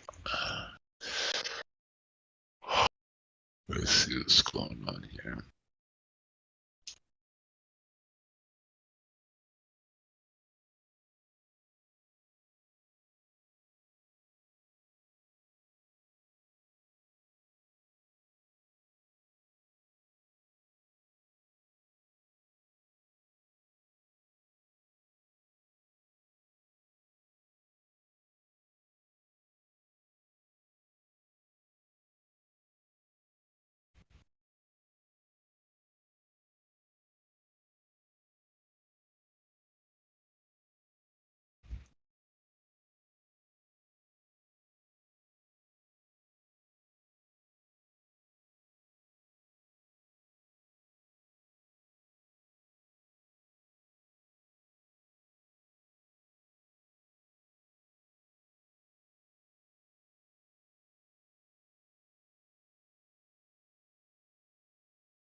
What's up, Vato? Come check me out. You know where I'm at, Vato. Vato, come check me out. Open mic.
Keep it going, Doge.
What up, losers? Shania snuck in. What up? What's up? I saw you sent an invite that says invalid. Yeah, that was a while back. I just sent you. It probably expired. I sent you a new one. There's nothing going on over there yet, though. Wait a minute. Do I hear a voice of an angel? I think I do. The devil was an angel too. What's up, Shania?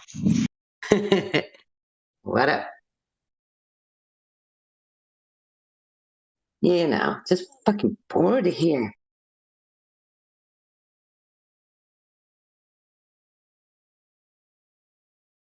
What you guys up to?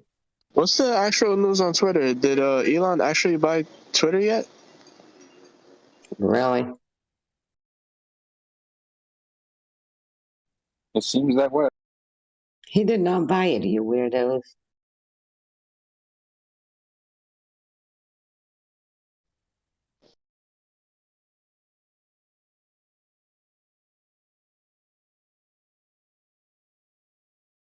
Yeah, just getting out of work. I got promoted, so I think we got different times now. Yeah. The rumor is that he's willing to buy it with that $44 billion offer he made, but it's a rumor till it comes out of Elon's mouth. You called me a weirdo? I called all y'all weirdo. We're asking a question? Mm-hmm.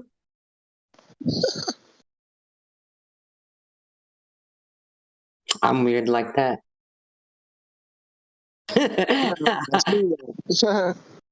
I love how Robert is just laughing his ass off over there. Wait, what? I said, I love how you're just laughing your ass off over there.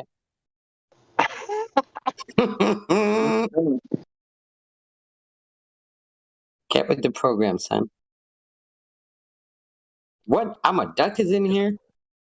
What's up?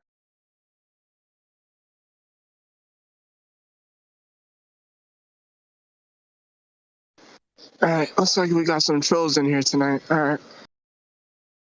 I am the biggest troll ever.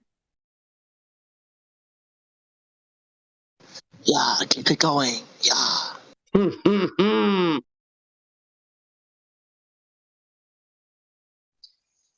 Hey, girl.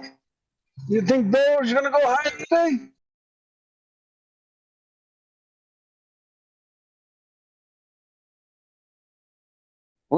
What was that? What's your name? Who's trolling right now? What? She's not trolling. Where's my next ex-husband? He was on yesterday. Well, I'm not over here asking a simple question. He's over here being sarcastic and trolling.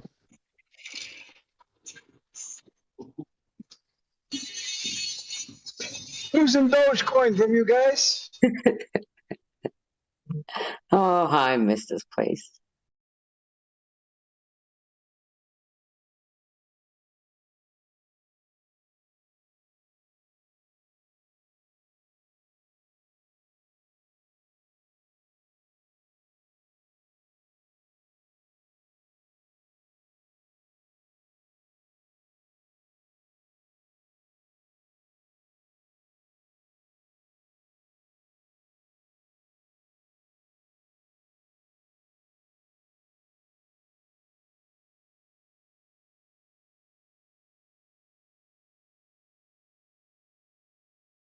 Yeah, I've been talking to Tennessee. Guess he kind of took off a little bit too. Yeah. Yeah, I gotta every give now him. and then. My bad. Go ahead. I gotta get with him. He owes me some money.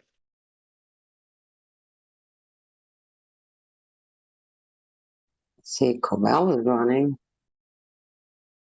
Yeah, I was in Deso. Like, I bought some Deso at $6. I sold it at 16 and then hit 21. I don't know what the hell it's gonna do.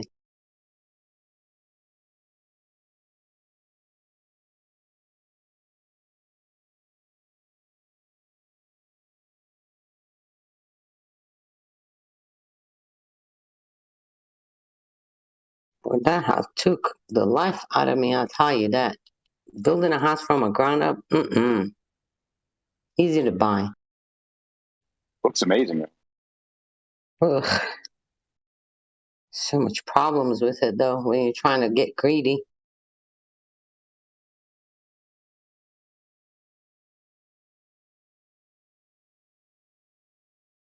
Hey, so for those of you that thinks I was trolling, I'm not trolling. That's just my bitchy ass personality. Sorry. All good. I don't really know you. Oh, you'll know me.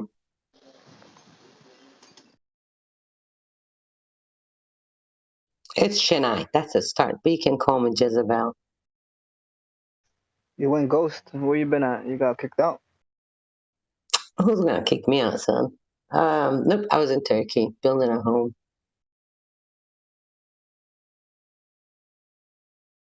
Cool. Tame loves me to pieces. Right, Tame? If your ass is around. He's mute. He's on mute. Yeah, you're like probably one of the females that's been around. I'm one of the clean ones. I haven't showered today. He said female. Oh, female? That is a clean.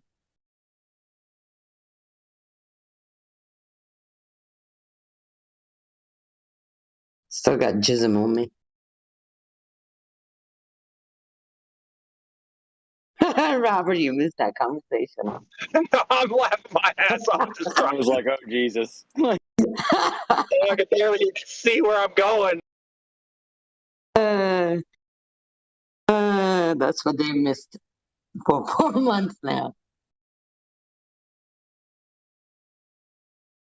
Tell your wife I said hi. I will do that. Remember, some thought that Pisket was a female for a while. Yeah, all of us did. Whatever happened to Pisket? Is she still alive? He's got a beard, and apparently he got like hacked or something. I heard. He has a camel. He turned into a camel.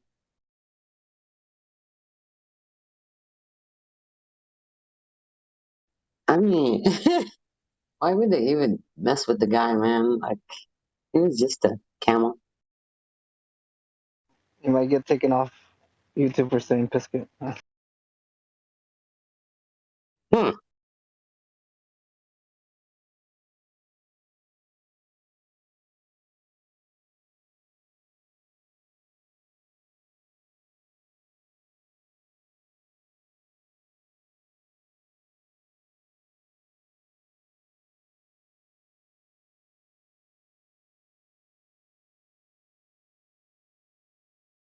Shania, have you bought ETHW? Like Tim's been talking about it for probably a week.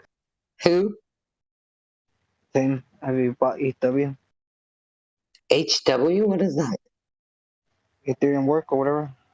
Oh, no. I haven't, like, I've been just staying on the sidelines.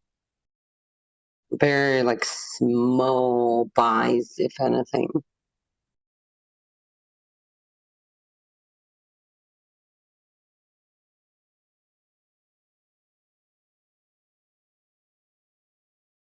Because until I see BTC kind of. You think it's a fake out or is it bearish?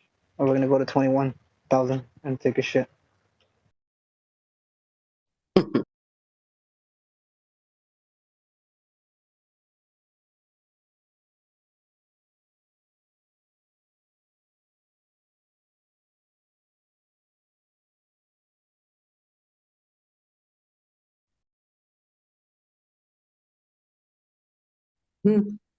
We'll see. I think this is pretty steady right now. What about 14 Gs? I don't know. Before it goes right back down to 3,000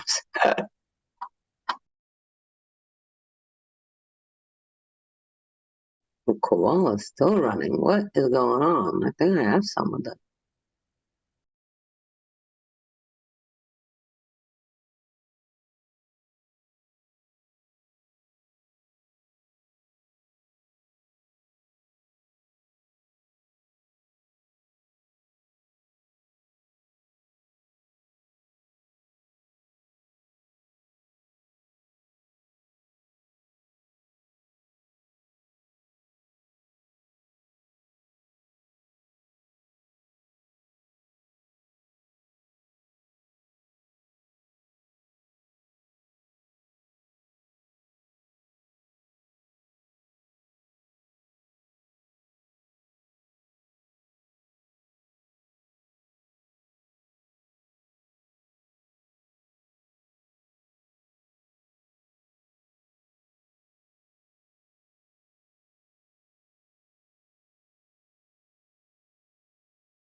Robert, are you playing futures?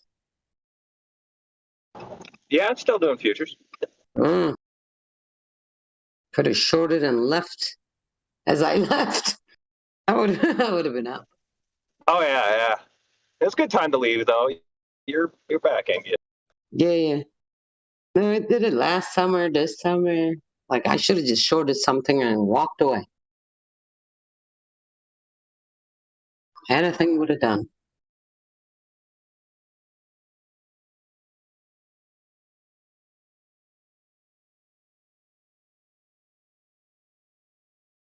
Now we have a tiaras and tux. Well, actually, tuxes and tiaras ball at the Pentagon.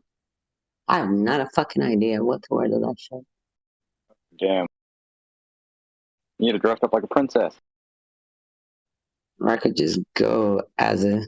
I was gonna say something. You switch it, and you wear the tux. Your husband wears the tiara. We both could have wear a tux. I think that would work awesome. I'll wear the pink tux. I want to see what they have to say about that. It takes a man to wear a pink tux. No, me wearing the pink tux. Actually, yeah, you're right. He could wear the pink tux, and I'll wear the black tux. There you go. Sounds good.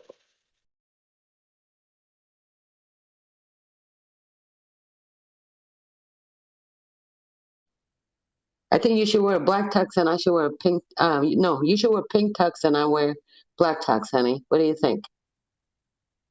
Yeah, you do the pink. Is that Mike? What's up? He said, "Nah." He's in the other room. He's in that room. Roberto says, "Hi, where are you?" But say hi to Robert. Hi, Robert. What up? What's up? Not much, man. How you been? Good, man. Good. Got a promotion. Got a new house. Doing good. Congratulations. Did you get a dick implant, though?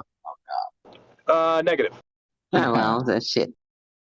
Not when you're rocking a Coke can. Yeah, I'm trying to find slacks that fit, you know? Why are his pants all stretched out in the crotch?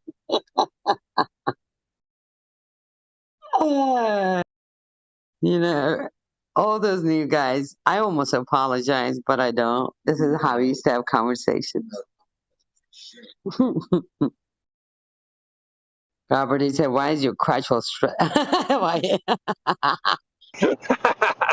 He said, why are your pants stretched out in the crotch? I'll have the wife send you an email. Oh, Lord Jesus. Jesus, no thanks.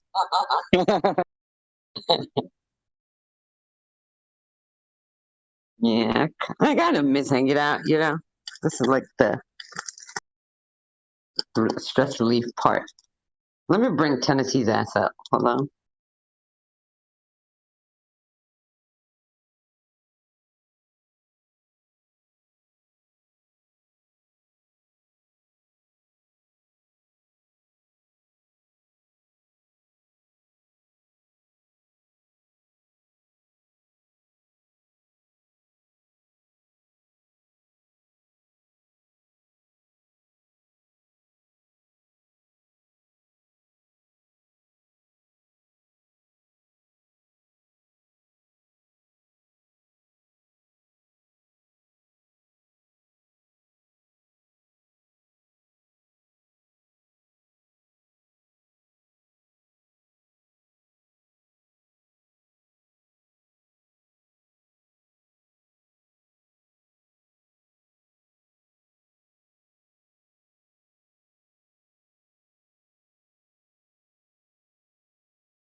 Is Bama ever coming in? I thought I saw Bama the other day.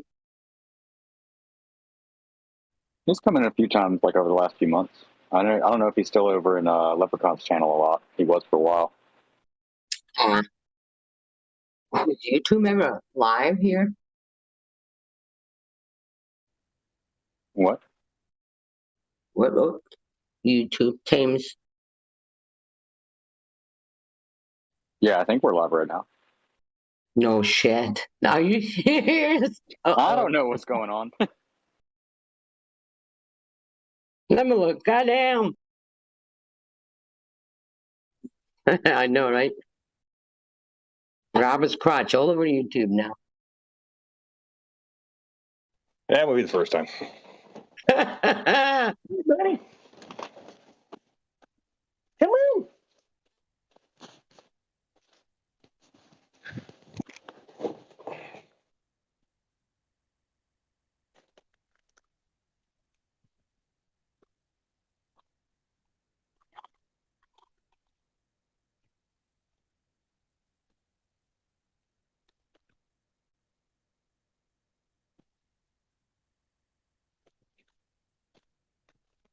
What are you gonna play? All right, feed the kitty.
What?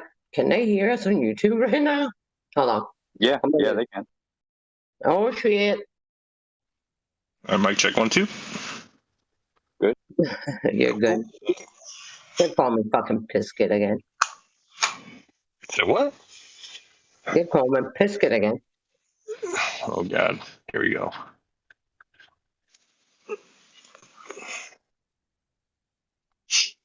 They call me Marge.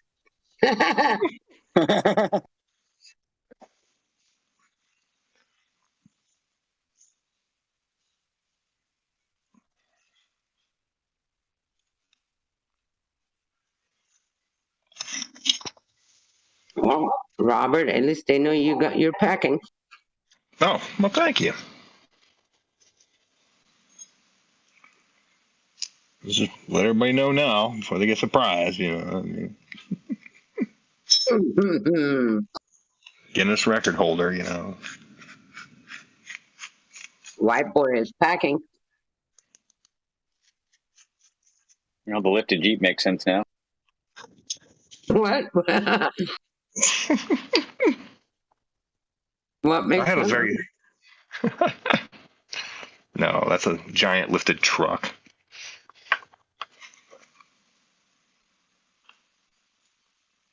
All right, I gotta switch my Corval is going up.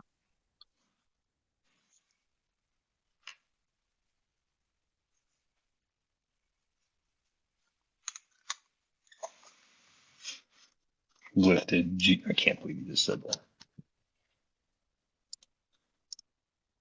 Yeah, I need D-Block because my son is begging me for retro 4s for Jordans. I should have like $200. The D block question there. I mean, if his feet weren't growing every month, it wouldn't be as hard of a decision to make. But every few months, he's a size up. The kid is 11 and he's wearing my size right now. You give him a pair, but it's like 4 sizes too big, so he doesn't grow into them. I thought about it for real. Just stare at him for years. Look like a fucking clown. He's already a big boy. He's thick.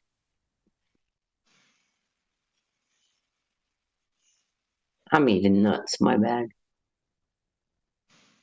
And they're not my husband's. Oh, that's still on your shirt. You're good.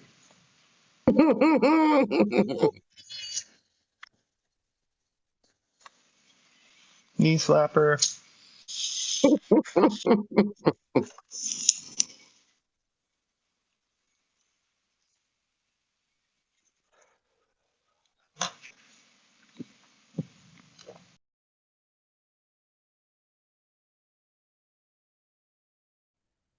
Dude, I am not Pisket, I'm Shania. Hello.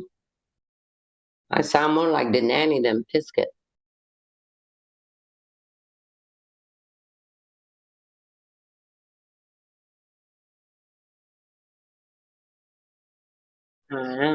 I got boobs. Pisket don't.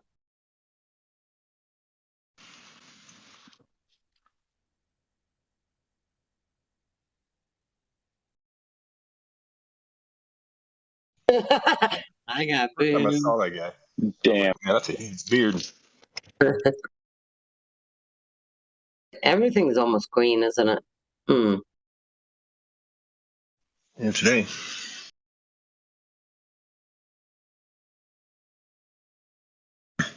See, I was in a huge long last night. I took profit because I didn't want to sleep on it, and I woke up. I was like, damn. Long on what? I've been playing with XRP for a couple days now. Yeah, you know, it's slowly sneaking up there. Mm-hmm. I just been in and out on trades, you know. Sometimes 2 or 3 days staying in a trade, but Damn. yeah, futures trade too. And 10x, a lot of dry powder, so I should be all right.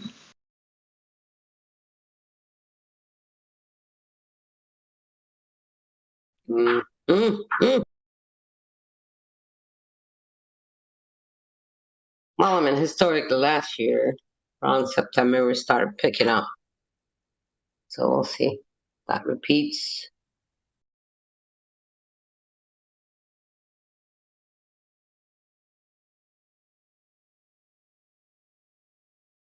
I mean, I haven't sold anything since May. I think I sold most of it in May, and then when I left, I just kept it just the way it was. Of course, I watched it go down like almost 80%. I was like, holy shit.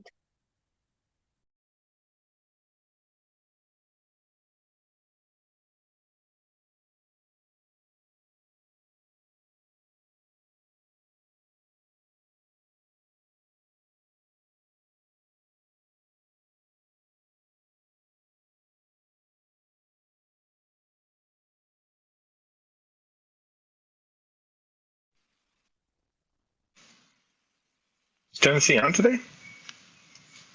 We've been texting back and forth. I told him to come to Discord. Oh. I don't know if he's coming on or not. He hasn't responded.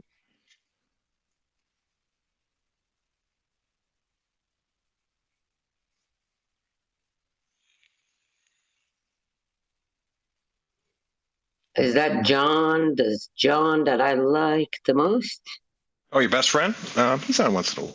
I've seen him on very rarely. A couple times, that was it. God, anybody could boil my fucking blood. That'd be your buddy.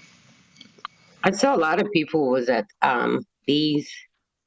Yeah. He spends time over there, I believe. Maybe I should listen in on that shit.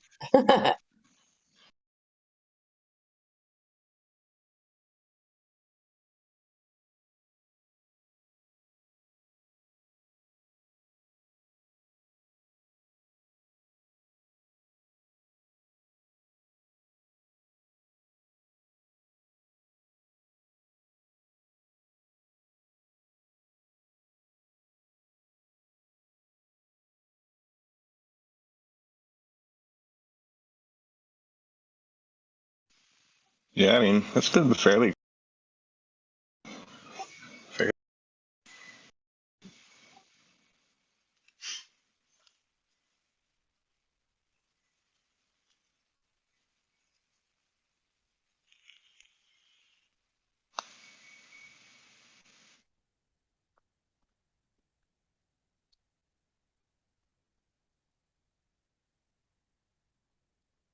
I mean, I'm looking at the prices. Like, if I do at spare dollar, I would be buying now.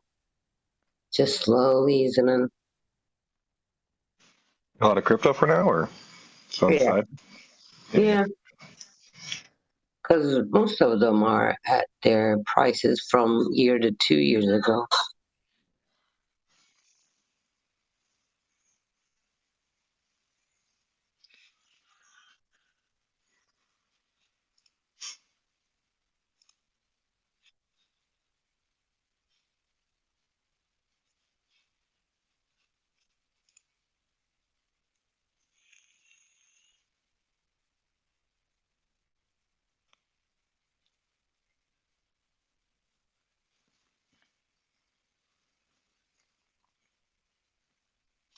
Yeah, we're all still hoping for lower lows, so. Mm. But fundamentals say it, but when's it going to happen, you know? It's the fun part.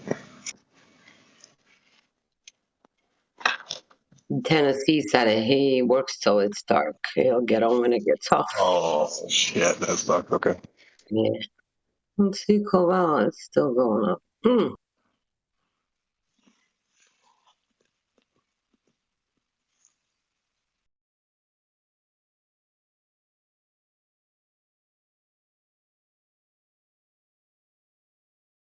I'll tell you, I had high hopes for like DESO and API 3.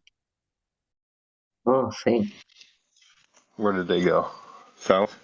So everything went south, other than only one coin that did not go south since I left was Chili's.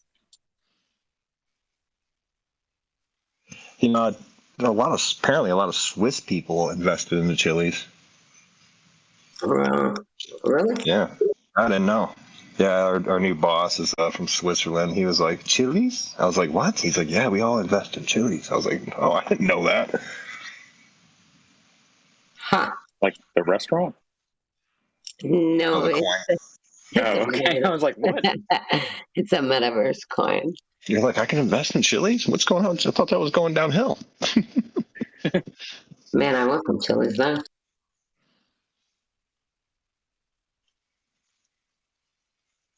I went to Chili's once and won't go again. Really? I love their. Yeah, I must have had a bad meal or something, but Ew. That'll do it. that'll do it. Yeah, I was just like, what the fuck is this? This like frozen food that was reheated? I don't know. Unless I got the end of the batch or something. Frozen food reheated is correct.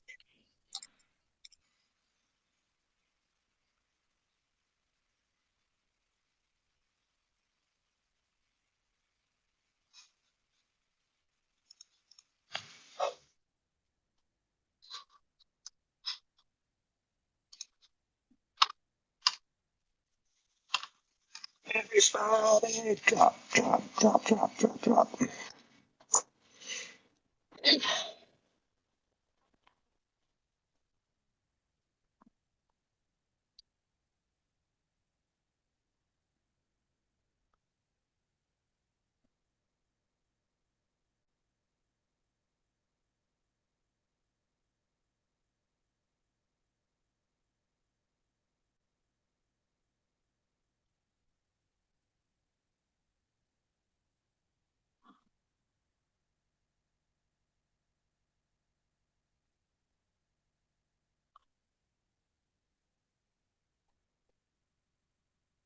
So yeah, this has been it. Hmm? But yeah, this is pretty much what it's been since you've been gone. Yeah, pretty much. Yeah, y'all stopped during the video chat and all that stuff. We moved into VR though. Yeah, we started dabbling in VR, poker and shit. Watching charts, playing poker.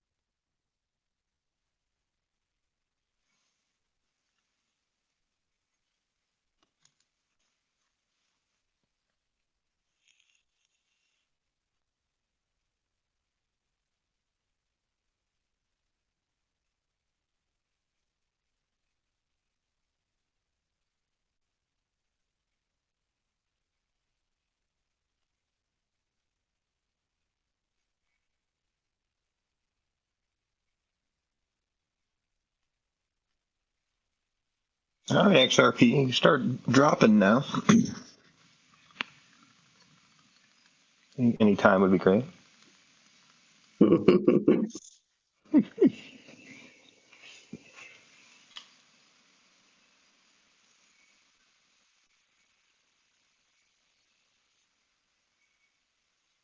Well, nobody's talking at bees. Usually there's people over there talking. Maybe See, near you- the yeah.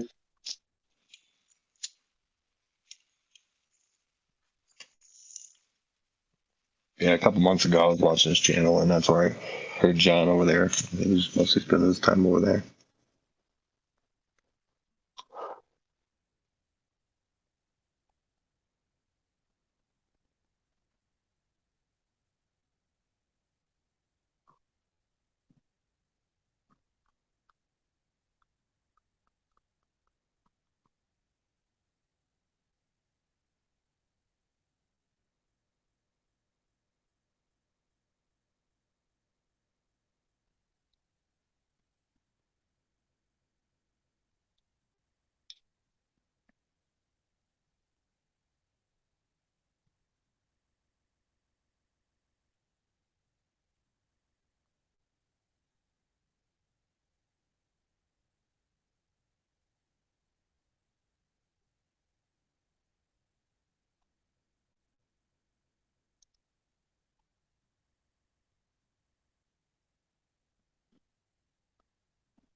How's your little one doing? The little guy. Who's the little guy? Yours. Oh, he's doing good. He just went to his soccer practice to find out it was canceled because it's raining. Mm. He loves turkey. Oh, does he? Is that his first time over there, or? No, we go there every summer, but this is the longest he stayed, and he did not want to leave.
Who's that breathing?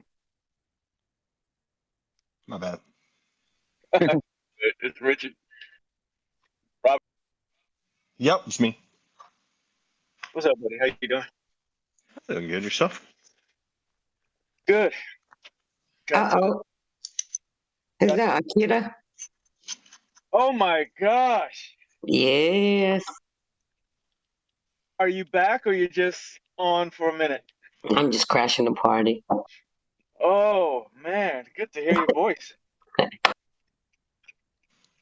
Bet you missed Good to hear it. your voice. Yeah, I missed you. I did miss you. Mm-hmm. Well done. I know. I know. See? You hear that, husband? People miss Even me. the wife. She's not back Yeah. yet? She's still over there? Hey. I missed him too. Yeah. I don't want him getting mad at me. I missed him too. Please, he'll pay you to take me off his back. Yeah. As long as you're not trading passed out on the kitchen table again, he'd be all right. About my fucking drink.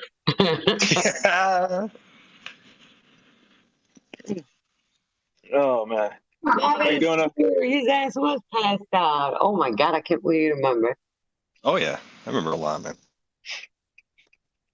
Yeah, that was fun. Good times. Shania's like, look at this shit. Like, oh my god. Fucking hardcore.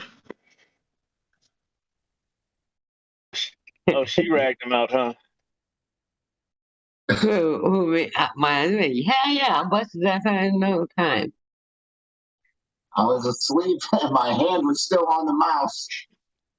She ratted you out, brother. She videotaped that shit. She turned the video on.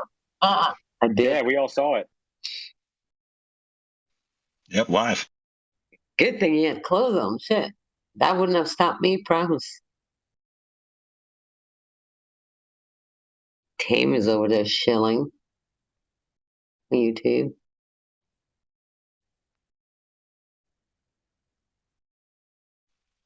Oh, he's on YouTube. What's up, Dave? Profits today. You know, Tame is he's talking about that Ethereum W probably. He's in love with that thing.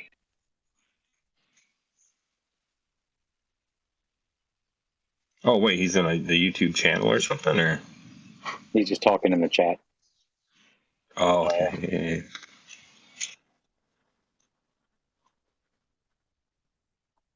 I was like, wait a minute, I thought we were on YouTube. How is he on the YouTube channel on YouTube? This is crazy. What is going on?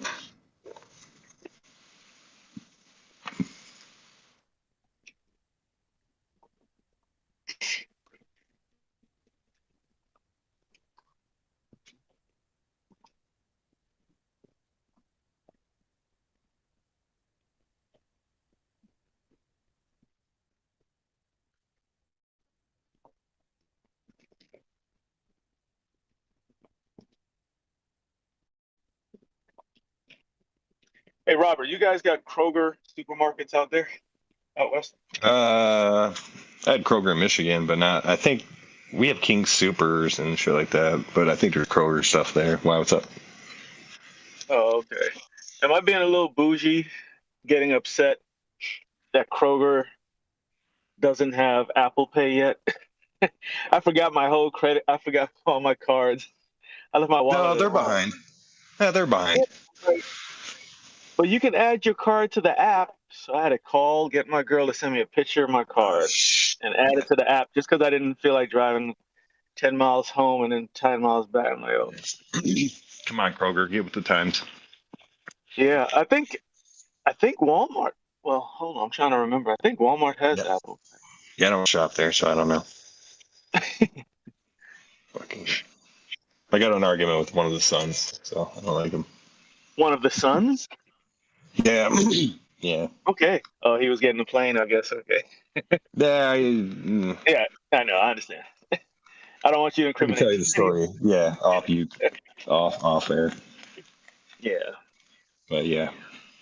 At that moment, I will never shop at that store again.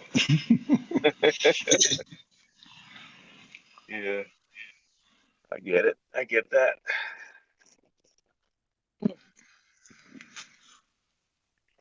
But I get it too, you know. Mm-hmm. Yeah. Totally get it. I've been there, done that with certain businesses and stuff. Just get pissed off employees or somebody. I'm like, fuck y'all. That's why I was like, are you kidding me right now? Oh my god. All right, man. All right.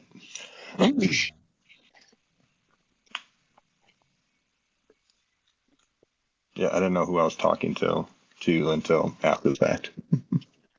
Oh, yes. Just some random rich dude, man. That's all it is to me. But would you have acted any other way? If you knew it was him, you might have been a little more hesitant to say things or whatever.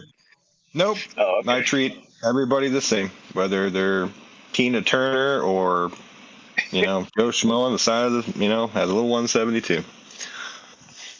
Gotcha. Yep. I was like, what the? Talking to another manager, he's like, you know who that was? I was like, yeah. Well, in that case. Oh, wow. Good. Could have got his autograph. Oh, whatever the fuck. Bye. What are you watching tonight? XRP, Doge, obviously Bitcoin, and I'm eyeing up that Luna C. Just keeping an eye on it, and ETHW. Obviously, it's been spoken about for a while. Yeah. I think I'm not gonna be doing futures for a while. I've lost more money in futures than doing anything else in here. I'm like, damn. Within the last few weeks. Because you're greedy. Because yeah, that too. I mean, I was taking little $5, $20 gains, then I started getting up to 100, and yeah, I guess. DCA you know what I did? Getting in the right position. We were discussing that. Remember, nice and slow, nice DCA in. Yeah. No, I broke the cardinal rule. I went to sleep on something, got liquidated, lost like $400 on one drop. Whoa. I mean, the bad thing about it, it was Saturday. I had $300 in the account. I was up over $1,200 and thought I was Billy Badass, I guess, and was feeling too confident. And I let 400 ride overnight, and I just woke up and I was like, "You dumbass." Yeah, but what was your leverage, if you don't mind me asking there? 9. I can't. It won't let me go any more than 9. I don't know. Maybe I got. Okay, so it wasn't like 40x or some shit. No, it won't let me go that far. It won't even let me go to 10. It says I don't know if I don't have enough money. I don't have because I don't use KuCoin a lot. So. Oh, it's on KuCoin. Okay. Yeah.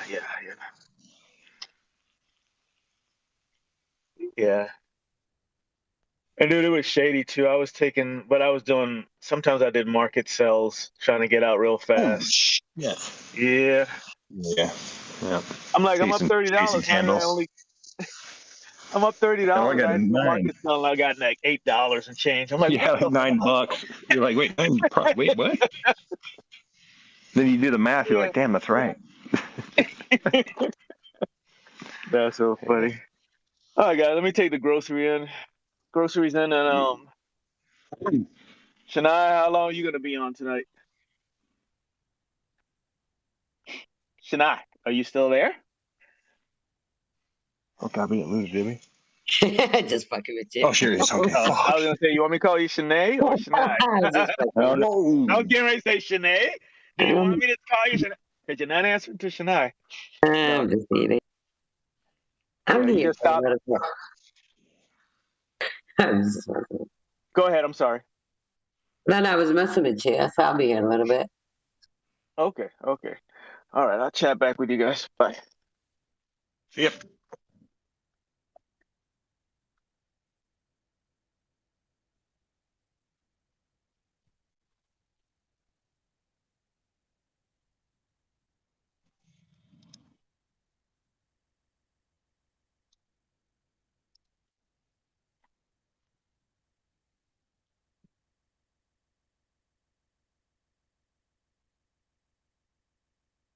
Actually, Tennessee texted me just recently, a couple of weeks ago. We had a plane crash nearby, and he's like, "Bro, was that you? Were you friends?" I was like, "No." He's a guy.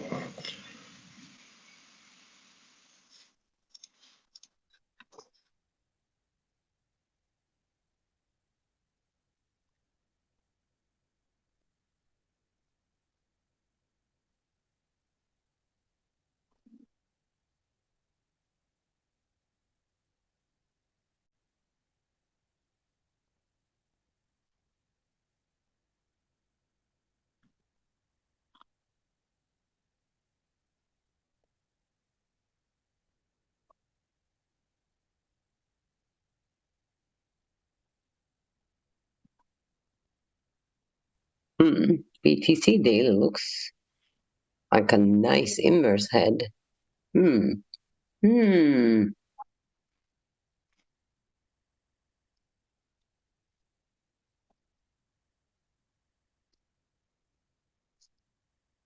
Jesus. 1,090. And now this one.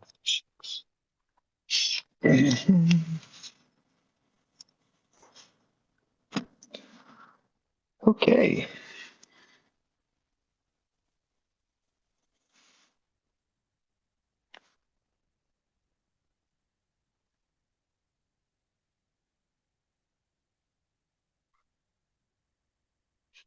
Or Bitcoin's gonna come around here, retest at 20212.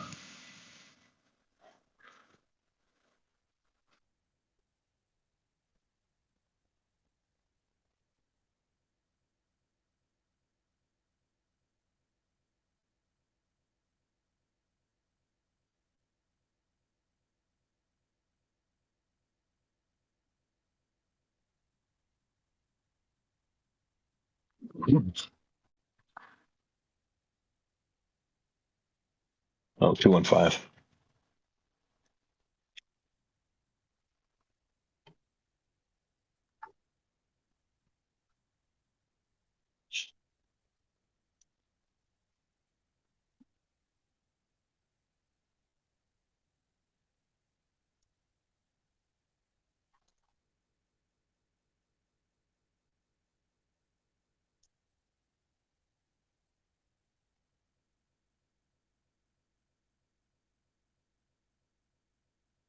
And we had Doge still trying to go.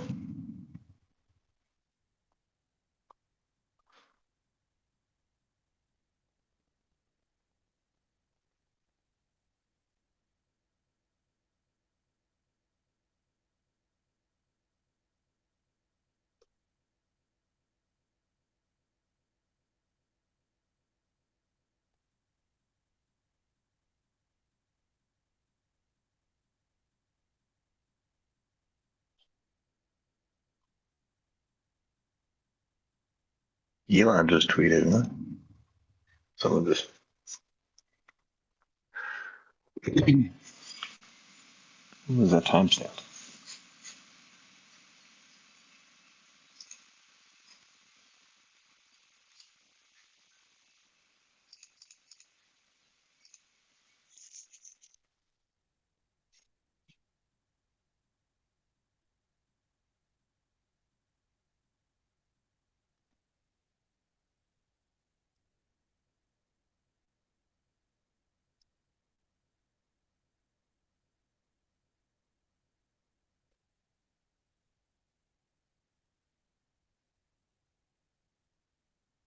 Here's your chance, Doge. Come on.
What's everybody in right now? Anybody any plays on the sidelines? Short and long in?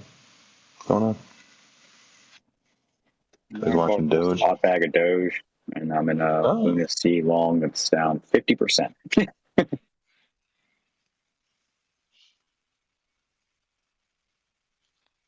Send it.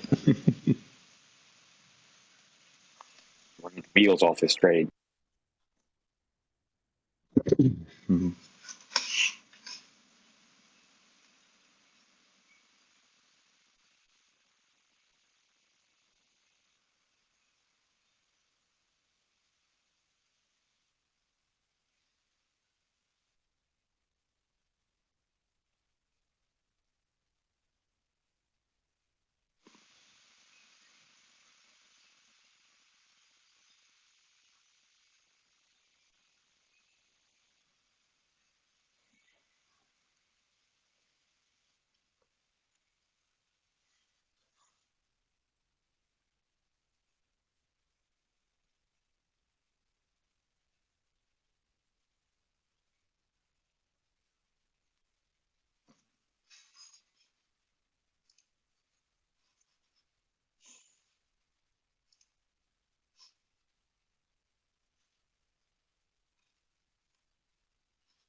Sent it a damn email. I wanted to put more in the short. Came back down to my buy.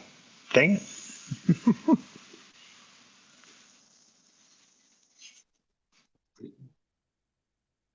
Bitcoin, go home. You're drunk.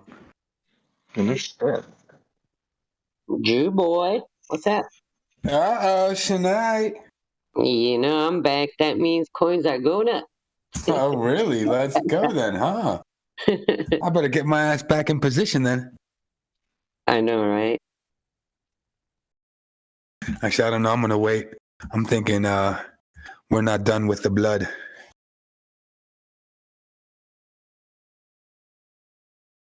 Yeah, I don't trust it either.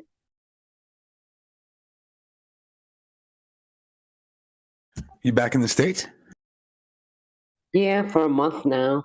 Just trying to slowly, get used to being in this boring ass country again. Yeah, different pace here. Definitely.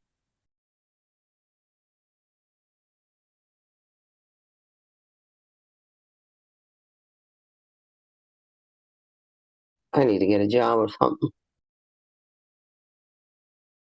A job? Who needs a job these days? Dude, I can't sit in front of a computer anymore. I gained too much weight last year. I gained almost like 10 pounds last year just sitting in front of this crap.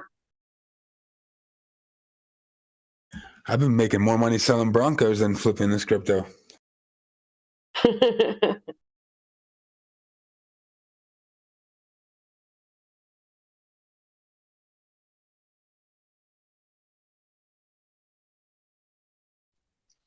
Jewish and I. How you guys doing? Pretty good. How you doing? How you doing?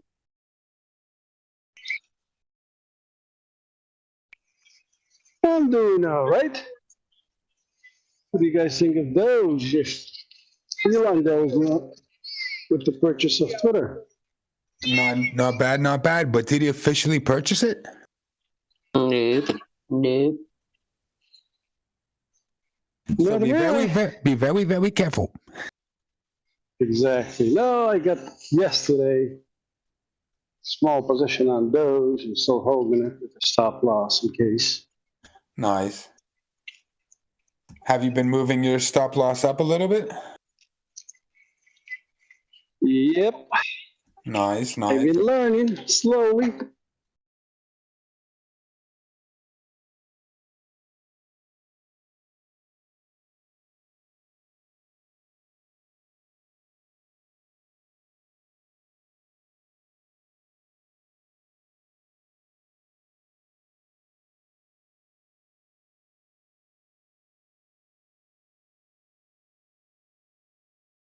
Now, Sin, what up, you? Well, shit, I do have $200 worth of Seller on Coinex. Where should I crash that at?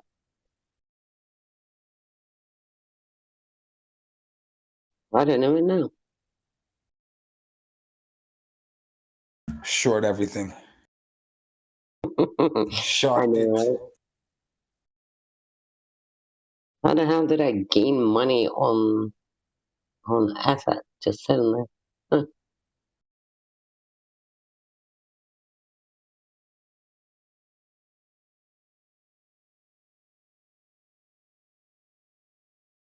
Yeah, I don't know. I'm still thinking Bitcoin can hit some very low numbers.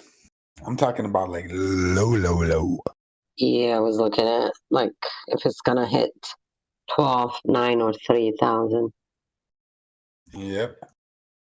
I'm thinking it can even collapse. Hmm. Luna 2.0.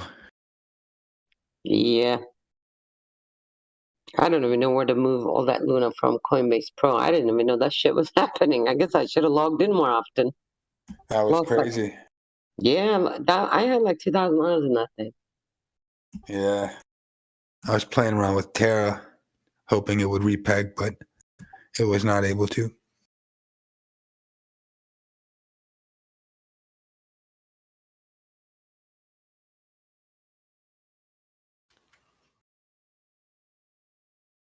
I sold my Doge at 14.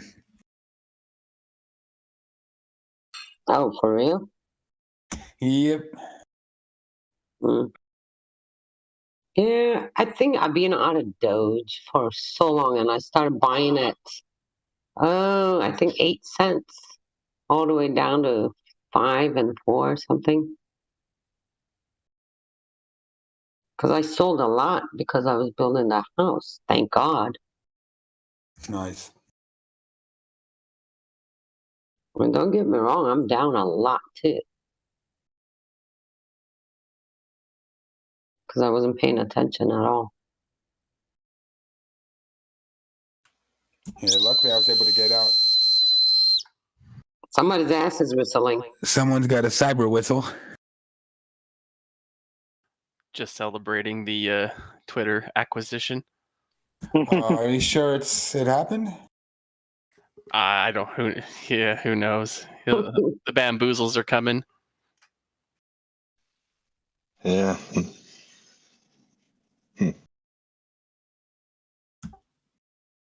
Sorry, I didn't mean to interrupt with my cyber whistle. Can you carry on? It's all good. Actually, I got to go feed the cats real quick. I'll be right back. I thought that was your nose. Everybody who ordered one of those is obligated to do that at least once when they get it. Yeah, when I did it, I scared the shit out of Tame. It like blew his headphones off, he said.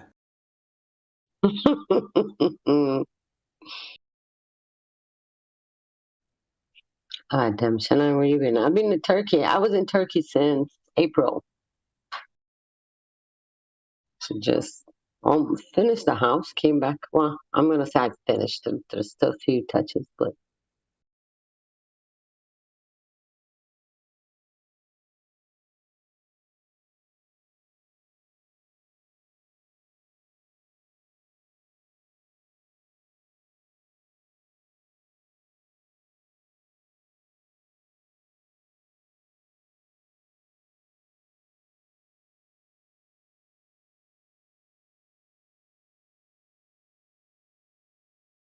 wait, how does Coinbase have Luna? Is Luna still alive?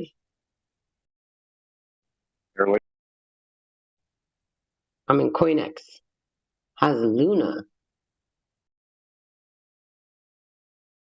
I did not know that. I guess I can move my Luna to CoinX.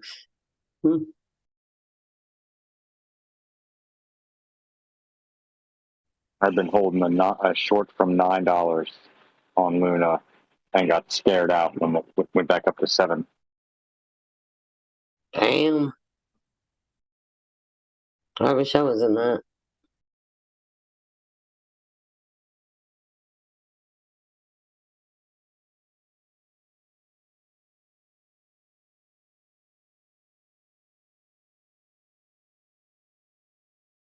Solana looks like it's ready to pop. Yeah, Solana's been having some problems. At least with fundamentals. They're going to turn that into Luna too. Yeah, their blockchain just keeps on resetting and restarting and shutting down and all types of fun stuff.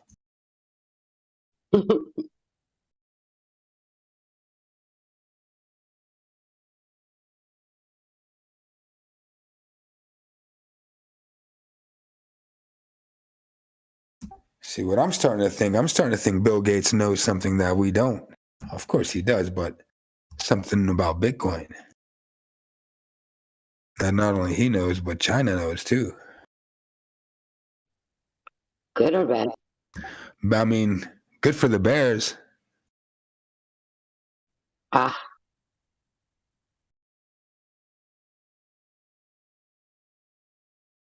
Because if you look, I mean, they even had on state-run television, basically with them, China warning, this is like recent too, pretty recent, like a few months ago, saying that Bitcoin's going to head towards $0. Oh, damn. Yeah, they're saying it's going to get in the cents, like basically, like under $1. Bill Gates, same thing. They're saying there's going to be some government regulations coming up, basically, and it's going to shake the confidence in the market, and a lot of long-time investors are going to get spooked out, and you just have one of those death spirals, and it could just collapse. That's what they're saying. I think Bill Gates has been shorting Bitcoin. He's been shorting Tesla. Bastard.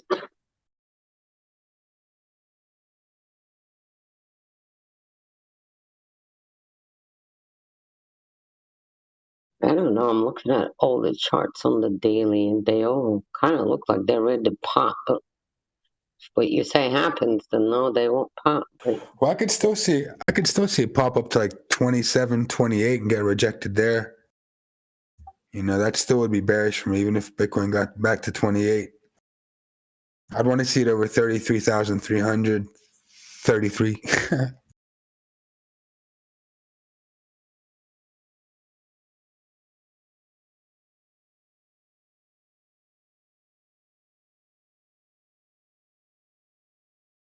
Bama is making good calls, I guess. Yeah, hopefully on the right exchange. I hope he's okay with that Voyager shit that happened. I'm in Voyager too. What the heck is going on with them, man? Like, I was gone for 5 months, like the whole damn market crashed. Well, they weren't bankrupt. Yeah, but it seems that I still have my stuff in there. Yeah, I don't know what's going on with that. Yeah, I need to look into that shit too. Like, this is ridiculous. Yeah, luckily, I withdrew a lot of my coins before they went bankrupt. I still have a couple grand in there. FTX bought it now. Yeah, I saw the email came in saying FTX was the biggest bidder, blah, blah, blah, blah.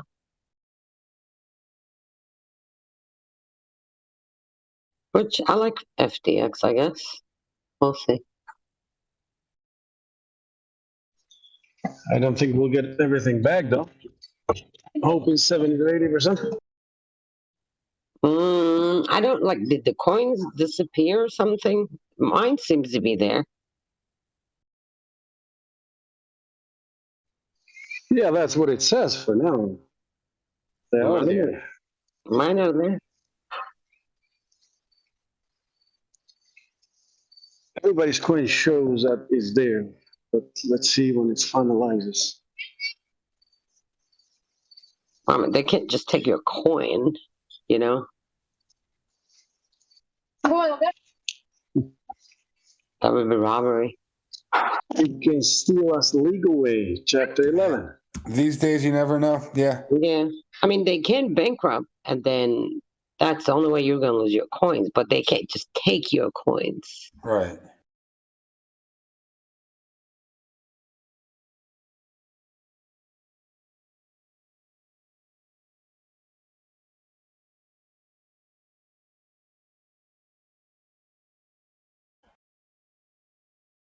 Aren't there laws in place that before a company files bankruptcy, they can't just like out of the thin air file bankruptcy? They have to do some procedures before that would give the investors some time. Yeah, I mean, they can file for bankruptcy, but they do it so sneakily where by the time you catch on, you know, your shit is gone. But they still can't take your coins. You can just move the coin somewhere else. I think you held the coins on their servers, and so like they're the custodians. And if the custodian goes bankrupt, you can lose your coins. In that sense, I think that's how I understand it. Yes and no. And then they'll probably give you like pennies on the dollar of the value of like, and you're going to be the last one to get paid out because it's the investors are going to get paid first. Because yours were like a non, you weren't investing in the stock. You were investing in like a thing that they held custody over. Same with stocks as well. Because the reason why they went bankrupt, they didn't get the coins that they lended back. That's why the reason they went bankrupt.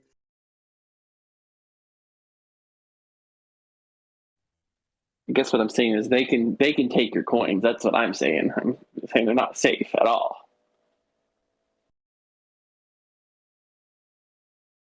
Yeah, as long as they do legally, yeah. They can't just take your coin and be gone. Yeah. Yeah, because you are the last person to pay.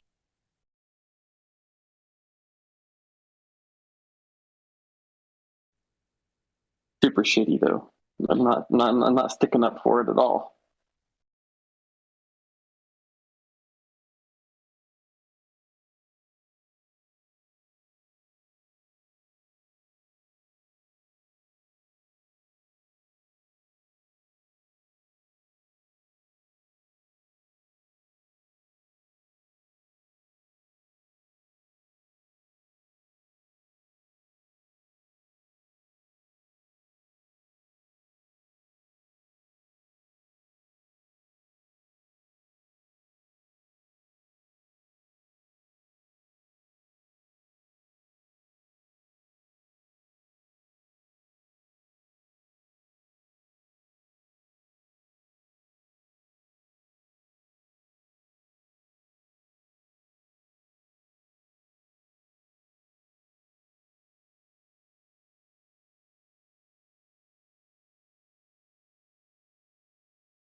Doge, next stop 720.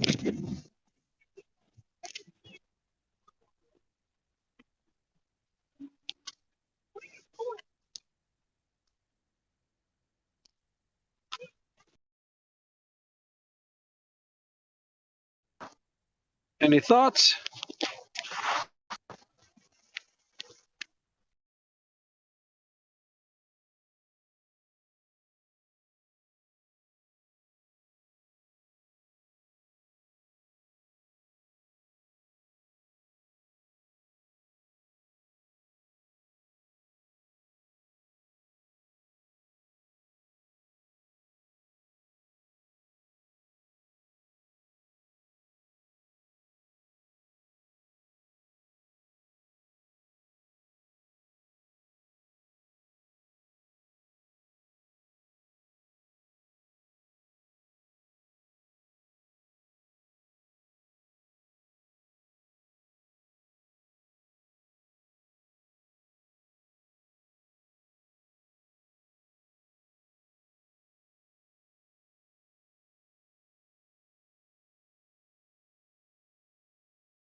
Dinner is over.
Oh, Bama, you came here?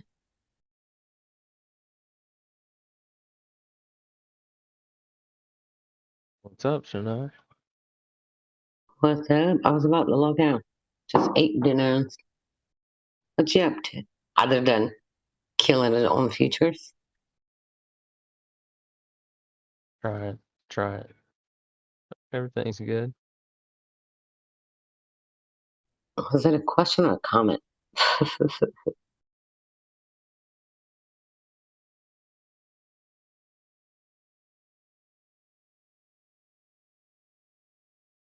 You ever finish your house? It's about 98% done. Still got a couple of Nice. touches. Yeah, got a few more touches. I might go back. I don't know. I don't know if I want to wait till next spring or just go finish it now so I can actually have a vacation. I didn't get to have a vacation this time. It was just, whew, a shit show.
When I dip, you dip, we dip.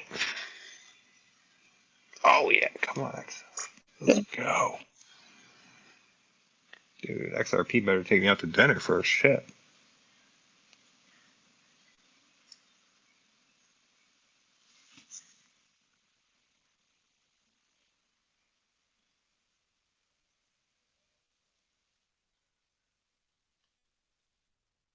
So with that XRP, huh? Yeah, just keep playing with it, man. Just keeps doing its thing.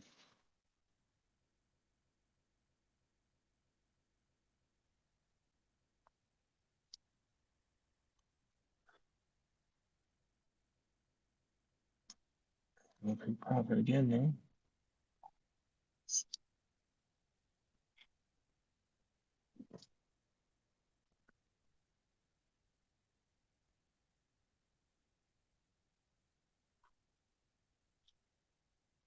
Empty house now.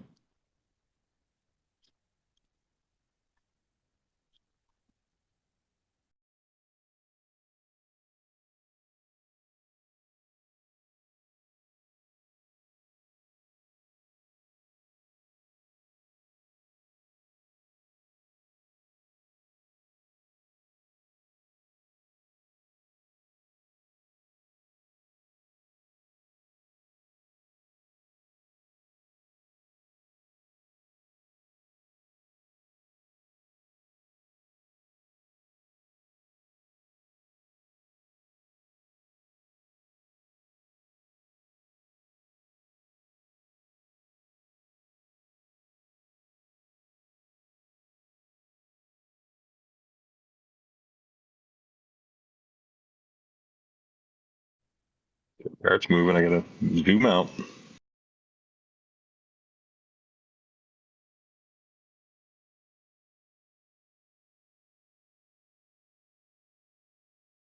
What's going on, Rob? Is that who I think it is? Indeed, sir. How you doing, man? How's it going? Good, good. Everything a-okay? Good. Oh yeah. How about yourself? Great. Doing good, man. Good to Doing hear. good. Good to hear. My milkshake brought all the boys to the yard. It sure shit did. Waiting on Tennessee.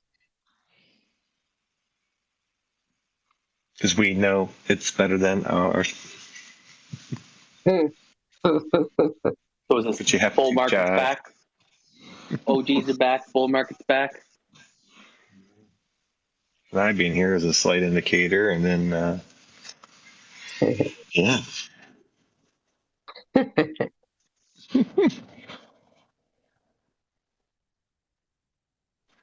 All right, I'm all in then.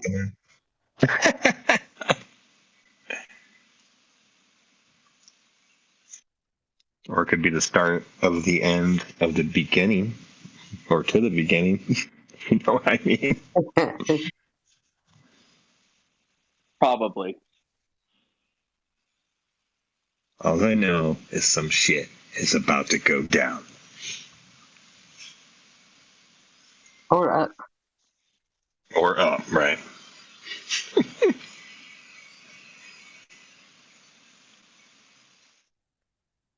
Preferably down. Oh, you're shorting. Oh, I'm out right now. I just closed my short.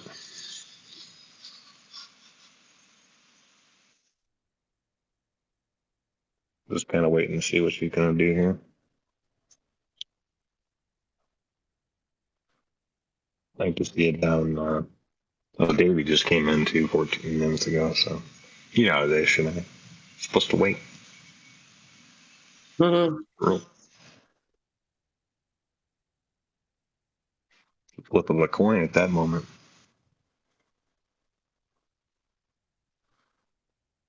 They want everybody's Christmas money.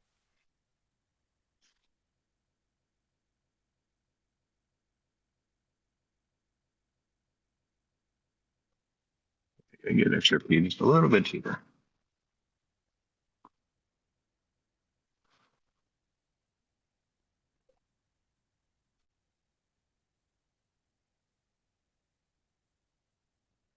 Fucking go.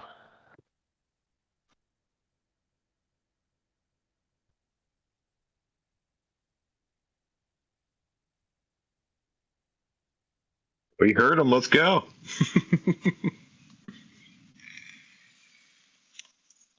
Right? Bama, did you take any profits? Yep. Okay.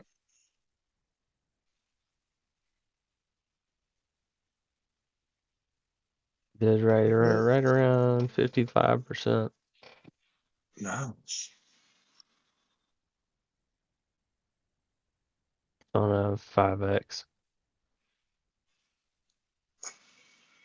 Percentage.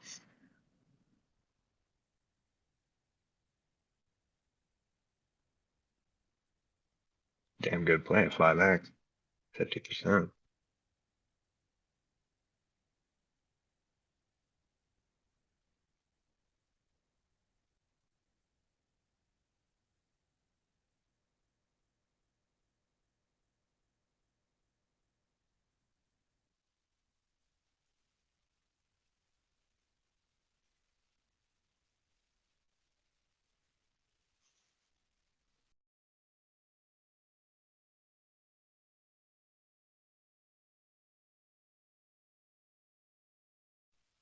Break it, Frenchie. Come on.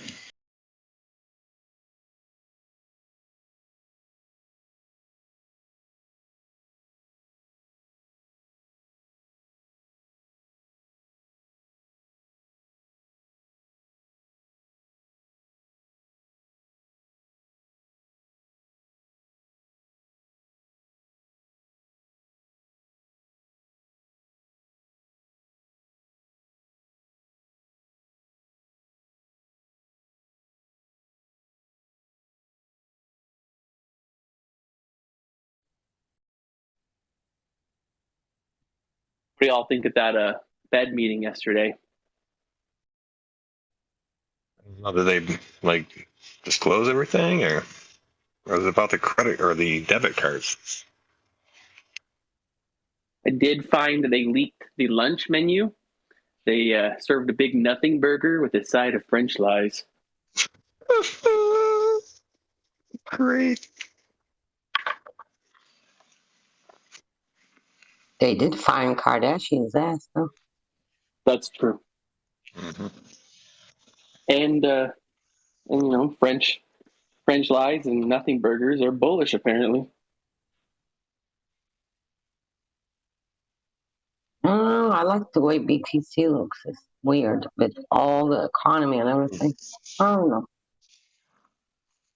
Decisions. Interesting.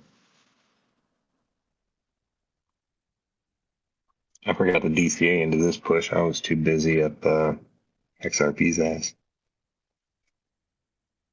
And Joe profit up there. I was gonna hang out any longer. I dumped a couple more stacks up there, but it didn't move. So I was like, we'll pull those right out now. Make profit.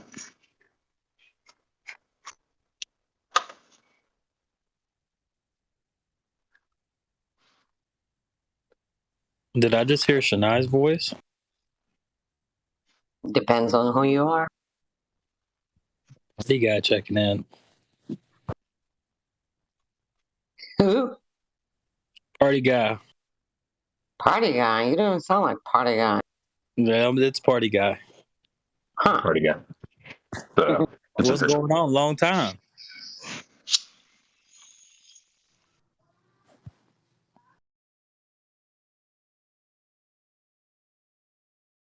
I messaged you not too long ago.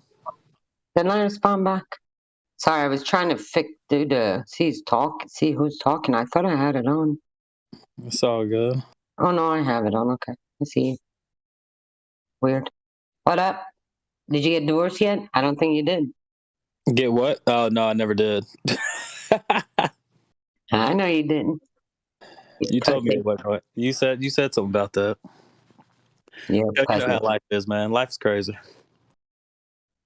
Did you hear? I said you a pussy. Damn it, man! It was partially that.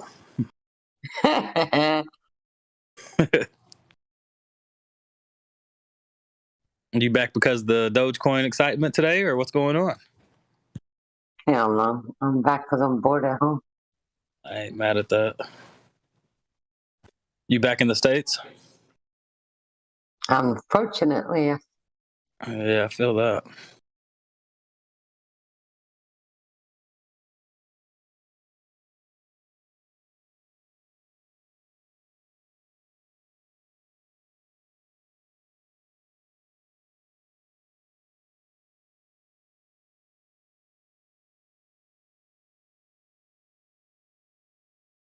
Are you still sorry you sold your Shiba? No, I've accumulated a big bag back, so yep, still fucking with Sheeb.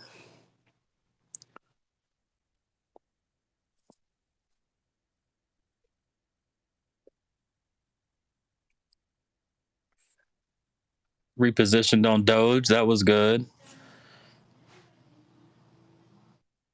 I got a whale alert on Sheeb. It was you don't normally see them. It was 1 trillion transferred from unknown wallet to Coinbase 10 minutes ago. Holy shit.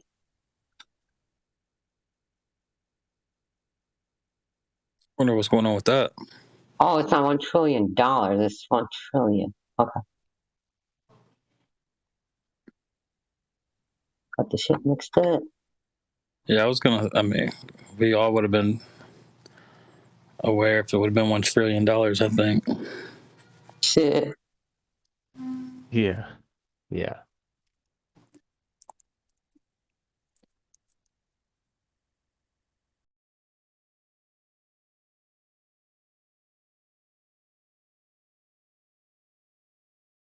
What is Tame's YouTube cover page? What the? Is that coconut boobs, Tame?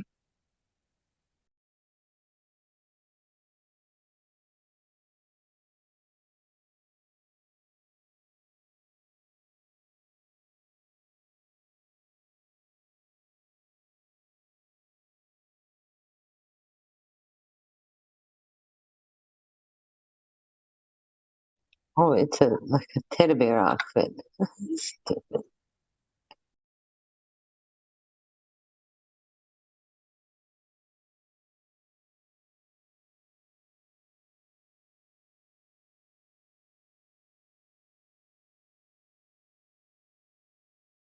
Andrew Travis, what up?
Who woke the Doge up?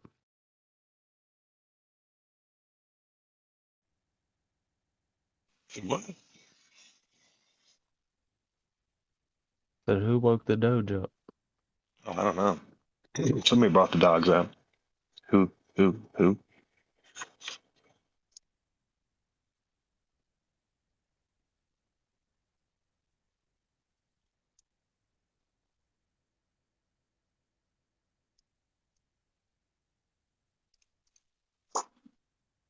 Now I'm up 57% from what I left in. All right.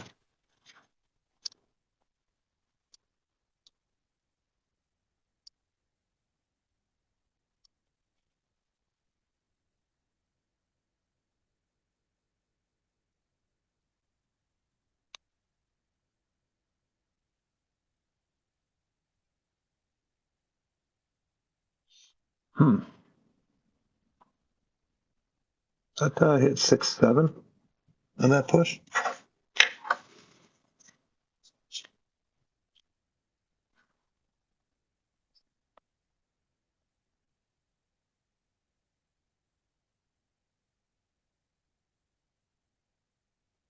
I got 668.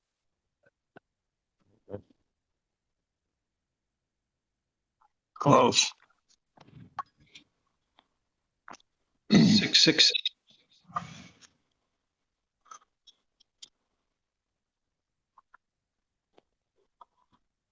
See what you got this round. Got some room on the side in the short term.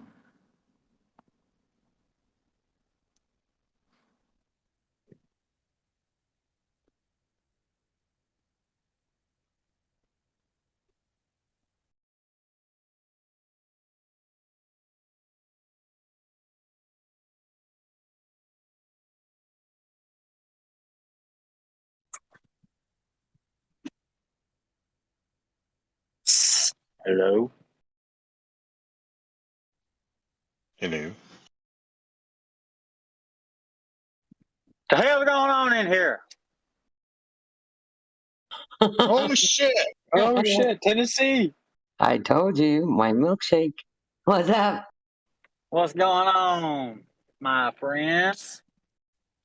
What's up?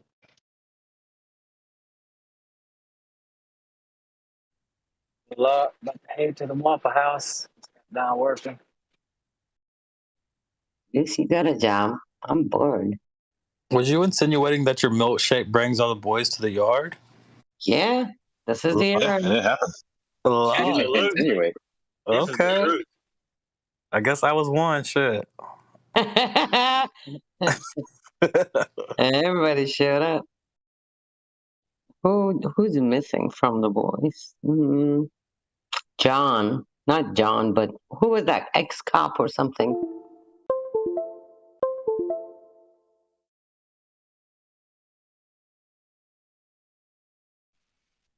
I don't know. Hoonigan. He was on last night. Oh, Brazilian. my little Brazilian.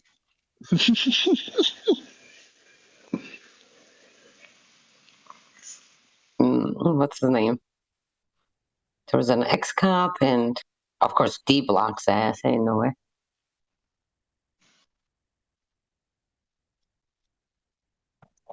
So how's everybody been? Alive. Yeah, I know, right? Alive. Good, man. How about you? How you been? How you been? I've been pretty good. You know, Good. been through some things, but we're living. Good to hear. Good to hear.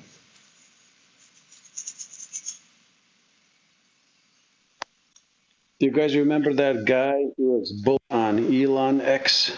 When was that? Last year? What is your name? What is your name? Yeah, that was that. Remember Halloween night? It was on a Sunday, and I was like, "Dude, come on, stop." Who's talking? Shit was up there. Yep. You wanted to come and arrest all of us. All is good. So has D-Bot been on here? Is he good and everything? How does the storm hit it down there? He's golden. Good. Good. I tried calling him and stuff. That loser never gave me his number.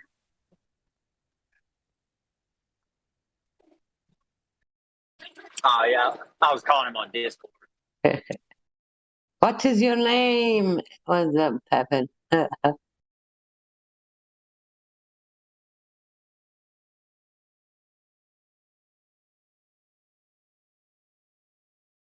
What up, Tame? Tame is still trolling on YouTube.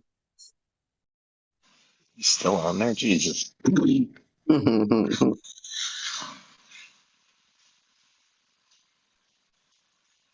He said he's going to restart the stream before 9 p.m. for Crypto After Dark. Maybe Oh, shit. We started Crypto After Dark without you. Miss you too, Pepin.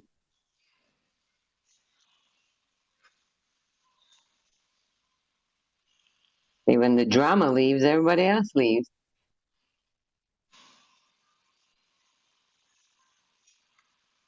All the OGs just came out to play. Drama? Oh, Lord. Guess I missed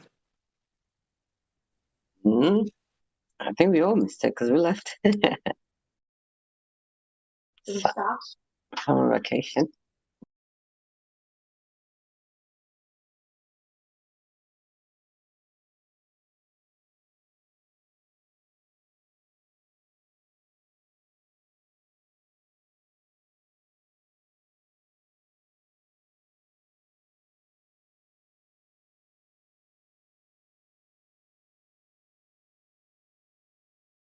Well, my son wants to say hi. Say hi. Hi. That's it. Yo. Hello. Hey, man, what's going on? You been wearing that wheel out? You still playing with it? Yeah. Yeah, remember the Twist sent it to you. My friend from here. No, he's not playing with it no more. Lying. He's he's on the computer games now.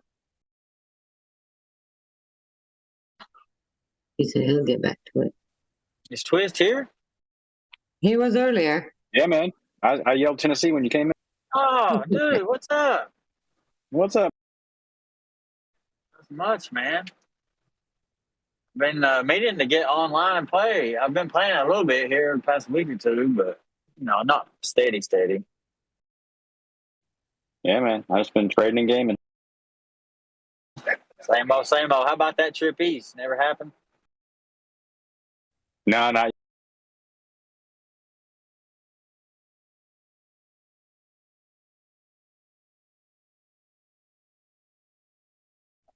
Yeah, maybe one day.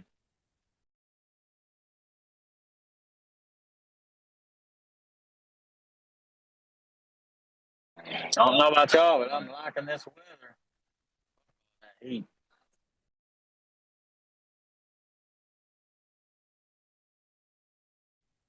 You traded any Tennessee? No, I haven't, man. I've been busy with work, out of town for like, I don't know, almost 2 months straight. Just on one weekends, which, I get clear then. So, no, not really. That definitely sounds busy for sure. Yeah. But I'm looking to. I'm, scoping things out.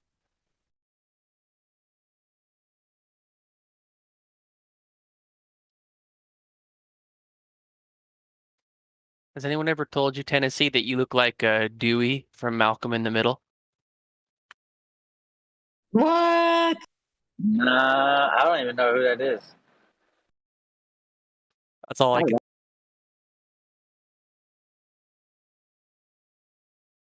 I don't think there is any offense in telling somebody that looks like a popular, famous person. I'm envious.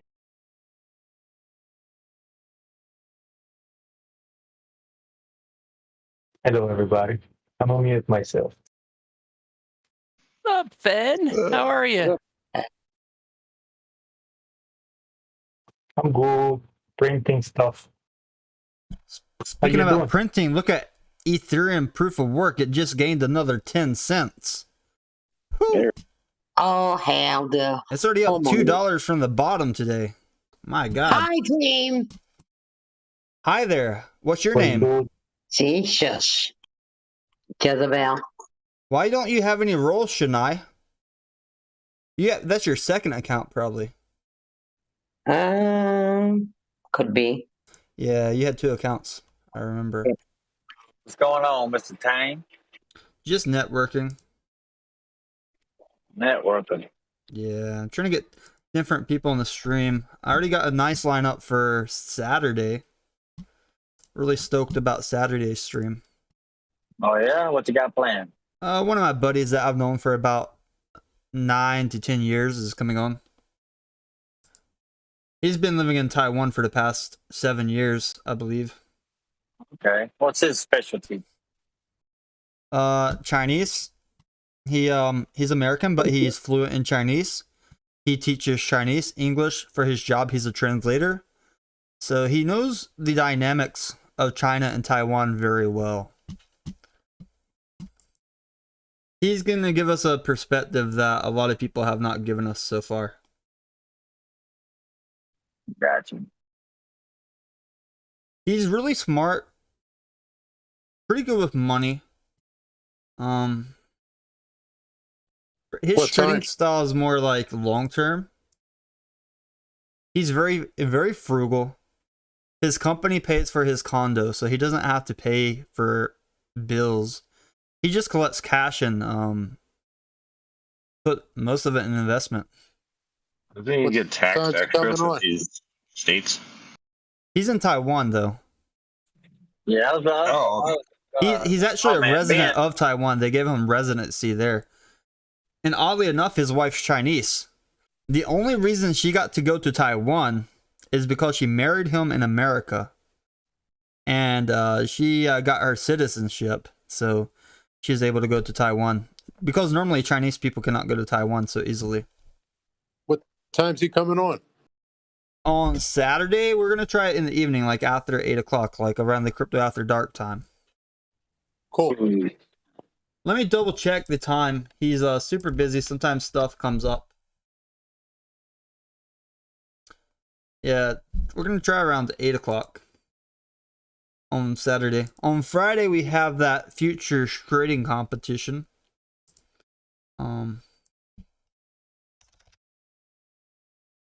I would say that even if you don't think you want to make a trade, participate, because maybe some other people trade, everybody's down under $100 and you win by default.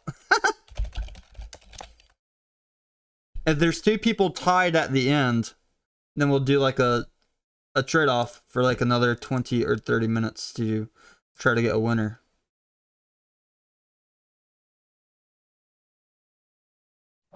Let me think about it. And we're going to be using that METC platform, and the winners just give me their user ID as well.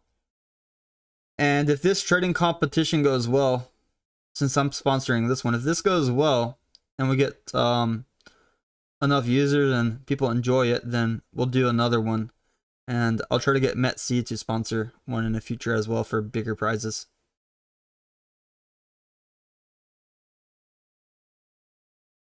And I know some people don't want to actually risk any cash on futures. So we're also going to do a demo trading competition on the Bitcoin or SHIB pairs on the METC platform as well. And that will eliminate the risk for individuals, so they'll have a different mindset in that type of competition.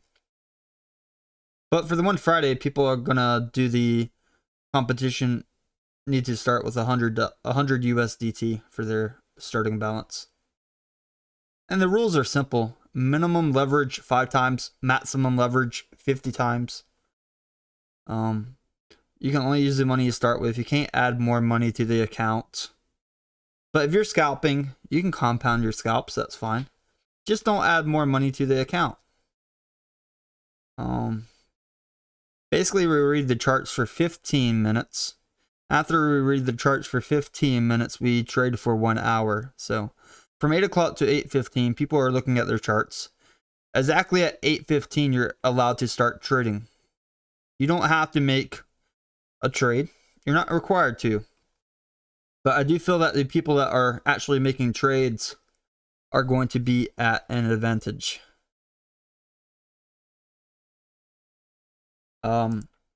You guys want me to participate as well? Or do you want me to be more spectator? I guess that's up to you, buddy. Okay. I didn't get to participate last time because I was spectating. But, so some people told me they don't want me telling their positions and stuff while we're on this live. I think they want it more private during the competition. So we're going to talk about it, and then I'll just ask people about their balances and stuff as we go. So maybe I'll participate as well, since there's less stuff to look at and talk over.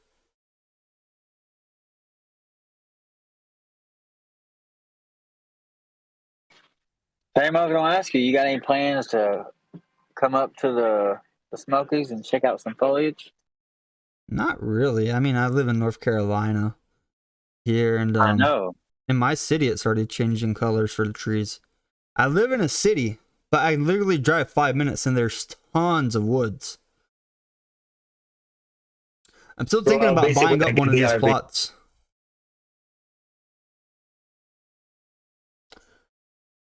People want technical analysis on Doge. So the short-term technical analysis for Doge J. Rodriguez, we're overbought on the 4 hour and the 1 hour for sure. That's the technical for Doge. So just based off technical, you would assume we were going to come down.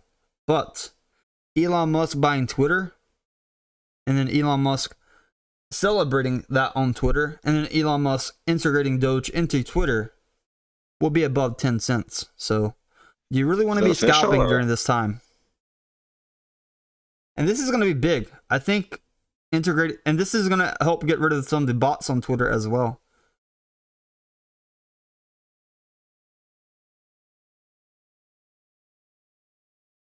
I'm really happy about it because it can allow me to interact more with real people on Twitter.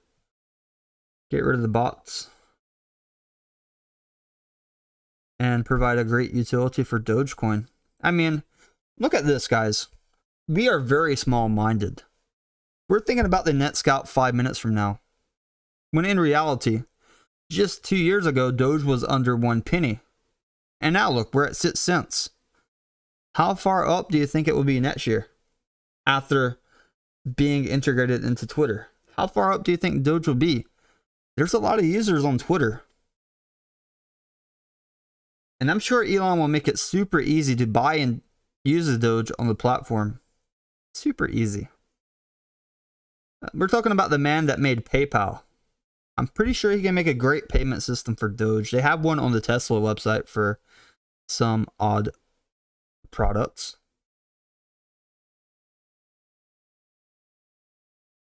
What do you mean, when does Asian market open? Well, I think, isn't like lunchtime in Asia right now? Different parts of Asia is already lunchtime, I believe, Carlton. I think the Asia market's like, I think it's 10, 9 or 10, right? Oh no, I gotta check the time. I don't have a world clock in front of me. Let me world clock. Let me put on the world clock real quick. New York's my time. London is 1:48 a.m. Tokyo right now is 9:48 a.m. By the way, Tokyo, they had some bad news. North Korea fired a missile over their country, so they had to do a lot of sheltering, but they didn't get hit. It just flew over them. So right now, Tokyo is about 9:48 a.m.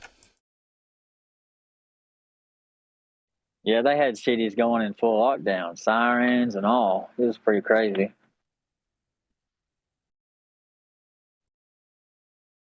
But no, Tame, I was just asking, man, because we live so close and we still haven't met.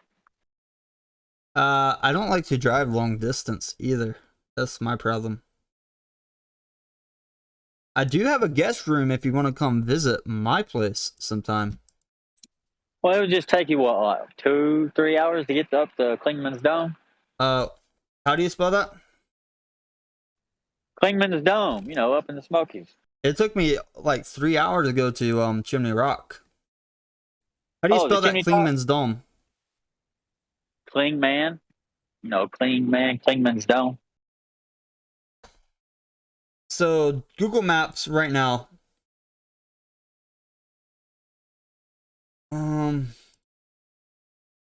Google Maps says it would take me about 3 hours, 58 minutes, or 4 hours right now with no traffic.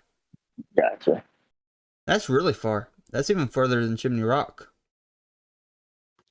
You go in an RV, it feels close. What? If you go in an RV, it feels close. Where do you live, Tennessee? I live about 30 minutes north of Knoxville. Oh, it would be faster for me to just fly to Knoxville. Like, I could just fly to Knoxville and, like, get a hotel or something. That would be a lot faster. Yeah. What the fuck? Knoxville looks small as fuck. It is. My God. I see 1 hotel, 2 hotels right here. I'm pretty sure they have more if I zoom in. Okay, they have a Hilton there. They have Hyatt Place. Hyatt Place, pretty good. Crown Plaza's got good ratings. They got the Old Gray Cemetery right here as well. If I want to save some money, just put a sleeping bag at cemetery. Nobody gonna bother me. Probably a little bit colder there, though. It's funny when you look at cities on Google Maps and you can see how similar they are to other cities on the layout. Everything's getting a little bit of downward pressure. Jay Rodriguez wants me to meet him for some soup one day. We could, Jay. Just email me at tametheark@gmail.com so we can plan it. Last time I planned a meeting with somebody in a YouTube chat, we met up at like 2 o'clock in the morning at a cookout. Just drove there.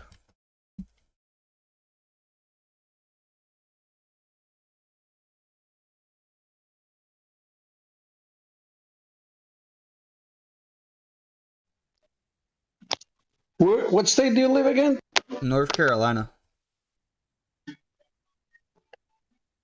North Carolina, yeah. I may visit North Carolina from Michigan. It's nice. Oh, my pizza has 1 minute left. I'm baking a pizza tonight. Ah, from Michigan, huh? Cool.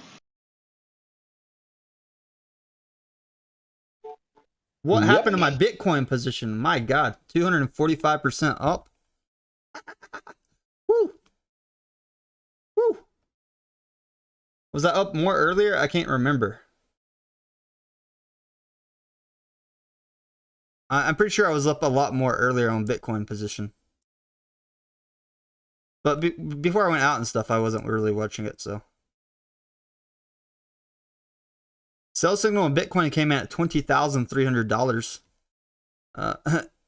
No sell signal on Doge recently, but if all this Bitcoin down here, Bitcoin breaks under 20K. Look at Ethereum though. Ethereum's been in a nice uptrend tonight. I'll come back in a minute. I'm gonna get my pizza. I'll restart the stream pretty soon, so subscribe YouTube, and we'll do a fun crypto after dark. Not too much TA tonight.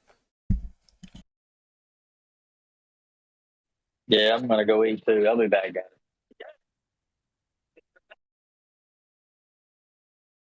Well, all right. Nice to hear you, Tennessee.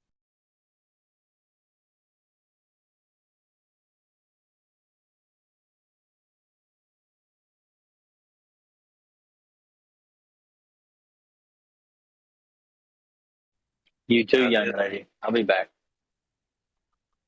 Okay.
All right, YouTube, subscribe.